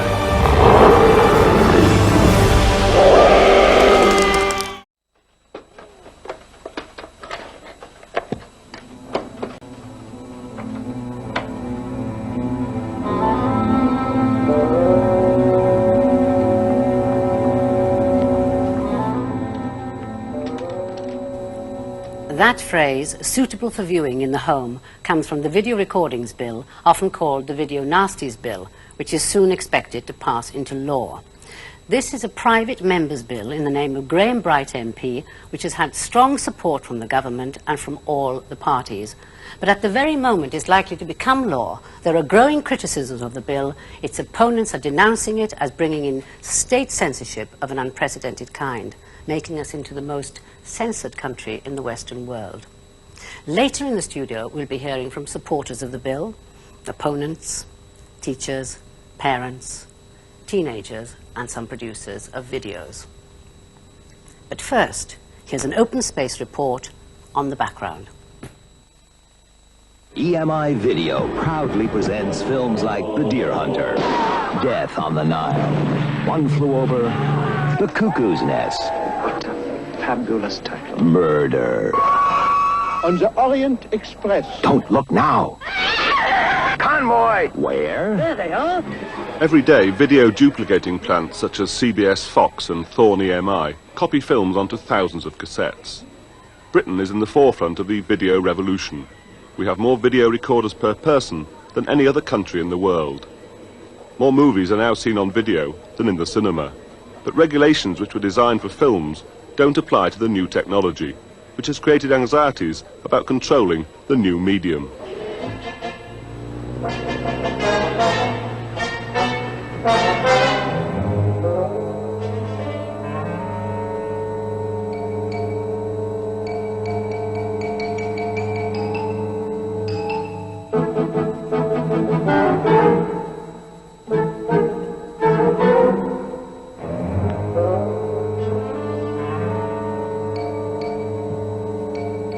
In 1982, under the Obscene Publications Act, police seized 22,000 cassettes in the metropolitan area alone.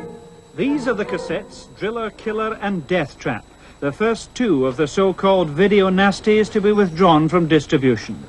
In a test case brought under the Obscene Publications Act, Willesden magistrates ordered their immediate forfeiture. In court, a solicitor for the Director of Public Prosecutions called the material an extravaganza of gory violence, capable of depraving and corrupting those who watched it. And there was a clear warning that though this case was not brought under Section 2 of the Act, which could have led to the distributors, VIPCO, being fined or even sent to prison, this should not be taken in any manner as a norm for the future. For the DPP to go for seizure, when he knows quite as well as you know and I know that people that produce this kind of thing, that make huge fortunes out of this kind of thing, they couldn't care less about seizure. The seizing of the tapes was the cue for a vigorous press campaign to ban these so-called nasties. Critics felt there was an overreaction amounting to a moral panic. I think if I best sum it up by quoting you a very small news item that I spotted in the Daily Mirror. It was nothing to do with video nasties directly. It was about a very nasty attack on some ponies in the south of England. And at the end of telling this story, there was a quote from the Margate police in which they said that the attacker must have been influenced either by video nasties or a new moon. Now, I think that very nicely captures something about the way this whole issue has been presented, that actually that makes it sound very like witchcraft. And the way in which the whole campaign has presented itself has actually ascribed quite magical powers to flickering pictures on screens and how they hypnotize and then drug and then addict children.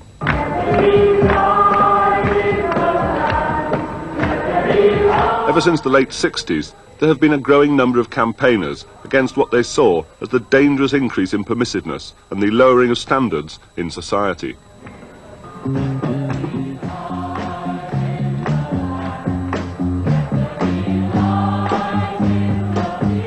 Video nasties were a new battle in an old war.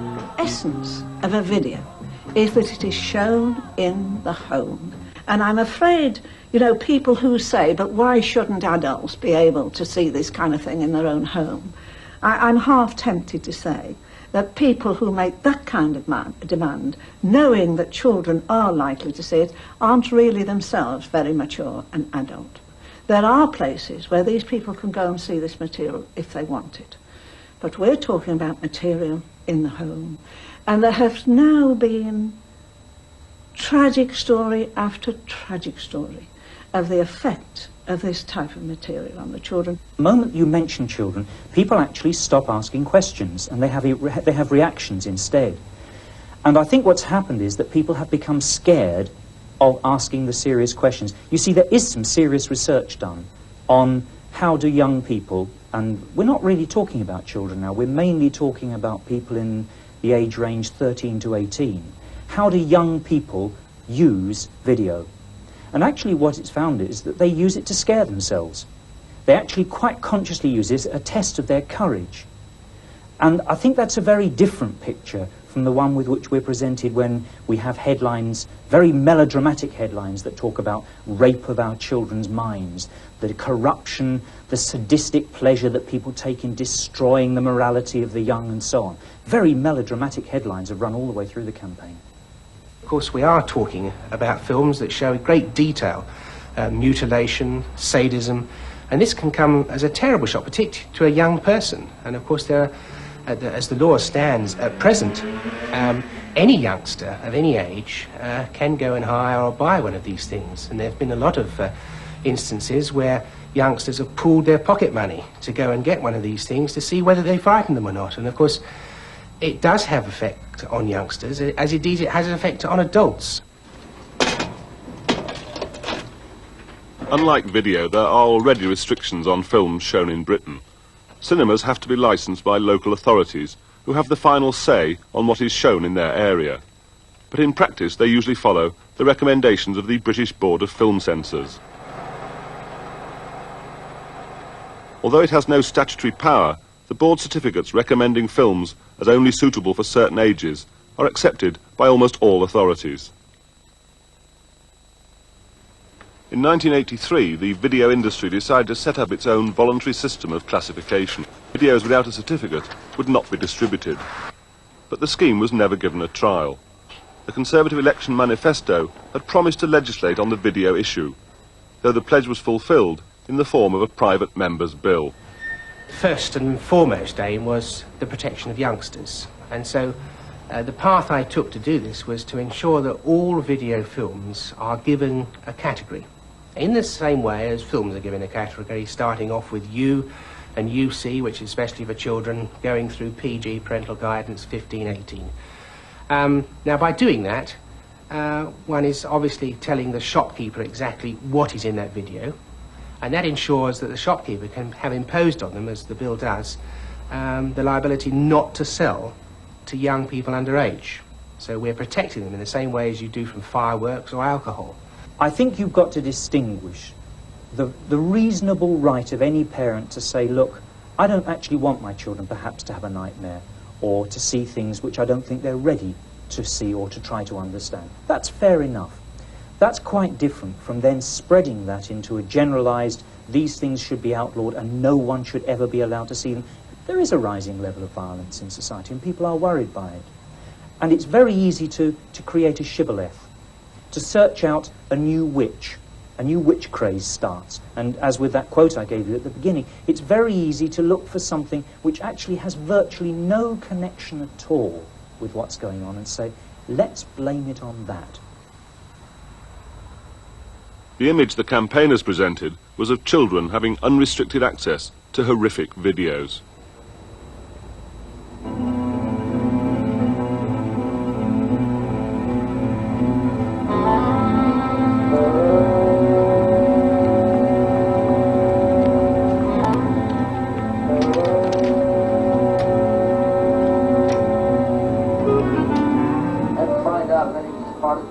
Traces of human skin scraped up the front of the car that might have been involved in it.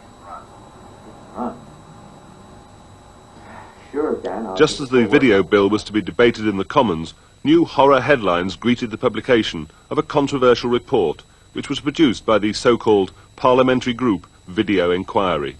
A group of MPs of all parties and from both houses who have a concern with the family and the protection of children began meeting and discussing this, and they asked me if I would direct a piece of research to discover the facts about what children actually are seeing in the home that would enable Parliament to give a rational debate to this subject. The report's claims gave academic credibility to the headlines and were not without influence in Parliament. The bill went through unopposed. We discovered that 45% of children between the ages of 7 and 16 in schools throughout Britain have seen one or more of the so-called video nasties. That's films that have actually been prosecuted in a court of law and found obscene. We've got something for you to do here. It's a questionnaire. Do you know what a questionnaire is? No. Can you guess what a questionnaire is? Someone asks. What do you think? Where you ask questions. Ask questions, that's right. That's why it's called a questionnaire. And on the top... However much the report's claims about children's viewing were believed in Parliament and the press, much of the academic community greeted it with disbelief. We've been trying to get video nasties for a long time, and they're very, very difficult to get hold of. And so it seemed extremely unlikely that 40% of children from the age of 6 years old could have seen a video nasty. The sheer availability of them would make that extremely unlikely, very implausible. And when we saw the questionnaires that were used by the Parliamentary Group Video Inquiry, it became very obvious what was likely to have gone wrong with the research. I mean, it isn't a good piece of research by a long shot, and in fact the questionnaire is very misleading for children. Questionnaires that are self-completed, in fact, are very difficult ones to produce, and it seemed what was happening is that children were very likely to have ticked off the titles of films that they liked the sound of, and not ones they'd actually seen. Within the class, the children were told that this is not an examination and it wasn't a test of their knowledge in any way. They had to work individually and in silence, so they couldn't compare results. They had to, they were told rather that this was of great importance, and it was a privilege really for them to be taking part in this. They had to answer honestly, and there were numerous checks that we introduced on reliability, because obviously children are not very reliable as respondents in any piece of research, and so we designed our research to make sure that we did get reliable answers. Titles of your 3 favourite films. All right, that should be easy, shouldn't it? To test the reliability of the report's methods, Dr. Cumberbatch modified the original questionnaire and tried it out with several groups of children. That's how we went about trying to replicate the Parliamentary Group Video Inquiry research, by substituting in their questionnaire fictitious film titles. It's a normal psychologist ploy, really, to check on reliability of data. And what we did is we made up film titles, Blood on the Teeth of the Vampire and things of that kind, and substituted those for the actual Video Nasties titles in the Parliamentary Group Video Inquiry questionnaire. Now, when we gave that to school children, we found that 2/3 of them claimed they'd seen films which never exist. What's the Hospital of Horrors like? It's a bit scary. What sort of film is it? It's got a lot of blood in it. A lot of blood. I can't say much about it really. I don't think that it's a valid test to give them fake titles. I think that is a dishonest way of carrying out a piece of research. I believe our method was much better, of trying to get honest answers rather than try to fool children into giving dishonest answers. The reason we have been concerned is because huge claims have been made. They were all over the press. Huge headlines saying 40% of 6-year-olds are watching video nasties and being corrupted, and in 5 years we're going to have a time bomb of violence, all directly from their report. All those things are said in there. It had a tremendous role in pushing that bill through Parliament and in helping to stifle any worries that people might have had about it. All this influence for a report that, frankly, would not stand up to a first-year research essay by a student.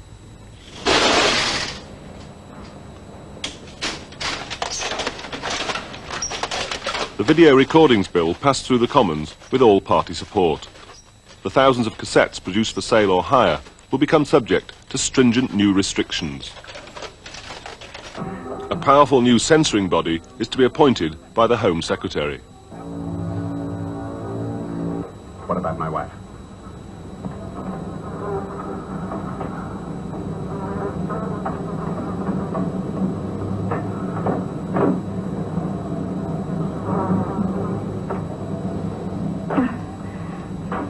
Thank you.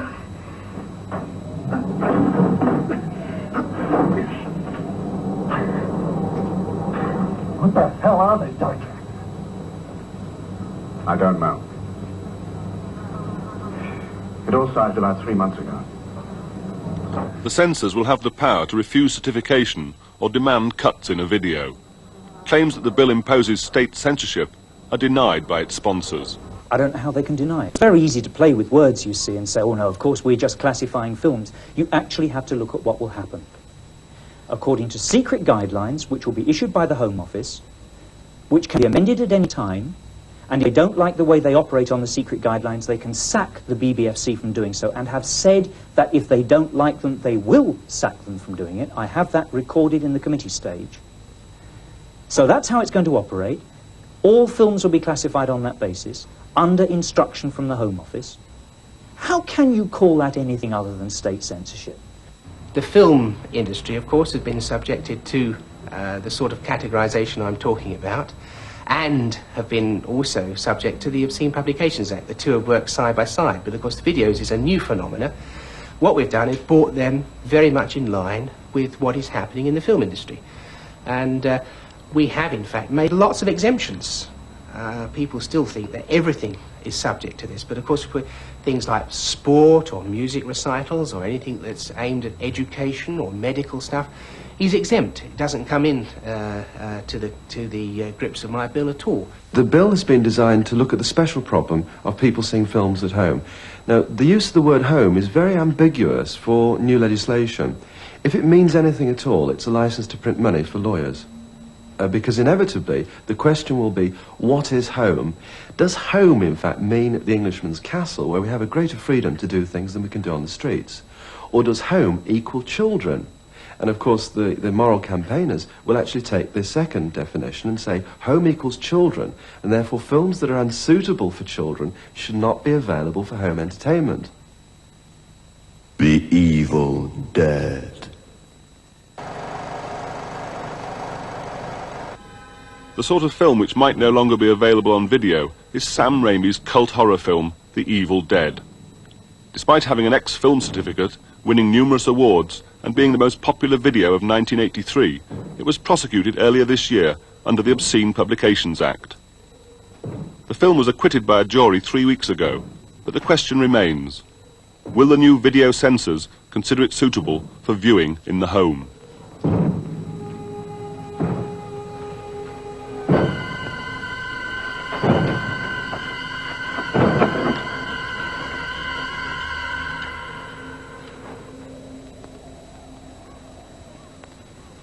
It's supposed to be one of these on here.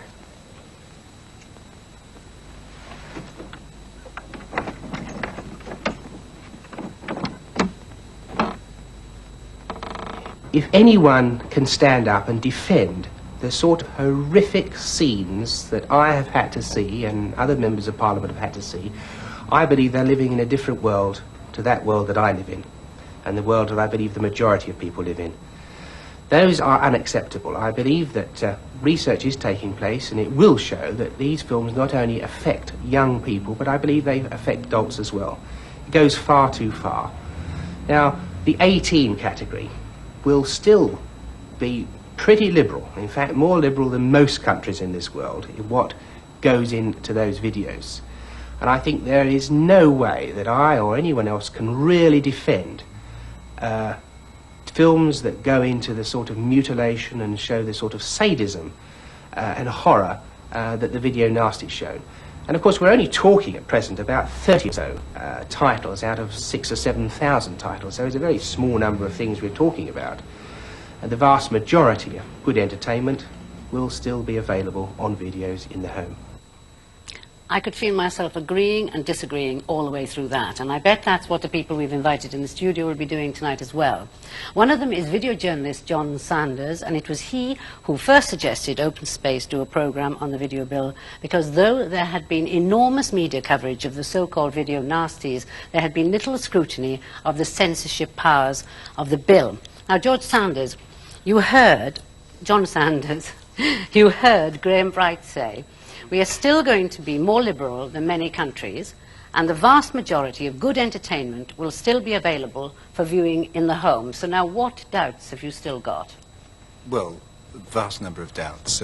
I don't think that the vast majority of movies will be available for seeing in the home, certainly not in the state in which they are at the moment.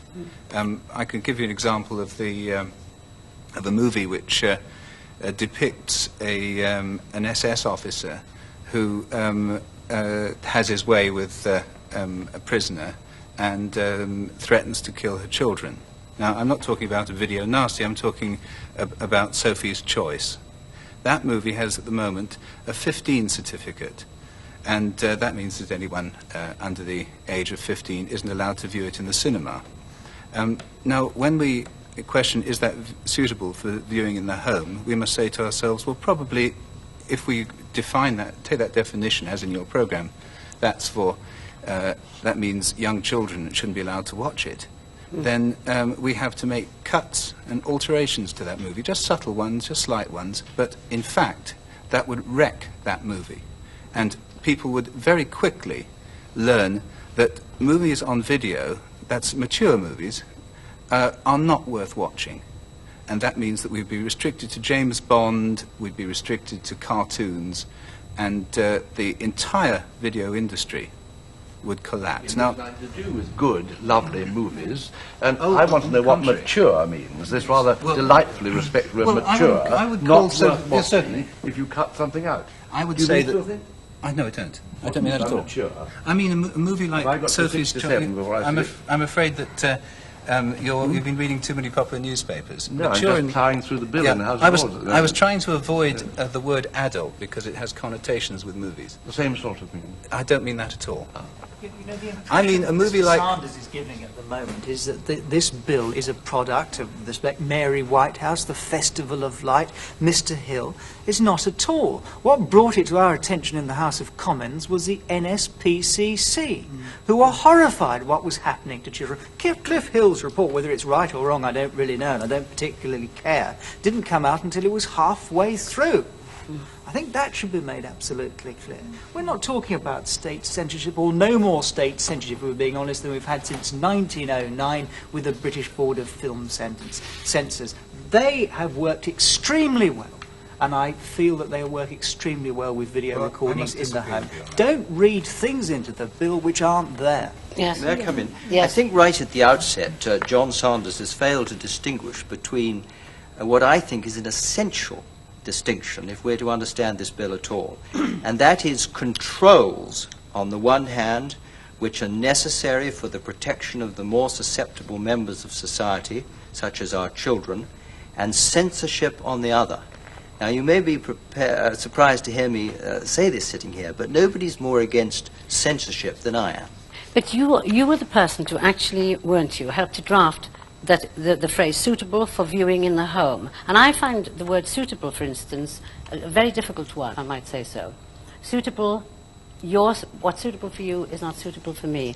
Isn't it a very movable feast, that word? I entirely agree with you. May I tell you the history of this? Before the bill began its passage through either house, the draftsman had left the word simply as suitable for viewing. And like you, I could see no sense in that at all. So I suggested that the words in the home should be added, because it seemed to me that you had to provide the authority charged with this task of sifting out the real nasty with some sort of yardstick. And I don't think there's any difficulty in understanding what that means. Mary, Mary Whitehouse, if I could say you're the queen of campaigners, and you've been well used to a lot of questions. May I put a very personal question to you? As a parent, would you have liked to been told that you were not responsible enough to choose for your children? Oh, I shouldn't even have thought that that was the kind of question that could come out of the bill. You would if not. I was a parent today, and remember that the vast majority now of mothers are working during the daytime anyway, and they come home at night with work to do in the house and the rest of it. And if they're worrying about, and if I as a mother were worrying in the evening as to whether there were certain videos, or even more, if I didn't have them in my home, knowing that children would go out round the corner to their friends and so on and see them there. Mavis, could I just put a question to Martin, wherever he is? Have you got any children? I have 2 children. No, sorry. No. Who are you talking about? I'm talking the gentleman in the red, who is on the film. I certainly have children, yes. You have children. Can I ask how old they are? They're 9 and 13. Yes. Now I want to ask another question. Would you let your children, and have you shown your children, some of the video nasties, the worst kind of video nasties that this bill deals with? Have you shown them to them? I'm happy to answer that question, and I'll have to add something to it, though, in answering it. Yes. I feel personally quite ambivalent about showing them to my children. And I'll be honest about why, because I don't yet know in relation to individual films as to how they would respond to them. Yeah, I can use exactly an analogy. what every other parent thinks. Right, but that, you see, ducks an important question. Many parents look at their individual children and say, is my child ready to understand that kind of thing? For heaven's sake, there is a problem, for example, about at what age you explain to a child why he or she should be cautious with strangers. You encourage them from a very early age to be cautious with strangers. At what age you explain why is a real problem. What we are worried about is the creation of a huge system of censorship to cope with individual parents' problems of how they perceive their children. But it isn't a huge system of censorship. It's a very, very limited one. Now, I'd like to ask you another question, if I may. Do you agree with the Race Relations Bill, which says that these things may not be said, may not be put on film? Do you agree with that bill?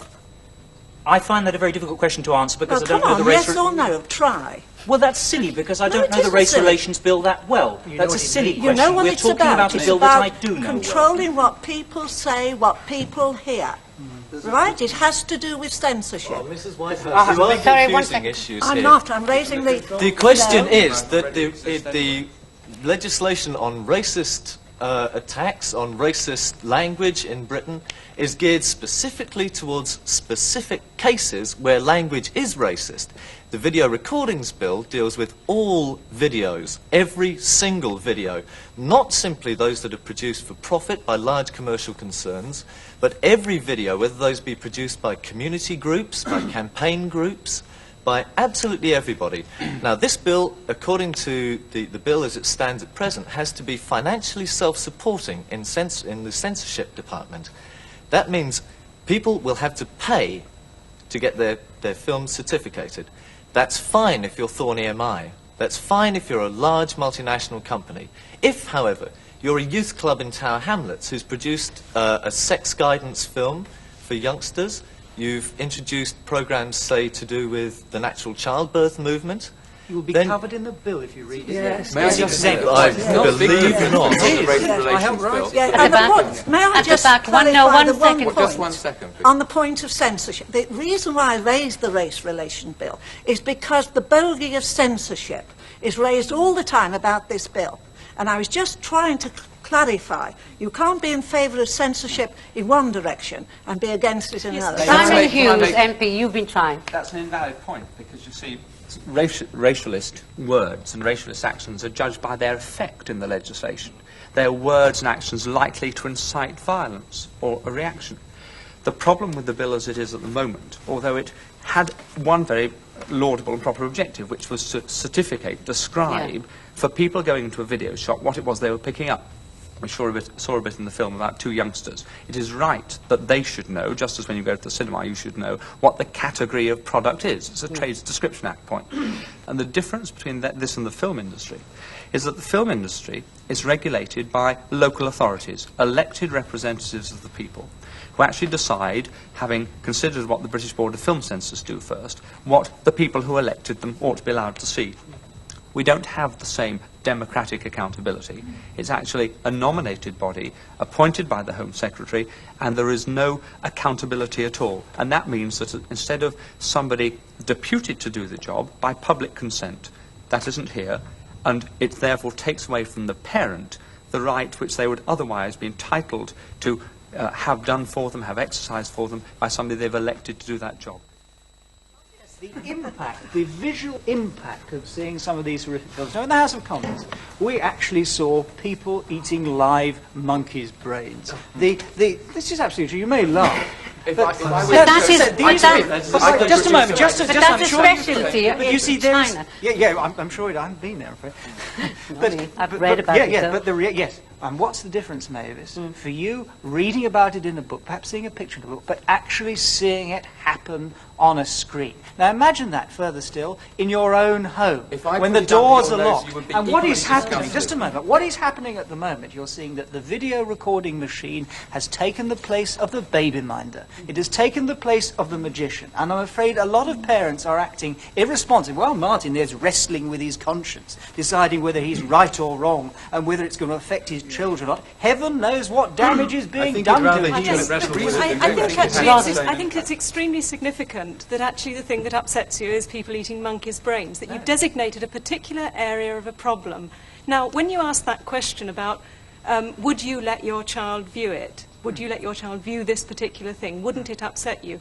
What you don't ask is the other question, which is, what about all the other things that they're watching on television? What about all the revolting, endless, routine representations of, male aggression, of stereotypical families where women are treated absolutely appallingly in certain ways. Now, I'm saying, no, absolutely not put it in the bill. What you have designated is a particular area of problem which happens to correspond to a particular set of right-wing or political views about what is considered to be a problem for this society. Now, I think there are problems for this society, and that is the level of agreed, socially sanctioned male violence. Now, that for me is a problem, but you don't treat it by intervening with censorship, which is organised in a completely undemocratic way and which has very dangerous political implications, when what it's coming from is a particular designation of a particular set of concerns. I think this is a real problem with the bill, and that is that any sort of constructive discussion about it is turned into, anybody who is opposed to the bill as it stands at the moment, is turned into a purveyor of porn who wants to corrupt children, etc. Now, many people supported the bill. As has been said, it had all party support to begin with. When Graham Bright moved it in the House, he said, look, this is a first draft, we'll have to try and sort it out to get it right. Very few changes have been made, and what we have ended up with is a bill which does far more than tackle the issue of video nasties. And Graham Bright is quite wrong on that film when he says that all that happened is that this bill does for videos what has already happened to film. Some examples have been given. Let me just give you just one more. News. Now, news films have always been exempt from classification. I suppose because by the time stuff got classified, it would be olds, not news. Now, news videos, if they portray violence, etc., if they portray perhaps ships being blown up, etc., will not be exempt. Films produced by groups like the Natural Childbirth Trust will not be exempt because they will not, well, it is true, and they will not, well, perhaps people should read the bill more carefully, because we have in fact had the privilege of an organisation of discussing these points with David Mello, etc. Because such videos will not necessarily be produced by the medical profession. I think the argument about books is very interesting, because if you watch that film and you watch the kids going into the video shop, my mind was saying, that's a pity, because it's obviously going to be libraries next, because kids can walk into libraries. I'm going to take the point of the young lady with the blonde hair. You don't mind being called a young lady. The bit about malaggression is quite right. I was talking to a couple of lads. I live in Hackney, right, poorest borough in the country, all that business, but that's nothing to do with it too much. But the lads would go to a local church youth club, and I was talking to them about this because I was coming on telly and all that. And I spoke to one of them about a video film he'd seen. I'd call it a nasty, okay, whatever people call it. It was sexually explicit, and the poor young lady in it, although she probably wasn't poor, she earned a few bob out of it, she was attacked, etc. And he said, what's wrong with it? I said, what is wrong with it is when you go out and get married, if you do get married, would you then want to consider doing those things to your wife? He said, well, yeah, why not? Now, it's another isolated instance, okay, we're talking about the folk earlier on the film about, well, who's got all these figures bandied about? We get down to the brass tacks, folk working in Tower Hamlets and that, they must have heard of consequences like this. I mean, our local radio, because it's full of, well, not full of it, but every other week there's horrible stories in it. I don't care too much about all the parliamentary stuff, it's a little bit above me, believe me. And when it gets down to malaggression, I agree with you. But how do you deal with it? I hope you would be thankful if you were going to be attacked because someone was watching that sort of stuff, that at least there was something to help. Yeah. But I agree with you in the designation of the problem. What I don't agree with is the kind of solution. I don't agree with how the bill is designating the problem. As far as the bill is concerned, the problem is just violence per se. I don't think violence is a problem per se. What I think is a problem about violence is the meanings that surround a particular act of violence.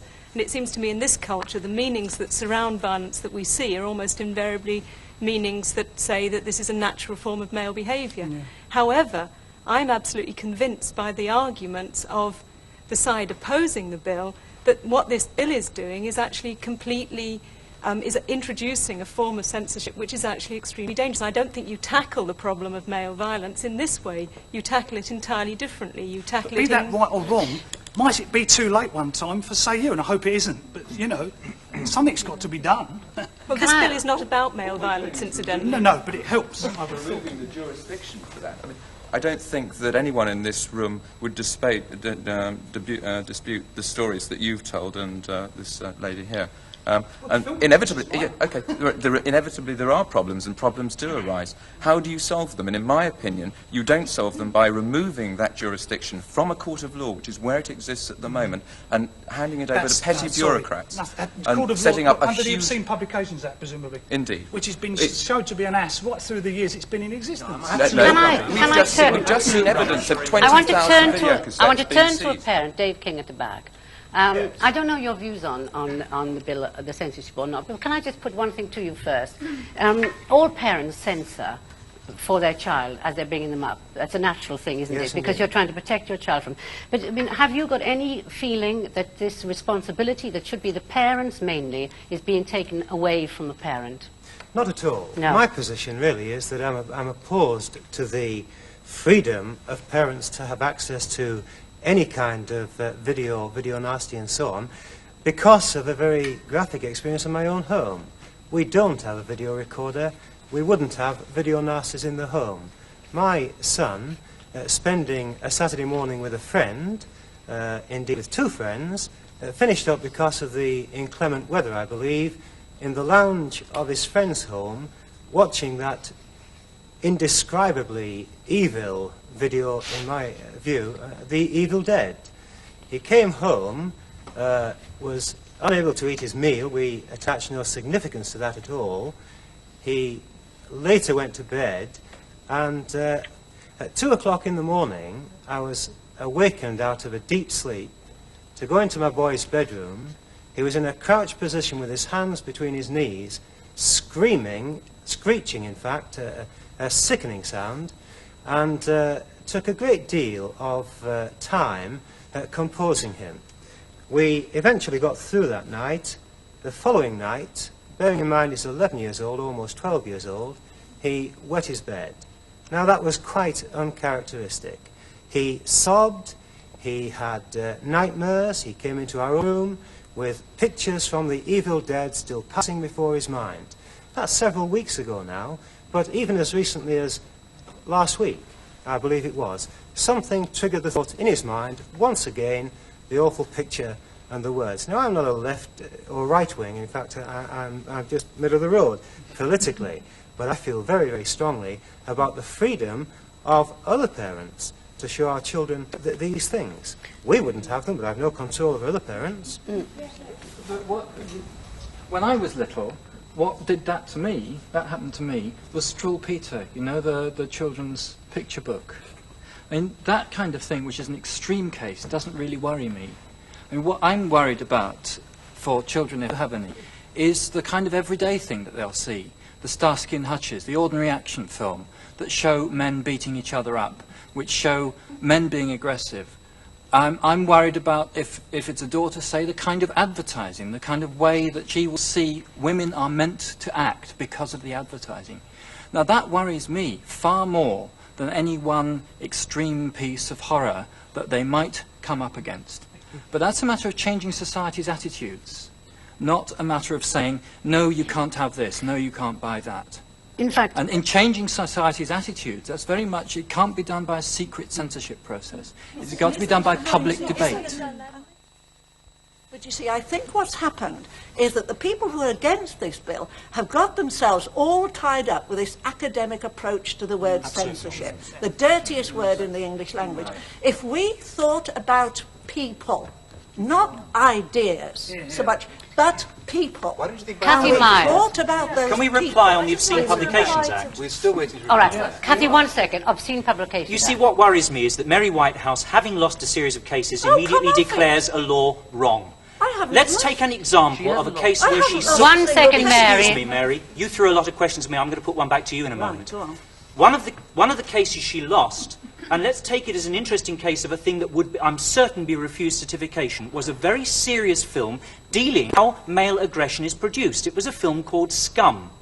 It was a film about the effects of Borstal on its inmates, a very serious film, which happens to use violence in order to show its message. Excuse me, Mary. Well, Don't interrupt, because I didn't interrupt you. Well, this will have to be cut, because the IBA is appealing. The thing has gone to appeal, and we cannot discuss on this We programme. can discuss the film, because the film is the Well, I kind had of nothing film to do that with will the be film, refused certification under the bill, because it happens to use violence in order to convey a message.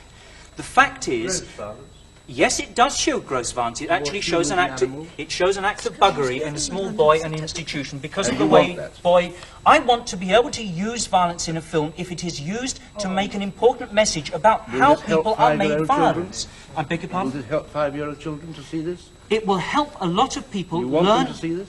What a silly question. No. I don't want them to see Well, then why Tom not and Jerry. support this Because there are other very ways. simple bill to deal Excuse with me. that horrible issue? Because that film has a lot of value other than what a 5-year-old might get out of it. so And you want because them to you see it want on to video. twist everything back to this cartoon not- image of a Oh, child. no, it's video. It's I'm not the sorry. cinema. It's a cartoon image of a child which you throw at us and then try to drag everything, including the obscene publications, into line around this image those of a of us who child. work with children Please every don't. day don't You know, can't the- have and cartoon what I pictures of find kids. interesting is that we have listened very patiently to the arguments put by those who support the bill. As soon as we try to reply, actually a great deal of heckling comes in, because we actually have a more complex case to put. The fact is that violence per se is neither good nor bad.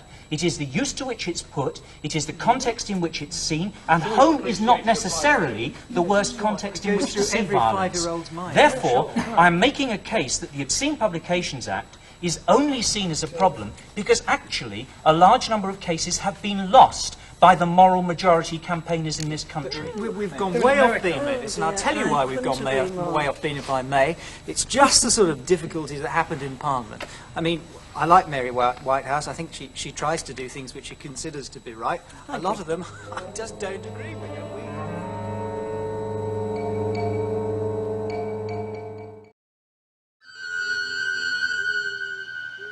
Halloween night. A small American town. 15 years ago.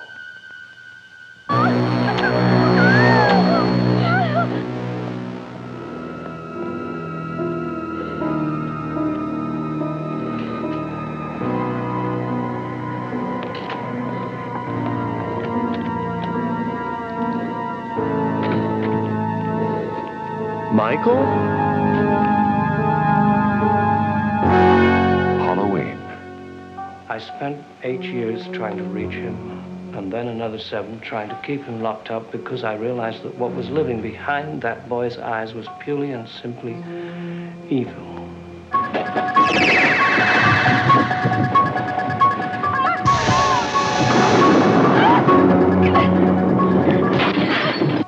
I think he'll come back. Exploring uncharted territory. Totally charted. Just talk. Sure. The only reason she babysits is to have Halloween.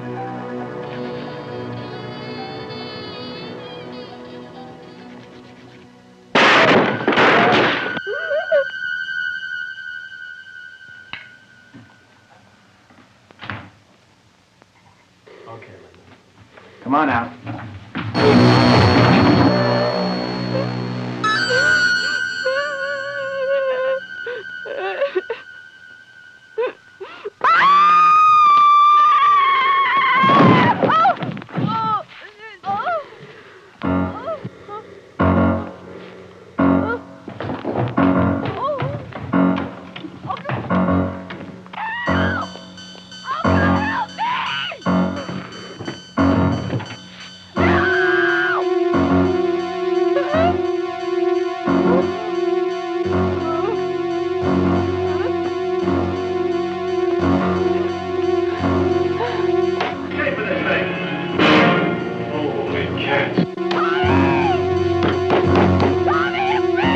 Halloween. The night he came home.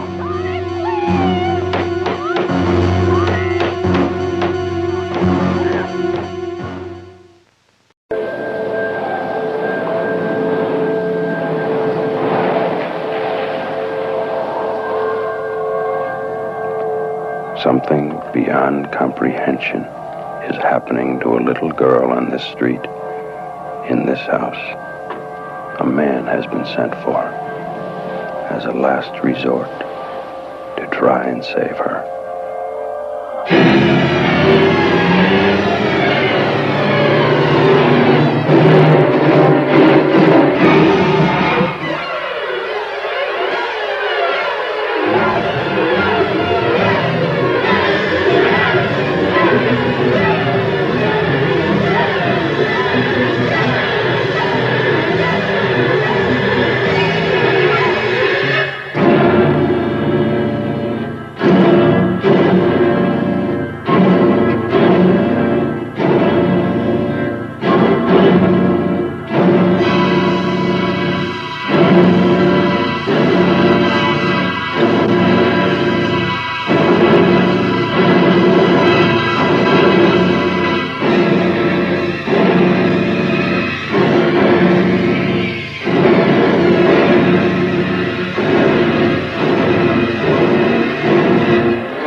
It's the night of the senior prom.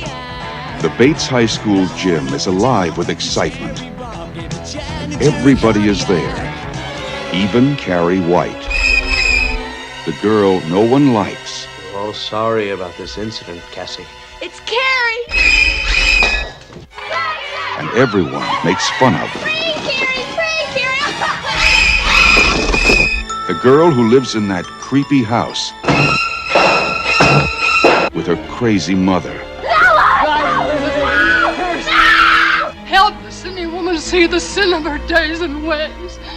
Show her that if she had remained sinless, the curse of blood would never have come on her. The girl with the strange power. If I concentrate hard enough, I can move things. But tonight, no one will laugh at Carrie. If you don't have a date for the prom next Friday, would you like to go with me? She's with the best-looking boy in the senior class. You're just trying to trick me again. She'll be voted queen of the prom. You know, I can make sure that you don't hurt Carrie White anymore. For Carrie, it will be a dream come true. For everyone else, it will be a nightmare.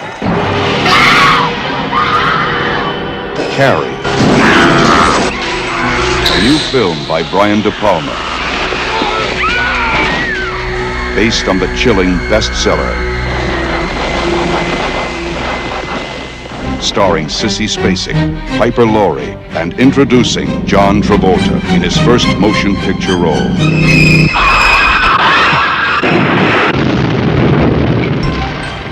If you have a taste for terror, you have a date with Carrie.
In 1968, George Romero brought us Night of the Living Dead. It became the classic horror film of its time. Not that room! Not that room! Now, George Romero brings us the most intensely shocking motion picture experience for all times. It gets up and kills. The people it kills get up and kill. This situation must be controlled before it's too late. They are multiplying too rapidly. Dawn of the Dead. Meet me on the roof at 9 o'clock. Get out. I don't believe We're it. gonna What? get out in the chopper. We've got to survive. Somebody's got to survive. They kill for one reason. They kill for food. They eat their victims. Imagine, if you will, that something has gone terribly wrong. Shoot it, man. Now, accept the fact that there's no escaping the horrible consequences. George Romero brings back the dead. Night of the Living Dead has ended. Dawn of the Dead is here. We must not be lulled by the concept that these are our family members or our friends. They are not. They will not respond to such emotions. Operator dead. Post abandoned. We may never get out of the room. It's everywhere. What the hell is it? Looks like a shopping center, one of those big indoor malls. What are they doing? Why do they come here? Some kind of instinct, memory, what they used to do. This was an important place in their lives. What is it? We've got a war.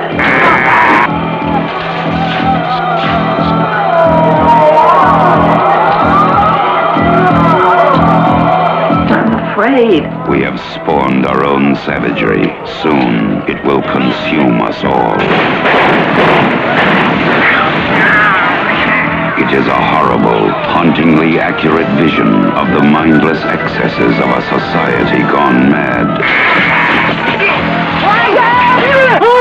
They must be destroyed on sight. When there is no more room in hell, the dead will walk the earth. We are down to the line, folks. We are down to the line. Dawn of the dead.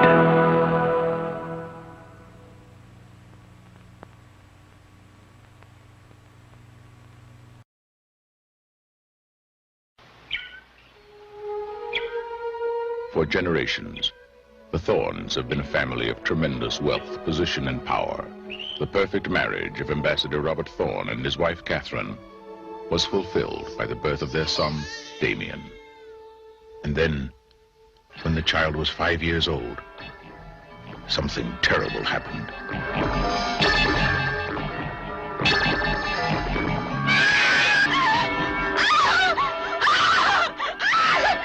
And then it happened again.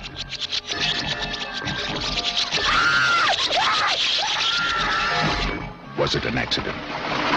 Was it murder? Was it a coincidence? Or was it an omen? Look at me, Damien. It's all for you.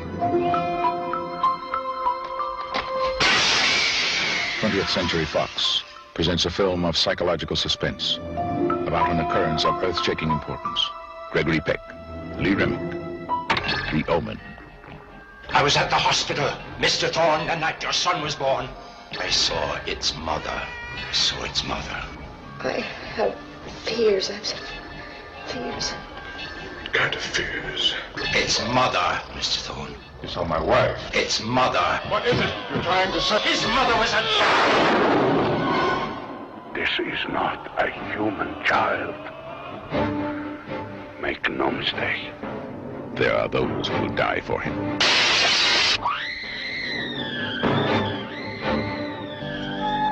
There are those who will kill for him. Who is he? What does he want? Where did he come from? And can he be stopped?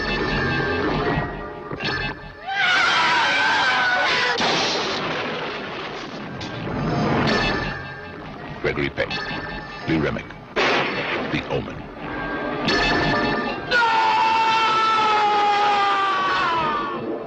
If this is the truth, where does it end?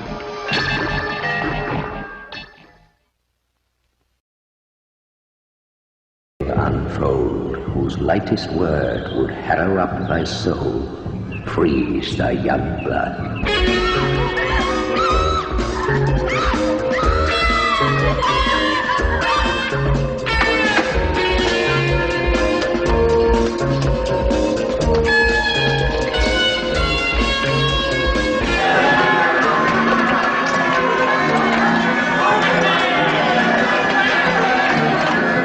I am here to investigate the disappearance of a young girl.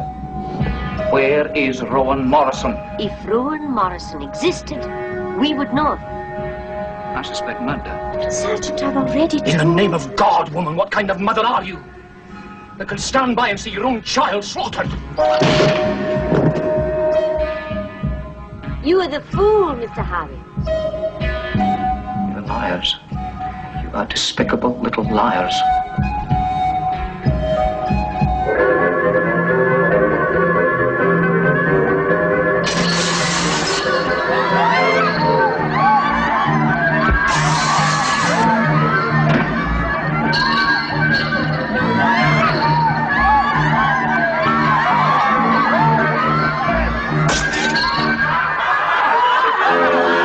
Dear God in heaven, even these people can't be that mad.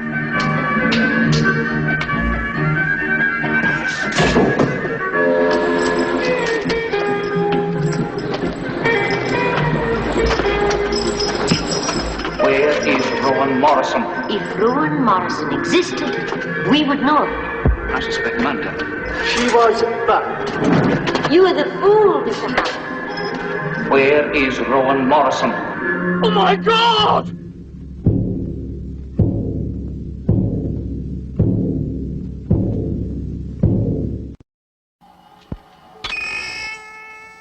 This is the movie that Rex Reed called the most horrifying motion picture I have ever seen. This film is positively ruthless in its attempt to drive you right out of your mind. It accomplishes everything it sets out to do with brilliance and unparalleled terror.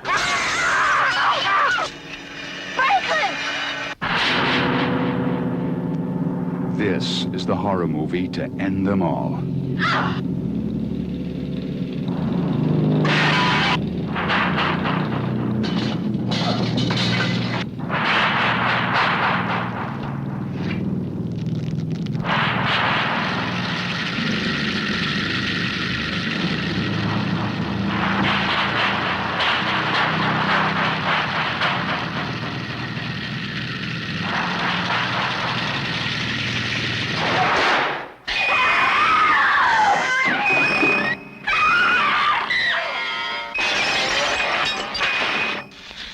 Sally, I hear something. Stop!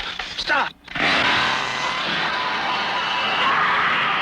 This is the movie Rex Reed called the most horrifying motion picture I have ever seen. The Texas Chainsaw Massacre from New Line Cinema.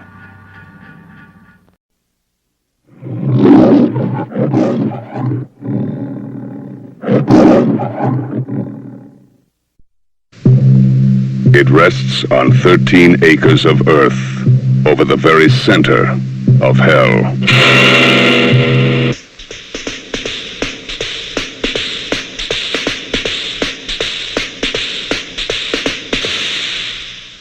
Here is the first motion picture to offer to the daring a look into the final, maddening space between life and death. The last house on the left. To avoid fainting, keep repeating. It's only a movie. Only a movie. Only a movie. Sights and sounds far beyond anything you've tested. The last house on the left. To avoid fainting, keep repeating. It's only a movie. Only a movie. Only a movie. Take as much as you can. Only a movie.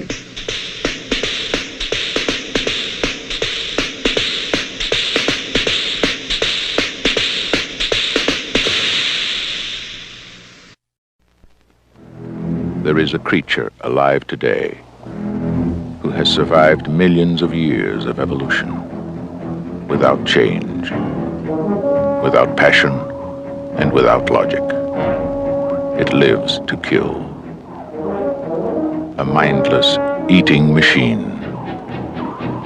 It will attack and devour anything. It is as if God created the devil and gave him jaws.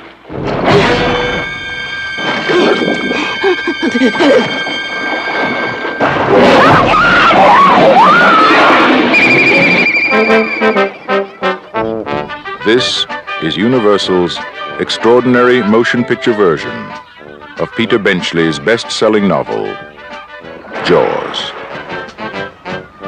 I just found out that a girl got killed here last week, and you knew it. You knew there was a shark out there. You knew it was dangerous, but you let people go swimming anyway.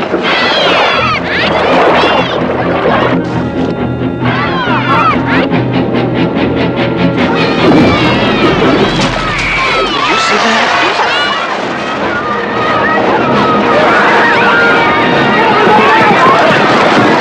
It's all psychological. You yell barracuda. Everybody says, huh? What? You yell shark. We've got a panic on our hands on the 4th of July. Is it true that most people get attacked by sharks in 3 feet of water, about 10 feet from the beach? Yeah. What we are dealing with here is a perfect engine, an eating machine. We're not only going to have to close the beach, we're going to have to hire somebody to kill the shark. Bad fish. But I'll catch him and kill him. Did you hear your father? Out of the water now! This shark, swallow you whole. You're going to need a bigger boat. That's a 20-footer. 25. 3 tons of them. Hurry up. He's coming straight for us. Don't split up now. Don't wait for me. Now! Shoot!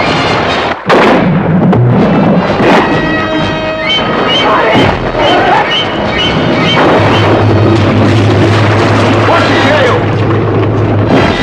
Give him room! I can't! He's trying to run! Oh! Cut it quick! I can't hold it! Hurry! Break it up! Brody!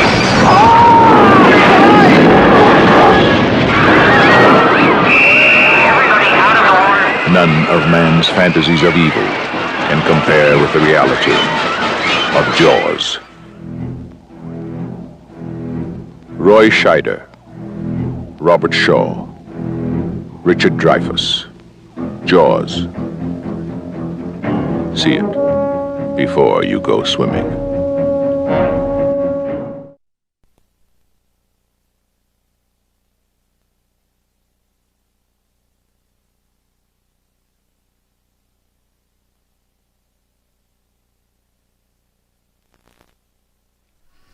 Between 1980 and 1989, the horror genre gave us well over 200 slasher flicks.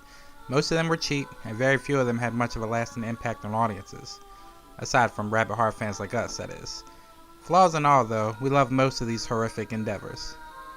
Taking the format of 70s classics such as Black Christmas, The Texas Chainsaw Massacre, and, of course, the quintessential slasher movie, John Carpenter's Halloween, studios realized they could make a lot of money chopping up teens. So much so that the genre would collapse in on itself like a dying star before the decade was done.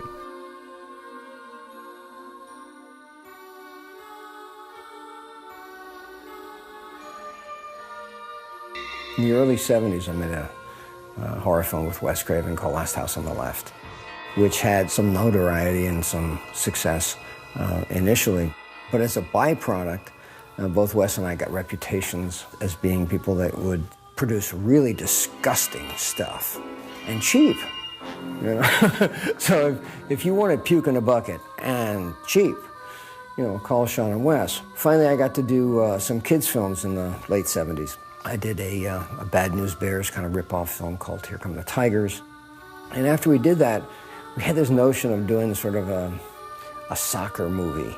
Well, at that point, everybody was saying what America really needs now is a good family film. So Sean and I set out, and he got the funding, and God love him, we made 2 wonderful family films. And once again, America had lied. It did not want to see good family films. Evidently, America wanted to see Halloween, because in 1979, Halloween was absolutely raking in the box office dollars.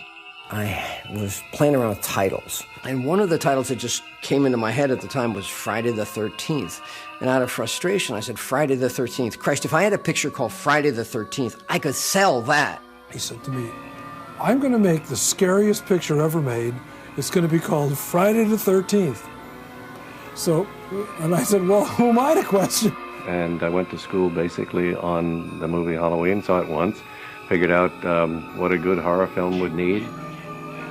First of all, you have to start with a prior evil, something that happened a long time ago that was really bad. Then you have to have a group of adolescents, or slightly post-adolescents, who are in an environment in which they cannot be helped by adults. The other thing I learned from Halloween is that if you make love, you get killed. So I had to figure out a way to do that.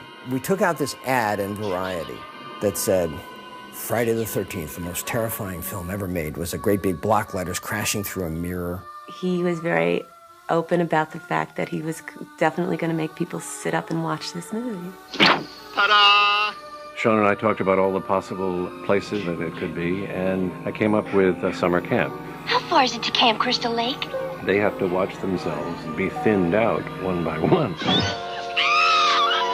I had some theater owners from Boston who had invested initially in Last House on the Left, and they came in for a meaningful chunk. With all of that stuff in hand, suddenly I was able to raise the money to make a picture called Friday the 13th. You're going to Camp Blood, ain't you? When we were doing the setup for the movie, we hired this guy named Walt Gorney. The function of Crazy Ralph is to set the tone for this horrible geographic area. You're doomed if you stay here. We cast nobody that wasn't willing to go out and get dirty and have special effects applied to them and just accept it on faith. We're going to go out and do all this stuff, but I swear to God, it's going to be okay. But when you've had a dream as long as I have, you'll do anything. Everybody was young and overacting. Terribly overacting, everybody. Hey, wasn't that the road up for Camp Crystal Lake back there? We shot this picture in a tiny little town in New Jersey called Blairstown. We shot completely below the radar out at a Boy Scout camp. Camp Nobi Bosco, that's what it was, which stands for North Bergen Boy Scouts. Camp Blood. They're opening that place again? We had to wait for the Boy Scouts to all go home and go back to school before we were able to come in, make a contribution to the Boy Scouts, and camp out there basically for 3 weeks or 4 weeks while we shot the movie. Steve, cabin B's all ready. Jack and Marcy are gonna get drenched. We didn't actually have a real whole script. We would get pages that day, and they would change what we did have. They'd change them the next day, you know? So it was kind of like we got to find out as we were going along. How are you? Well, I'm Mrs. Voorhees. The image always was of me was that I was this girl next door. And of course, I've always said that there wasn't a gal that ever lived next door to me that I wanted to be like. I'm not afraid. Betsy Palmer had worked in television on the morning talk shows, and she was squeaky clean. Comparable to the Doris Day type. I was always trying to prove that I wasn't the girl next door. I had a Mercedes, which I'd had a number of years, and it broke down on the Connecticut Turnpike. So I said to myself, I need a new car, universe. And I went out to go shopping for a car, and I found a little Scirocco. I thought, oh, that's what I want. I want a cool little car like this. And so the phone rang, and my agent said, how would you like to do a movie? I said, great, that'll pay for the car that I want to buy. And he said, well, now there's just one other thing I have to tell you. He said, it's a horror film. And I said, oh, no. So the script came, and I read it, and I said, what a piece of... What monster could have done this? And I said, oh, nobody is ever going to see this. It will come and it will go, and I'll have my Scirocco. The real iconoclastic part of Friday the 13th was taking Mom and apple pie and standing it upside down and saying, you've never seen a mother like this. I didn't get up there and try to play a bad lady. In fact, I tried to play a good lady who'd gone a little wrong, but that was because she wanted to save more children. She didn't want them to die. Oh, I couldn't let them open this place again. This was the mother that I never had, the one who would protect you and go to any horrible lengths to do it. And you do. You want to do that. You want to all of a sudden get very kind of, I'm that bad lady. And I was beginning to do that, and Sean would say, no, Betsy. He said, just play it straight. That's all. Kill her, Mommy. Kill her. Kill her, Mommy. Kill her. What we needed to do was create something that had an element of circus in it. But we had no idea how to do any of this stuff. I think Steve Miner said we should hook up with Tom Savini, who had worked with George Romero on Dawn of the Dead. He would be looking through my screenplay and be saying, well, I noticed you have a hatchet in the face on page 38 or whatever it was. And he turned to Sean and said, do you want a fake face and a real hatchet, or you want a fake hatchet and a real face? Savini just said, anything's possible.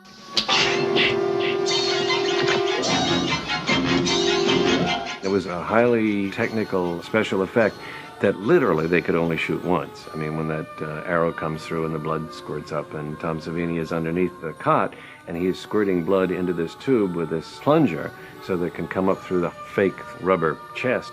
After the shot, Sean says, cut, and everybody applauds, and Tom Savini comes out from underneath the bed covered in blood, and it's sheep's blood, and it's going like this, and it's just awful. And somebody says, what happened? And he said, well, I started to hit the pump, and the fitting gave way. So blood was going all over the place, so he had to literally blow on the pipe to make the blood come up through the arrow and then look like Kevin Bacon was squirting all over the place. If you're going to sit there and blow sheep's blood up through a tube in Kevin Bacon's alleged chest, you're giving a lot. And then, of course, you get the one shot with the hatchet in the face, which is, of course, the styrofoam hatchet glued onto the real face. And that was the other thing about it. You waited for the next one to happen. It's about the build-up to the tension. It's about the don't go in there. It's about, oh, don't go in there. Can I help you? One of the most memorable aspects is the music. It's iconographic now. It's that...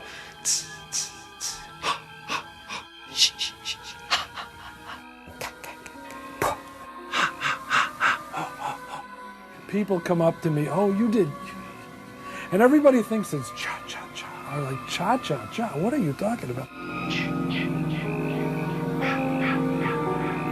I got this idea from the picture. There's a close-up of Betsy Palmer's mouth. Get her, Mommy. Get her. Kill her. The mouth is going, kill her, Mommy. Kill her, Mommy. So I got the wacky idea to take kill her, Mommy, the first two letters of kill, K-I, and ma, M-A.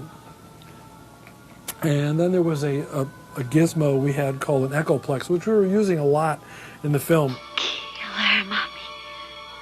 Kill her. I went to the microphone, and I don't know why, but I just went, and it went, then I went, wow, and whoa, I went, that's pretty spooky. So I think it's obviously a success because everybody remembers it. And we were at the last penultimate draft, and Sean said, Victor, we need a chair jumper for the end. And I said, okay, and I went back to my drawing board and borrowed from all of the best horror films I've ever seen. And so we have the dream sequence with Adrian King floating around in that rowboat, and then the hand coming out of the water, and it's Jason. The ghost story is over, so you can turn on the lights. So Dawn comes up, and she's on this beautiful placid lake. When the kid comes up out of the bottom of the lake, he comes up musically at a point where it's also unexpected. Then you had the audience. The part of Jason, we wound up hiring Ari Lehman. He came out and did it. We were both so cold and freezing. They had the heaters there, and they had towels as soon as we came out. And we did it a few times. And I'm going, Sean, are you sure we want to do this again? He goes, we're going to get it. We're going to get it right. Don't worry about it. This is it. But I certainly did not suggest in that scene that he was hydrocephalic or deformed in any way. Tommy Savini showed me this Polaroid, and I didn't have my glasses on at that night. And I said, now who is this? He said, oh, that's your son, Jason. I said, why does he look so strange? He said, oh, he's a mongoloid. I said, what? I said, that wasn't in the script. He said, no, but they thought he didn't look weird enough, so we were making him up.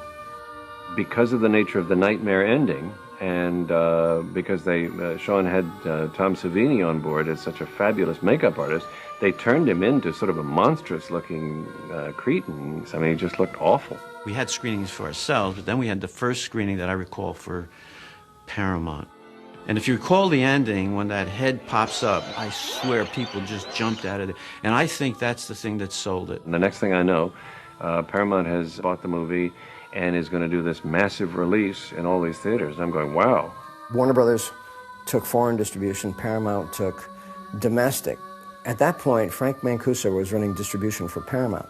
And he made a choice to take this no-star independent film, release it nationally with a national budget, and see what happens. And the notion of doing an independent film that would ever be released nationally had never occurred.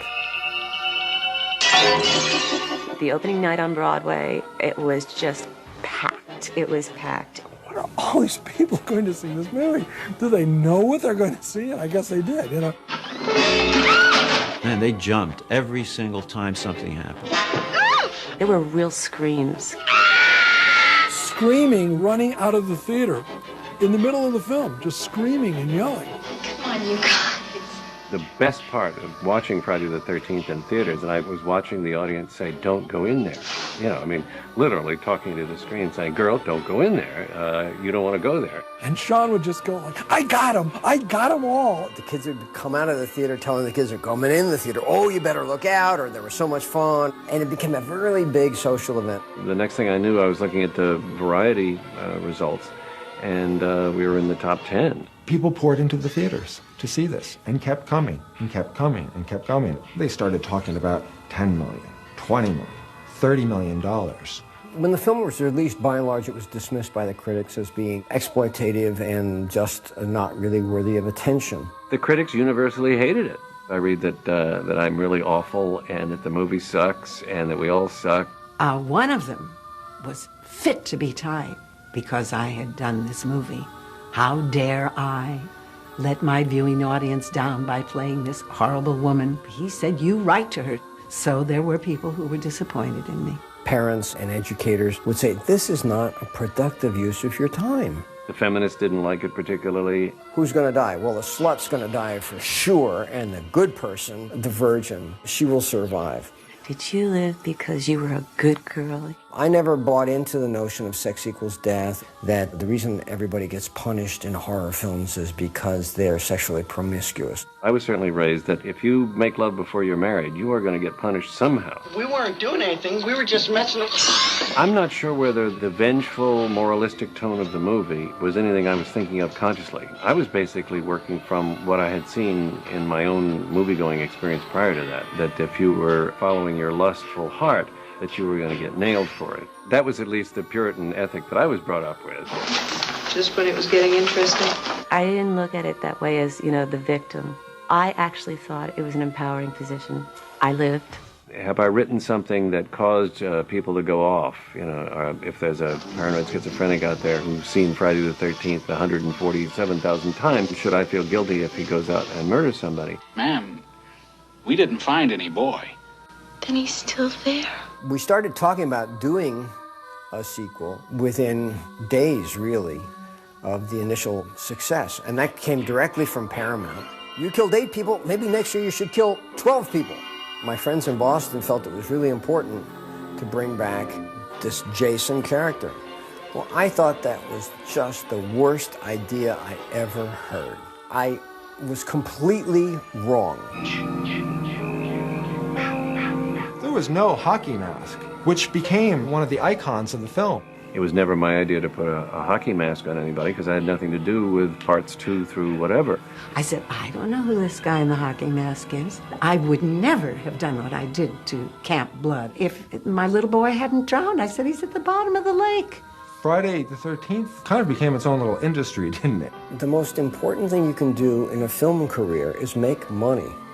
Because if you make money, people will let you make more films and take other chances, and nobody will blame them. So I've had a lot of opportunities given to me as a result of doing this one little film in New Jersey. Oh, God help them.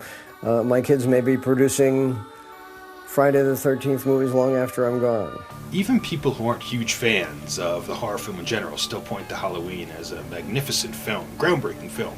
But on the other hand, Friday the 13th, which came out only 2 years after Halloween, is looked upon with really universal derision.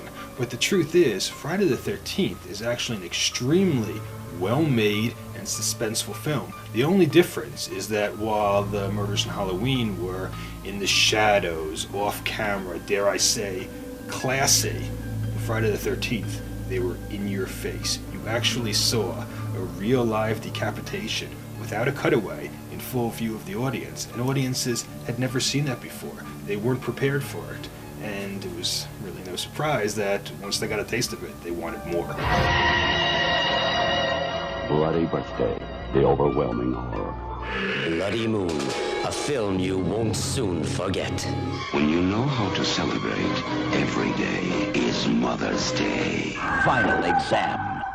He's come back. On the one night they were celebrating New Year's Eve, he was out, ending their life. I'm going to commit murder. This latest motion picture is another. You're making nothing but really big films now, aren't you? The last one was Money Pit, which Steven Spielberg was involved in. That was. Yeah. And this one with your Jackie Gleason. It's big time, and we're making it with only big time folks. So I'm in the big time days. And there was a time, I guess, when you obviously were not in the big time. I did not make big time films for a great majority of my life, as a matter of fact. What was the first film you made? The first actual appearance on camera I made in a movie was a movie called He Knows You're Alone, which is a epic hack and slasher film. You remember the hack and slash period of filmmaking? In which every movie had a knife rack in it. You know, the girl would be at home and they'd pan across the kitchen, there would be a knife rack loaded with knives. And she'd hear a noise, she'd go off into another part of the house and you'd come back and there the knife rack would be without a knife in it. Knife rack! That's the type of movie that it was. How long ago was this? This was 800 years ago. This was 1943. This I believe, it was 78, 79, something. Was that before your television show? Yes, it was. Yeah. It was. I played a guy in this movie. I always said that if this was Gilligan's Island, I would have played the professor. It was that bad a role. I had nothing to do with this. And was the thing released? It actually was shown? Yeah, it came out. When we were making it, when the guy who wrote it, who was a very nice guy, very talented writer, it was called Shriek. Actually, it was called Shriek! Then, while we were making it, it was called The Uninvited.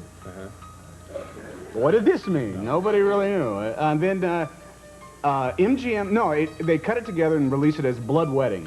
Blood Wedding! And then there was finally came out of the title, He Knows You're Alone. He Knows You're Alone. The whole title was, He Knows You're Alone, so don't go in the house because he's going to stab you with a knife. But they chopped it up. And this is all of the victims were brides. That was the deal. The psycho killer had to kill brides. Now, he could either walk into, a place where a wedding was going on and, slash away, or he could overhear somebody talking about their wedding. Or go to Bloomingdale's, look through the registry. Yeah, just, find out who's getting married. Number 709. What's the pattern on the knives for this one? I'm most interested in fear, the emotion of fear. For example, why, after seeing Psycho, were so many people afraid to take showers? Not me. I never saw the movie. You were afraid, right? You bet. Fear fascinates me. People pay to be scared. When you think about it, it's real ridiculous. At Lanier College, they have the finest security, the best teacher-student relations, strictly enforced curfews. Shh. What was that? And a killer. You had a situation where one film led to another, It wasn't as if, the National Endowment of the Arts was throwing money at these producers because the slasher film was really helping the culture. It was that filmmakers, somewhat by accident, hit upon a formula that was so embraced by the mainstream movie-going teenage audience that they just took off. And for years and years, producers and directors could really do no wrong. Any shitty movie with a holiday in the title, with a masked killer that was attacking usually scantily clad dressed females, just did bonanza at the box office. One terrifying night of unspeakable evil. New Year's Evil. In the early 80s, when the slasher film was in its heyday, this corresponded with the birth of the home video generation. So you had a whole new demographic of kids, of fans, who loved and devoured these films, who never in a million years would have been able to see them in the multiplex. Success breeds success, and imitation really is the sincerest form of flattery, and nowhere is that more apparent than in the slasher film. So while these great American slashers were in their heyday, you also had other countries trying to copy their success. You had Bloody Moon out of Spain, you had Snapshot, or The Day After Halloween from Australia, also from Australia. You had Nightmares, also known as Stage Fright. Then you had Pieces, which was financed by American money. It had a Spanish director. It was set in the US, but actually filmed in Spain. And then, of course, you had all what we think of as prototypical American slashers, like My Bloody Valentine, Happy Birthday to Me, Prom Night, Terror Train, that were really Canadian tax shelter movies, which were usually produced, directed, and starred by Canadian filmmakers.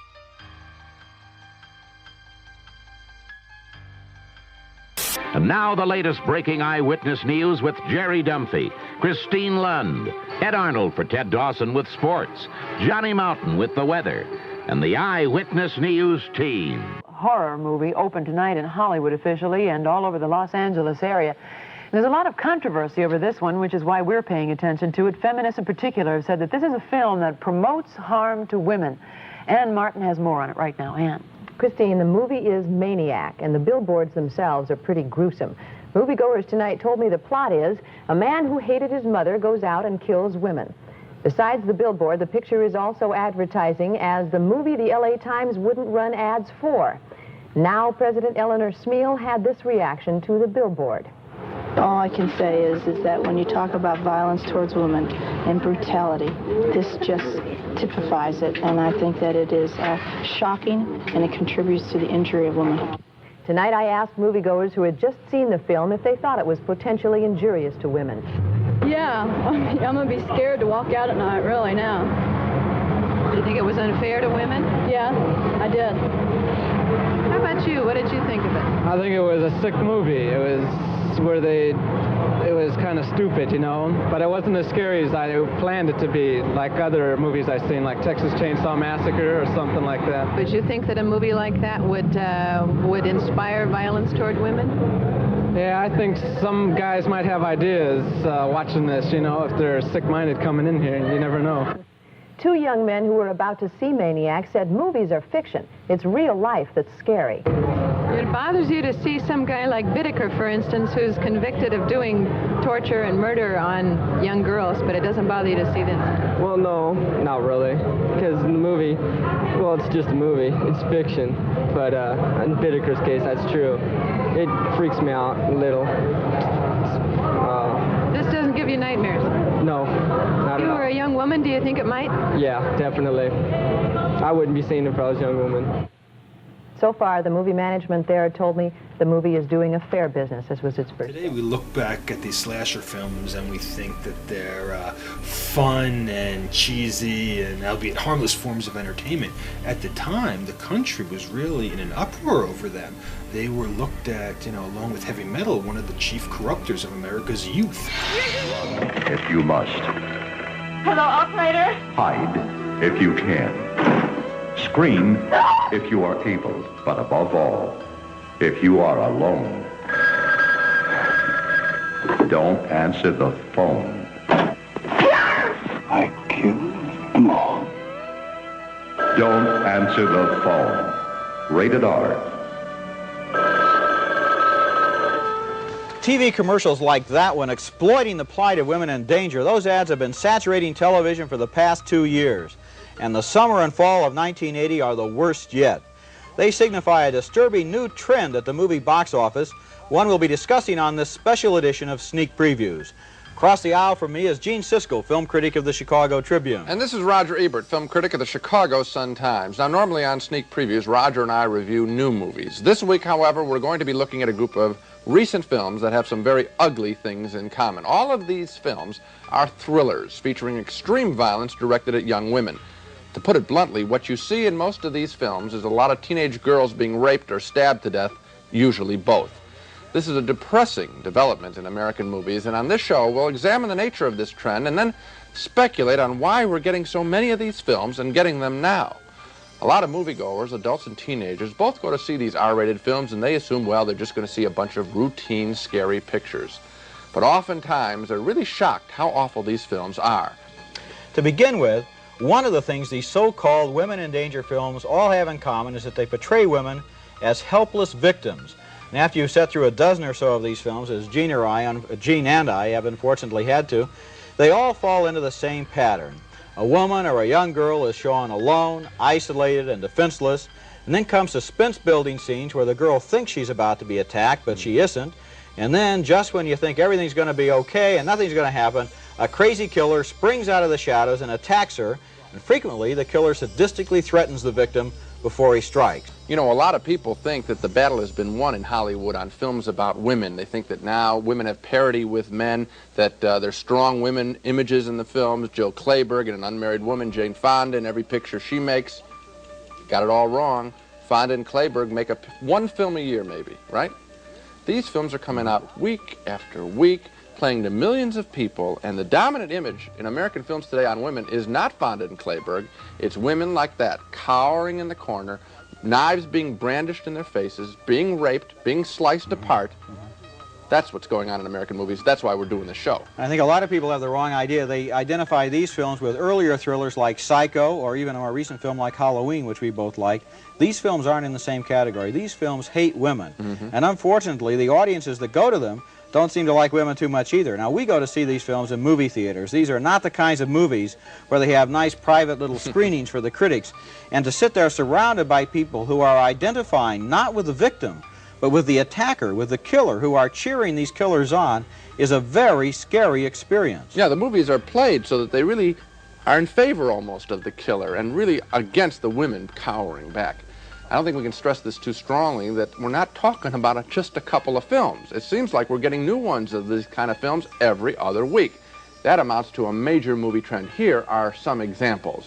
There's Prom Night, with teenage girls being slaughtered at their high school prom. The ad campaign is, if you're not back by midnight, you won't be coming home. There's Don't Go in the House. A guy who was tortured by his mother burns 3 women to death. The cell line here is, you have been warned. And there's Terror Train, in which 6 college students at a masquerade party on a train are stalked by a psychopath. And there's The Boogeyman. A supernatural killer haunts a house. Here's one of the ads for The Boogeyman. You can't hide from him.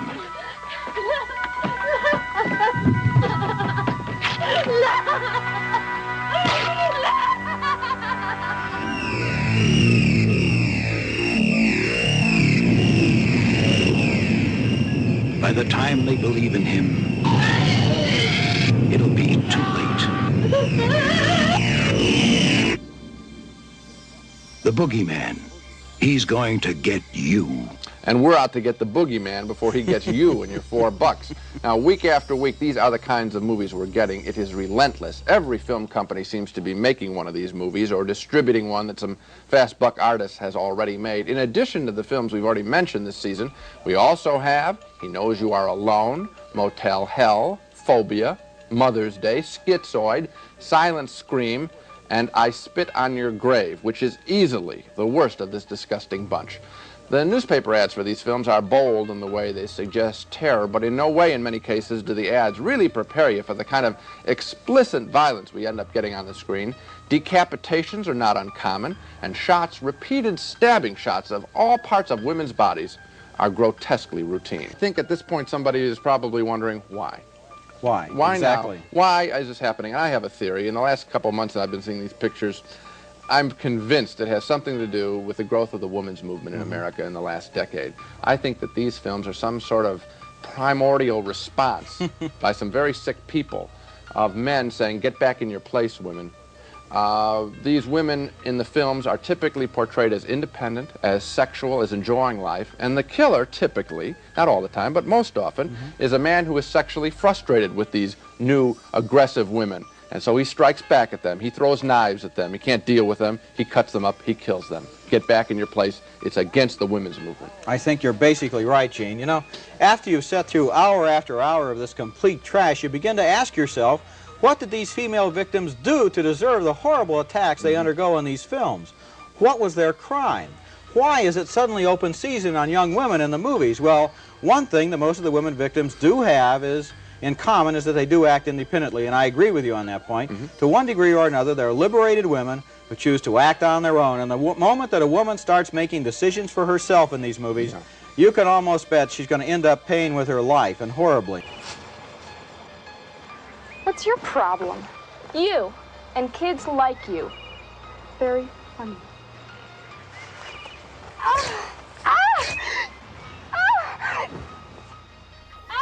One such film that was particularly shrouded in controversy was 1984's Silent Night, Deadly Night. The TV spots depicted a man dressed as Santa carrying an axe and murdering people, causing enraged parents to picket the movie during its opening weekend and subsequently got the movie banned.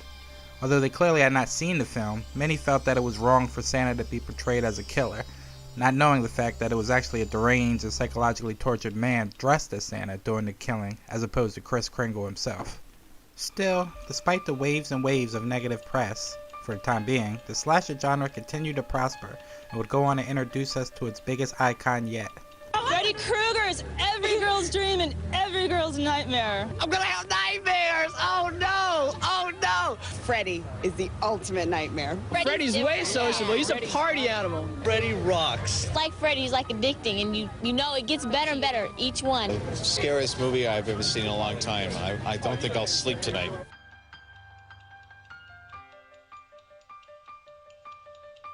When writer-director Wes Craven first imagined Dreamstalker Freddy Krueger, the ideas bouncing around in his head were equally sick and clever.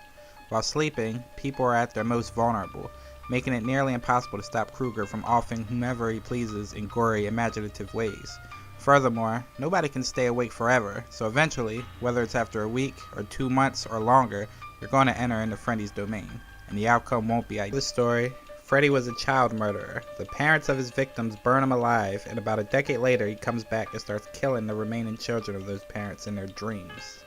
Yeah, Nightmare on Elm Street was inspired by, I think, 3 articles in the LA Times over a period of about a year and a half. The first one was kind of sketchy, and it was the story of a young man dying after having a severe nightmare, and they couldn't figure out how it happened medically. And then there was a second story about 9 months later, and the newspaper didn't seem to correlate it. They didn't seem to remember the other story. And then the third story, and the one that really made me feel that I have to write a script about this, was this kid. All these kids were Asian, all were Southeast Asia, all had come out of kind of war zones from Vietnam and Pol Pot, the killing fields. And their families had gone through location camps, and then it ended up in the United States. This kid was having nightmares, and he said, somebody's after me in my nightmare. If I sleep, I know I'm going to die. And his father was a physician, and he said, I'll give you sleeping pills, you'll be all right. We've come through a horrible time, now we're in America, you're safe. The father started giving the kid sleeping pills, and the kid supposedly was taking them, but he stayed up, and he stayed up for something like 5 days. It was like an amazing, just keeping himself awake almost by putting matchsticks in his eyes. And then finally he fell asleep while the family was watching television.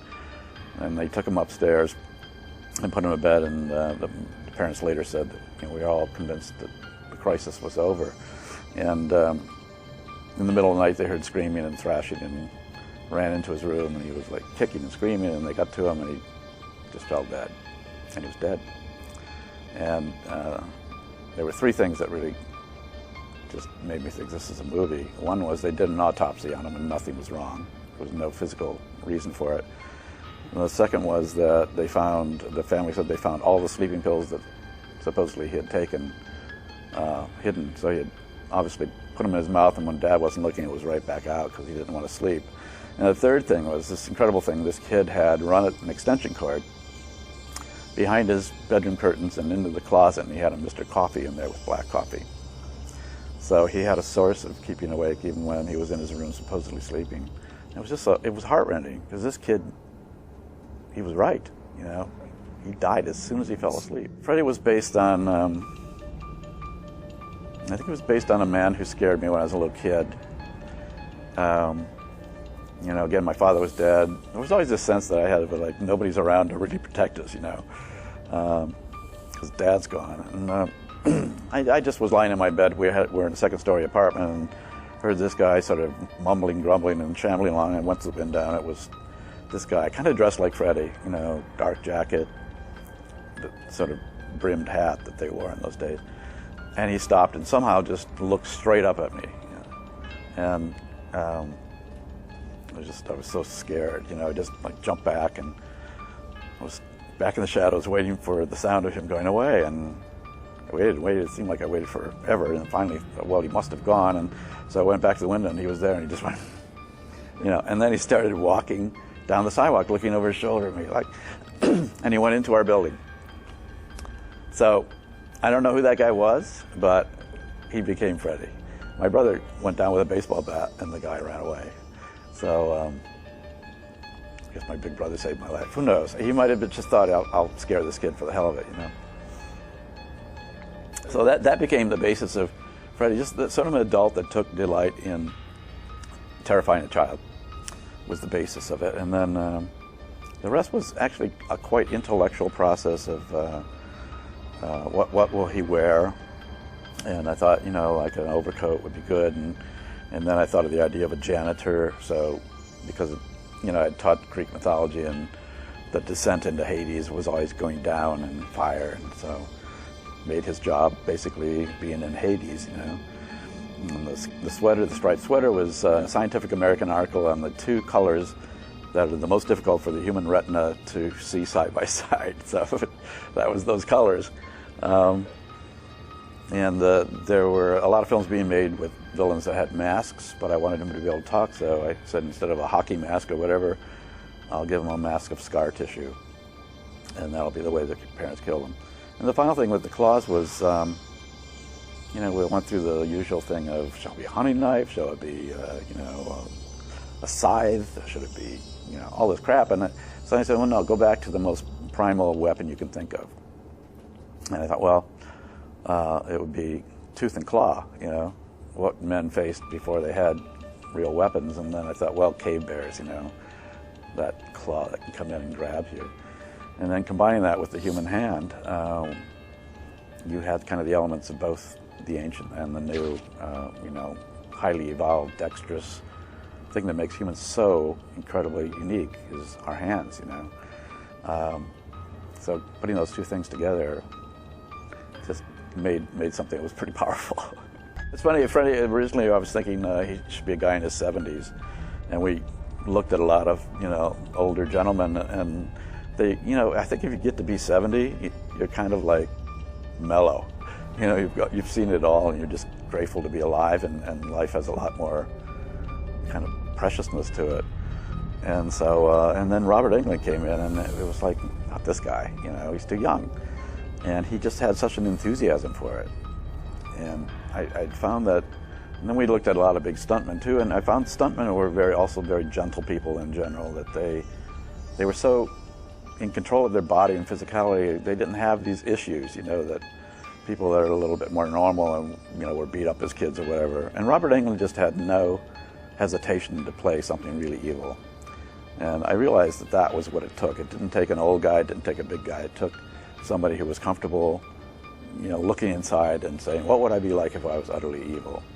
And a lot of people can't do that, you know. They don't want to go there, so they'll play it kind of bold, you know, kind of too big, or they'll kind of do it jokey, but, you know, Robert was willing, at least in the first one, to be serious, and that's what worked. The beginning of these films for me was, I believe it was my second audition for the film. I went to a casting office in Hollywood, and it was very crowded. There were, it seemed like 12 or 15, you know, young women, and we were each going in one by one, and I got to go in with Amanda Wyss, and we went in together, and I read for Wes, and I remember during the reading,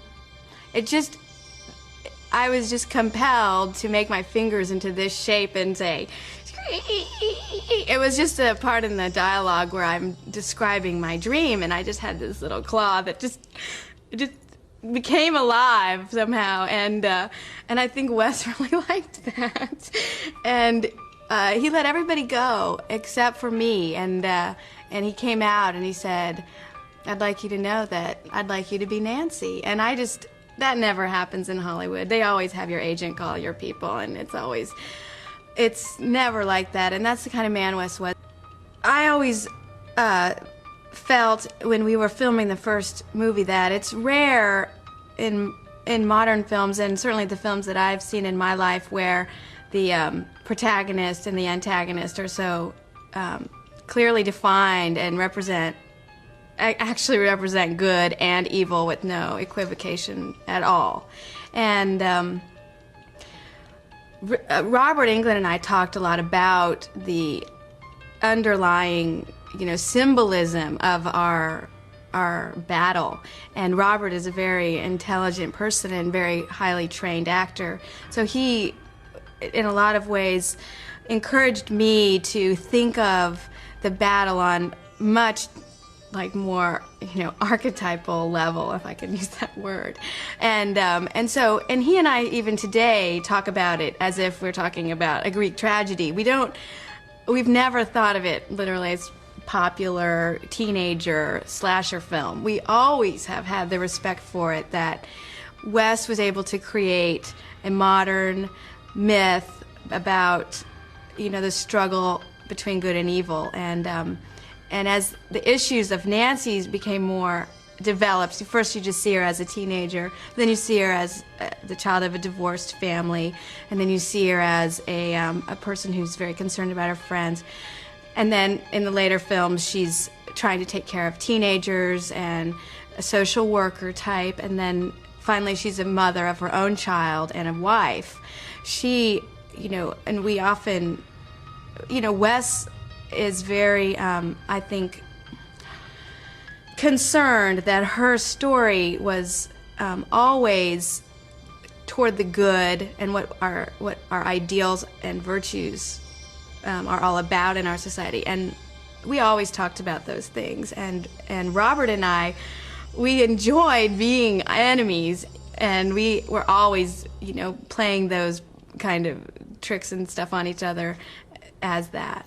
After we had finished the first film, it was such a small film. I mean, our budget was so small. And when we had the screening, we had it in a little screening room at Warner Brothers, and me and Johnny had arrived late, and Amanda Wiss, and all of the people had come to my house first, and we'd had, you know, a little celebration. We got to the theater, and there were no seats for us, so we had to sit on the floor. And the fire marshal came and told us we couldn't show the film because the theater wasn't big enough. So some people either left or we ended up sitting on the floor. I mean, it was so small film, written all over it, you know. And our clothes had all come from the, you know, Salvation Army, basically. Maybe with some new socks thrown in here and there. It was pathetic when I think about it. And then they made the second one, and I thought, I can't believe they're doing that. I mean, of course it was successful, so I could believe that they were doing that, but to me, I was very glad, like, I don't want to be part of that. And then I remember a trick-or-treater came to my door who was dressed as Freddy, and I went, he's big. He's a household name. Freddy Krueger is it. And I was in college at the time, and fraternities were having parties, and people were coming dressed as Freddy, and no one ever came dressed as Nancy. But people came dressed as Freddy, and I thought, well, this is even getting bigger. And I realized this is what they're going to make a lot of money off of, and I never thought I'd be part of it again. And then Wes had had a falling out with New Line Cinema, so I knew I was kind of attached to him, and I knew I wouldn't be a part. And then they let Wes write the screenplay for the third one. And he called me and said, I'd like to put your character back in, and I'd only want to do this if you said now that you would be in it. And, you know, the same gracious way that he always does things. And I said, oh, he called me on my birthday. I said, this is the best birthday present I could have ever gotten. I said, this is, and I assumed he would direct it, and I was like, of course, I'm so excited. And then he wasn't signed up to direct after all, and Chuck Russell came in and he rewrote. And so we made that film. And, you know, by then it was just on its own. Nightmares. They have a way of coming back. First you have one, then another. And before you can scream yourself awake, you find yourself plunging into a Nightmare on Elm Street 3, Dream Warriors. Yes, it's your favorite bad dream, once again slashing its way into the hearts of America with... Hold it right there, Squidlips. If you think I'm going to settle for just another sleazeball video promotion, you must be dreaming. Show some respect, buddy. This ain't your average drive-in movie schlock we got here.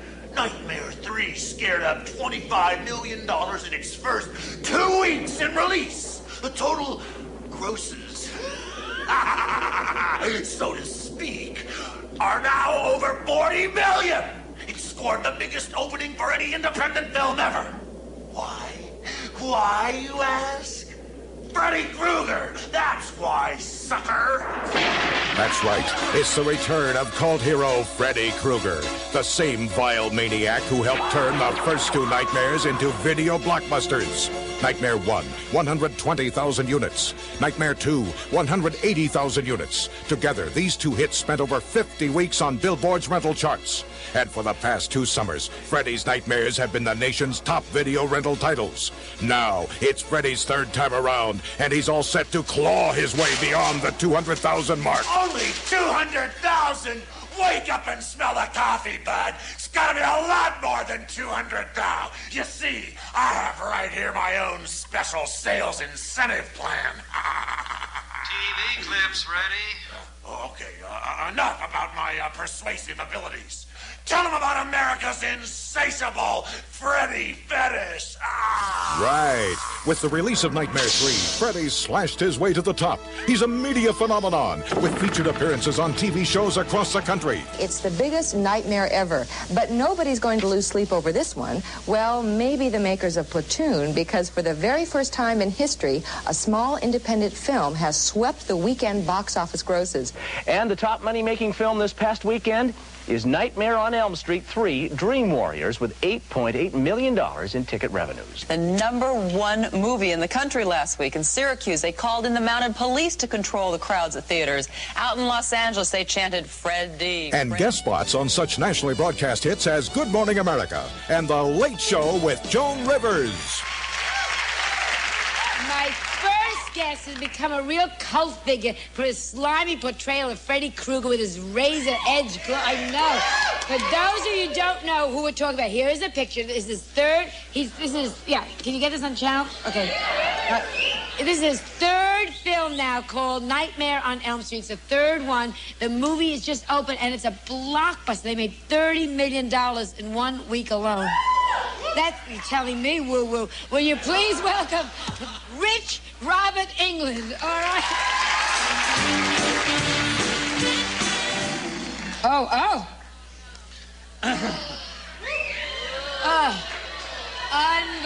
The worst.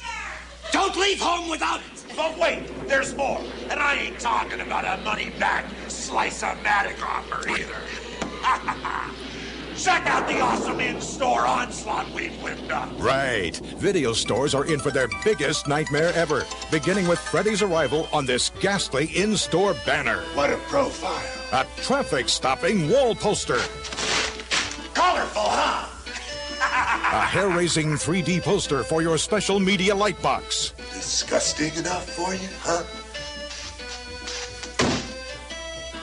And a monstrous, larger-than-life floor display, guaranteed to have your customers screaming for... Hey, who else?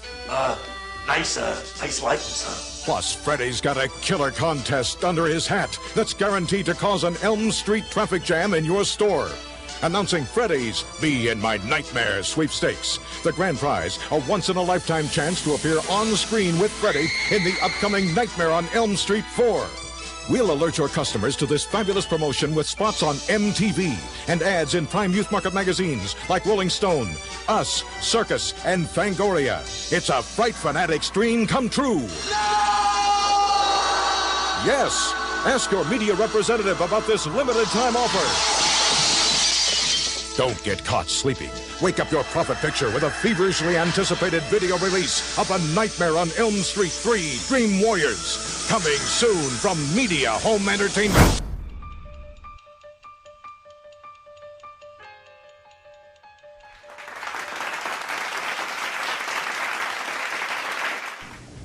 The term deranged sociopath gets thrown around a lot by the media, but it really applies to my next guest. Starting today, you can see him in Friday the 13th, Part 8. Jason Takes Manhattan. Please welcome Jason.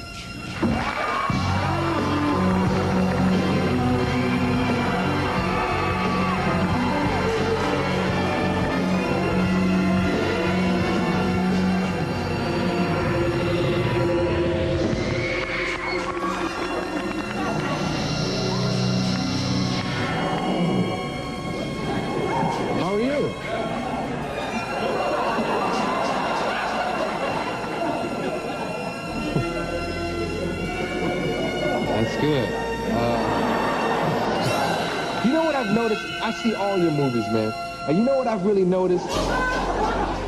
You're angry. And I don't mean to laugh, excuse me, it's just the way I am. But you're angry.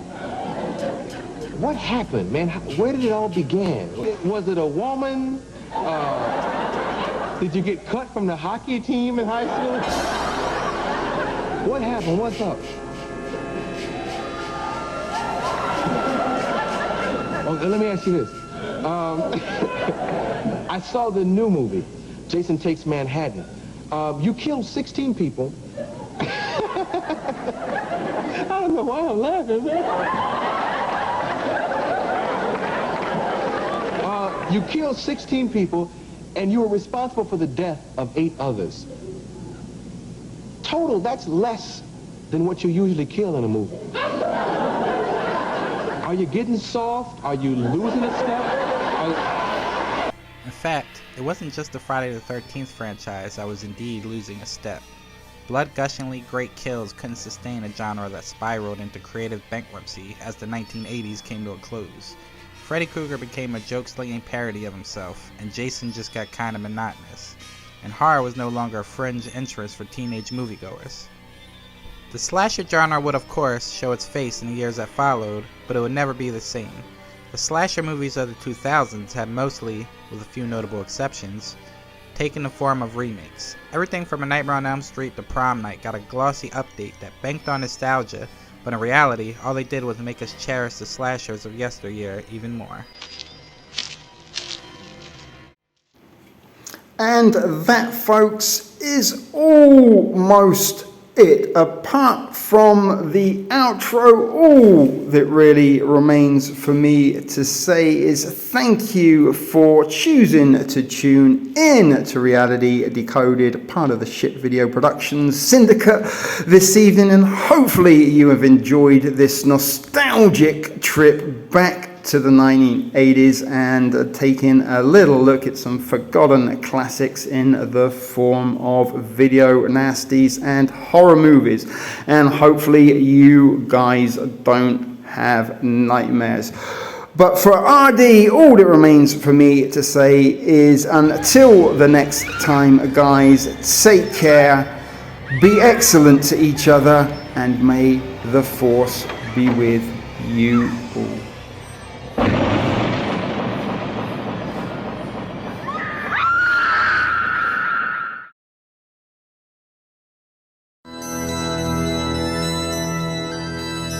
Okay. Show me.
does!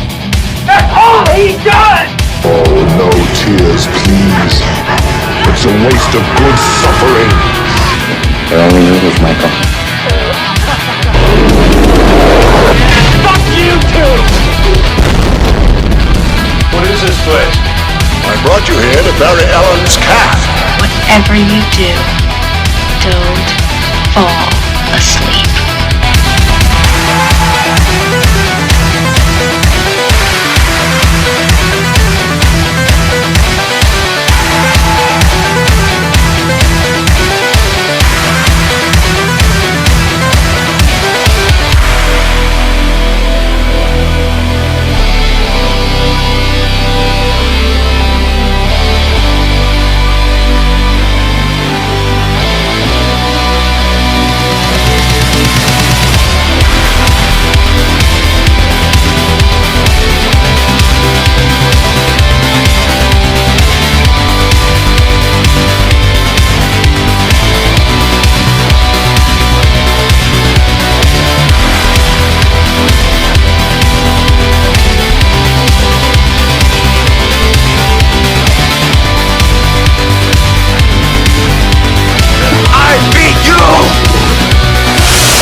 Be excellent to each other.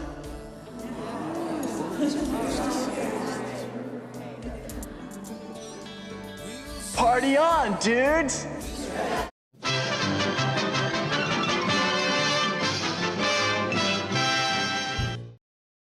Sit, Ubu, sit.